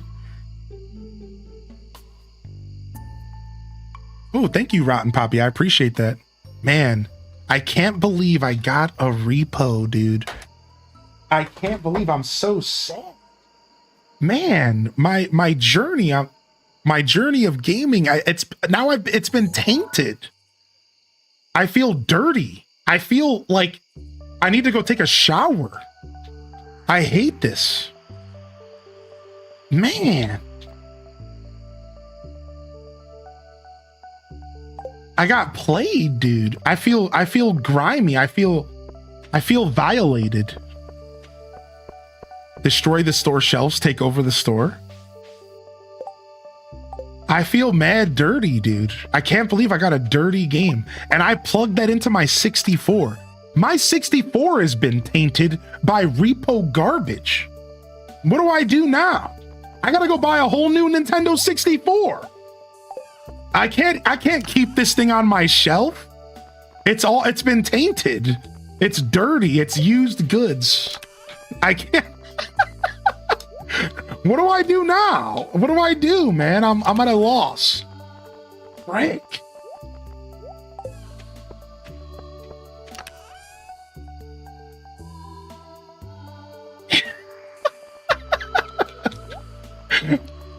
Gosh darn it, dude. Ugh, grody.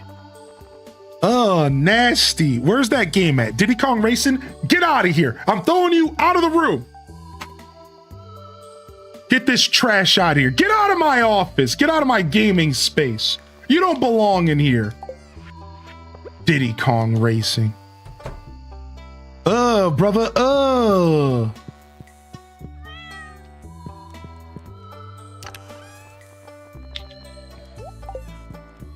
I legit threw that across the house, by the way. In case somebody didn't catch that. Repo just means reproduction. You'll hear it in all sorts of different spaces on the internet. It just means like a reproduction copy. Yeah, the balloons, and then also the Nintendo logo on the back was how I figured it out. Now you have one to destroy when you inevitably get mad playing the real one someday. If they don't refund you fully, file a dispute with your bank. Advice from your local chargeback queen. Dude, I love that. As someone who mostly listens to stream, I appreciate you confirming the yeet. Yeah, that was full on yeeted. Yeah. There's probably a dent in my wall over there. We full on yeeted there. Crazy, dude. I wasn't expecting a repo cart, dude. Man, imagine this whole conversation started because I just so happened to ask why my Diddy Kong Racing wasn't saving. And here we are, 15 minutes later.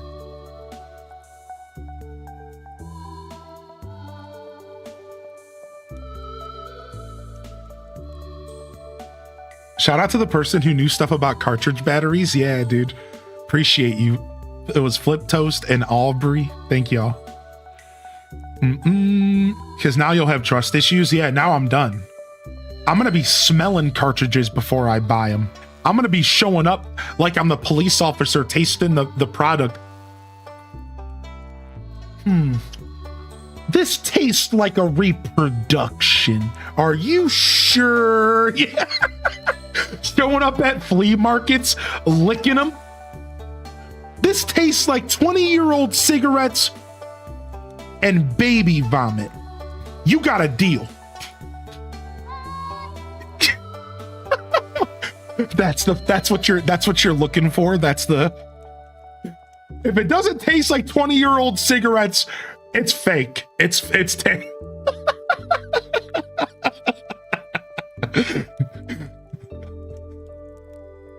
Hey, thank you, Aubrey. Thank you so much. Do N64 carts taste the same as Switch ones? No, that was before. You can't fit an N64 cart down your throat. So Nintendo didn't feel the need to make them taste disgusting. You can't. Challenge accepted. So you don't need it. These ones don't taste bad. Now, I wouldn't know from personal, I'm not speaking from personal experience or anything. I wouldn't know. I'm just saying. You don't know my throat. Oh my Lord. I don't, and I don't intend to ever find out. Nope. You know what? This conversation has gone off the rails like Mag Love Mike in Animal Crossing when Tangy tells me about her favorite show. I'm out of here. I'm out of here. This has gone off the rails. We're done here. Thank you, Lily Tazi, for the tier 2. Thank you, Lemons and Limes, for the 34-month Prime as well. Thank you, everybody. Thank you. We're going off the rails. Hylian arrested for licking game cartridges. News at 10. New sub goal, taste test N64 cartridges on stream.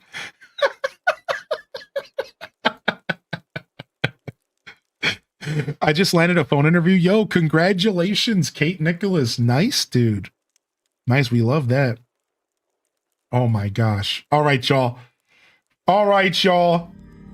I'm out of here today. I'm taking a shorty today. Whoa, that was way louder than I meant for it to be.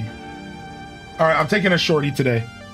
I'm in a weird mood. I think I'm feeling really restless, and I think I just want to go take care of some stuff. Continue my journey of working through projects around the house. But I'm happy that we were here celebrating the beginning of our Twitch anniversary. We'll be celebrating tomorrow. Officially, the 26th is my partner anniversary. And then we will be doing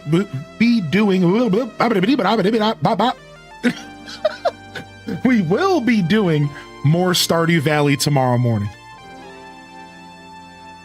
We will be doing more Stardew Valley tomorrow morning. All right. Today was your 1-year anniversary at your new job, dude. Nice. I'm glad it's been working out, dude. All right, we're gonna go do a raid. All right, let's go ahead and get out of here. We're gonna fade out with the raid out, and we'll be back tomorrow. We have a pretty long stream planned tomorrow, by the way. We have a pretty long stream planned tomorrow, so come on by for that. I should be here for most of the day as we celebrate 6 years of partner and 10 years of Stardew Valley. It should be a pretty beautiful journey, so look out for me well into the afternoon and evening, and we'll be back doing our thing here. All right, we're gonna go and visit the lovely Simply Press Start today, I think. Let me go see who else is around here real quick. All right, let's go visit Simply Press Start. They're doing some what are they doing? Let's go check. They're doing some Collector's Cove, which I don't even know what that is. Some Collector's Cove. We're gonna go visit their universe. All right, everyone, this is Highly in Descent, signing off from another wonderful Hyrule Gaming Group production. If I don't see y'all here tomorrow for the Stardew birthday, as well as the Twitch 6-year partner anniversary celebration, if I don't see you, I'll see you when I see you, fam. Don't forget to game on, and of course, as always, peace. Wrap it up, and on to the next episode. Peace.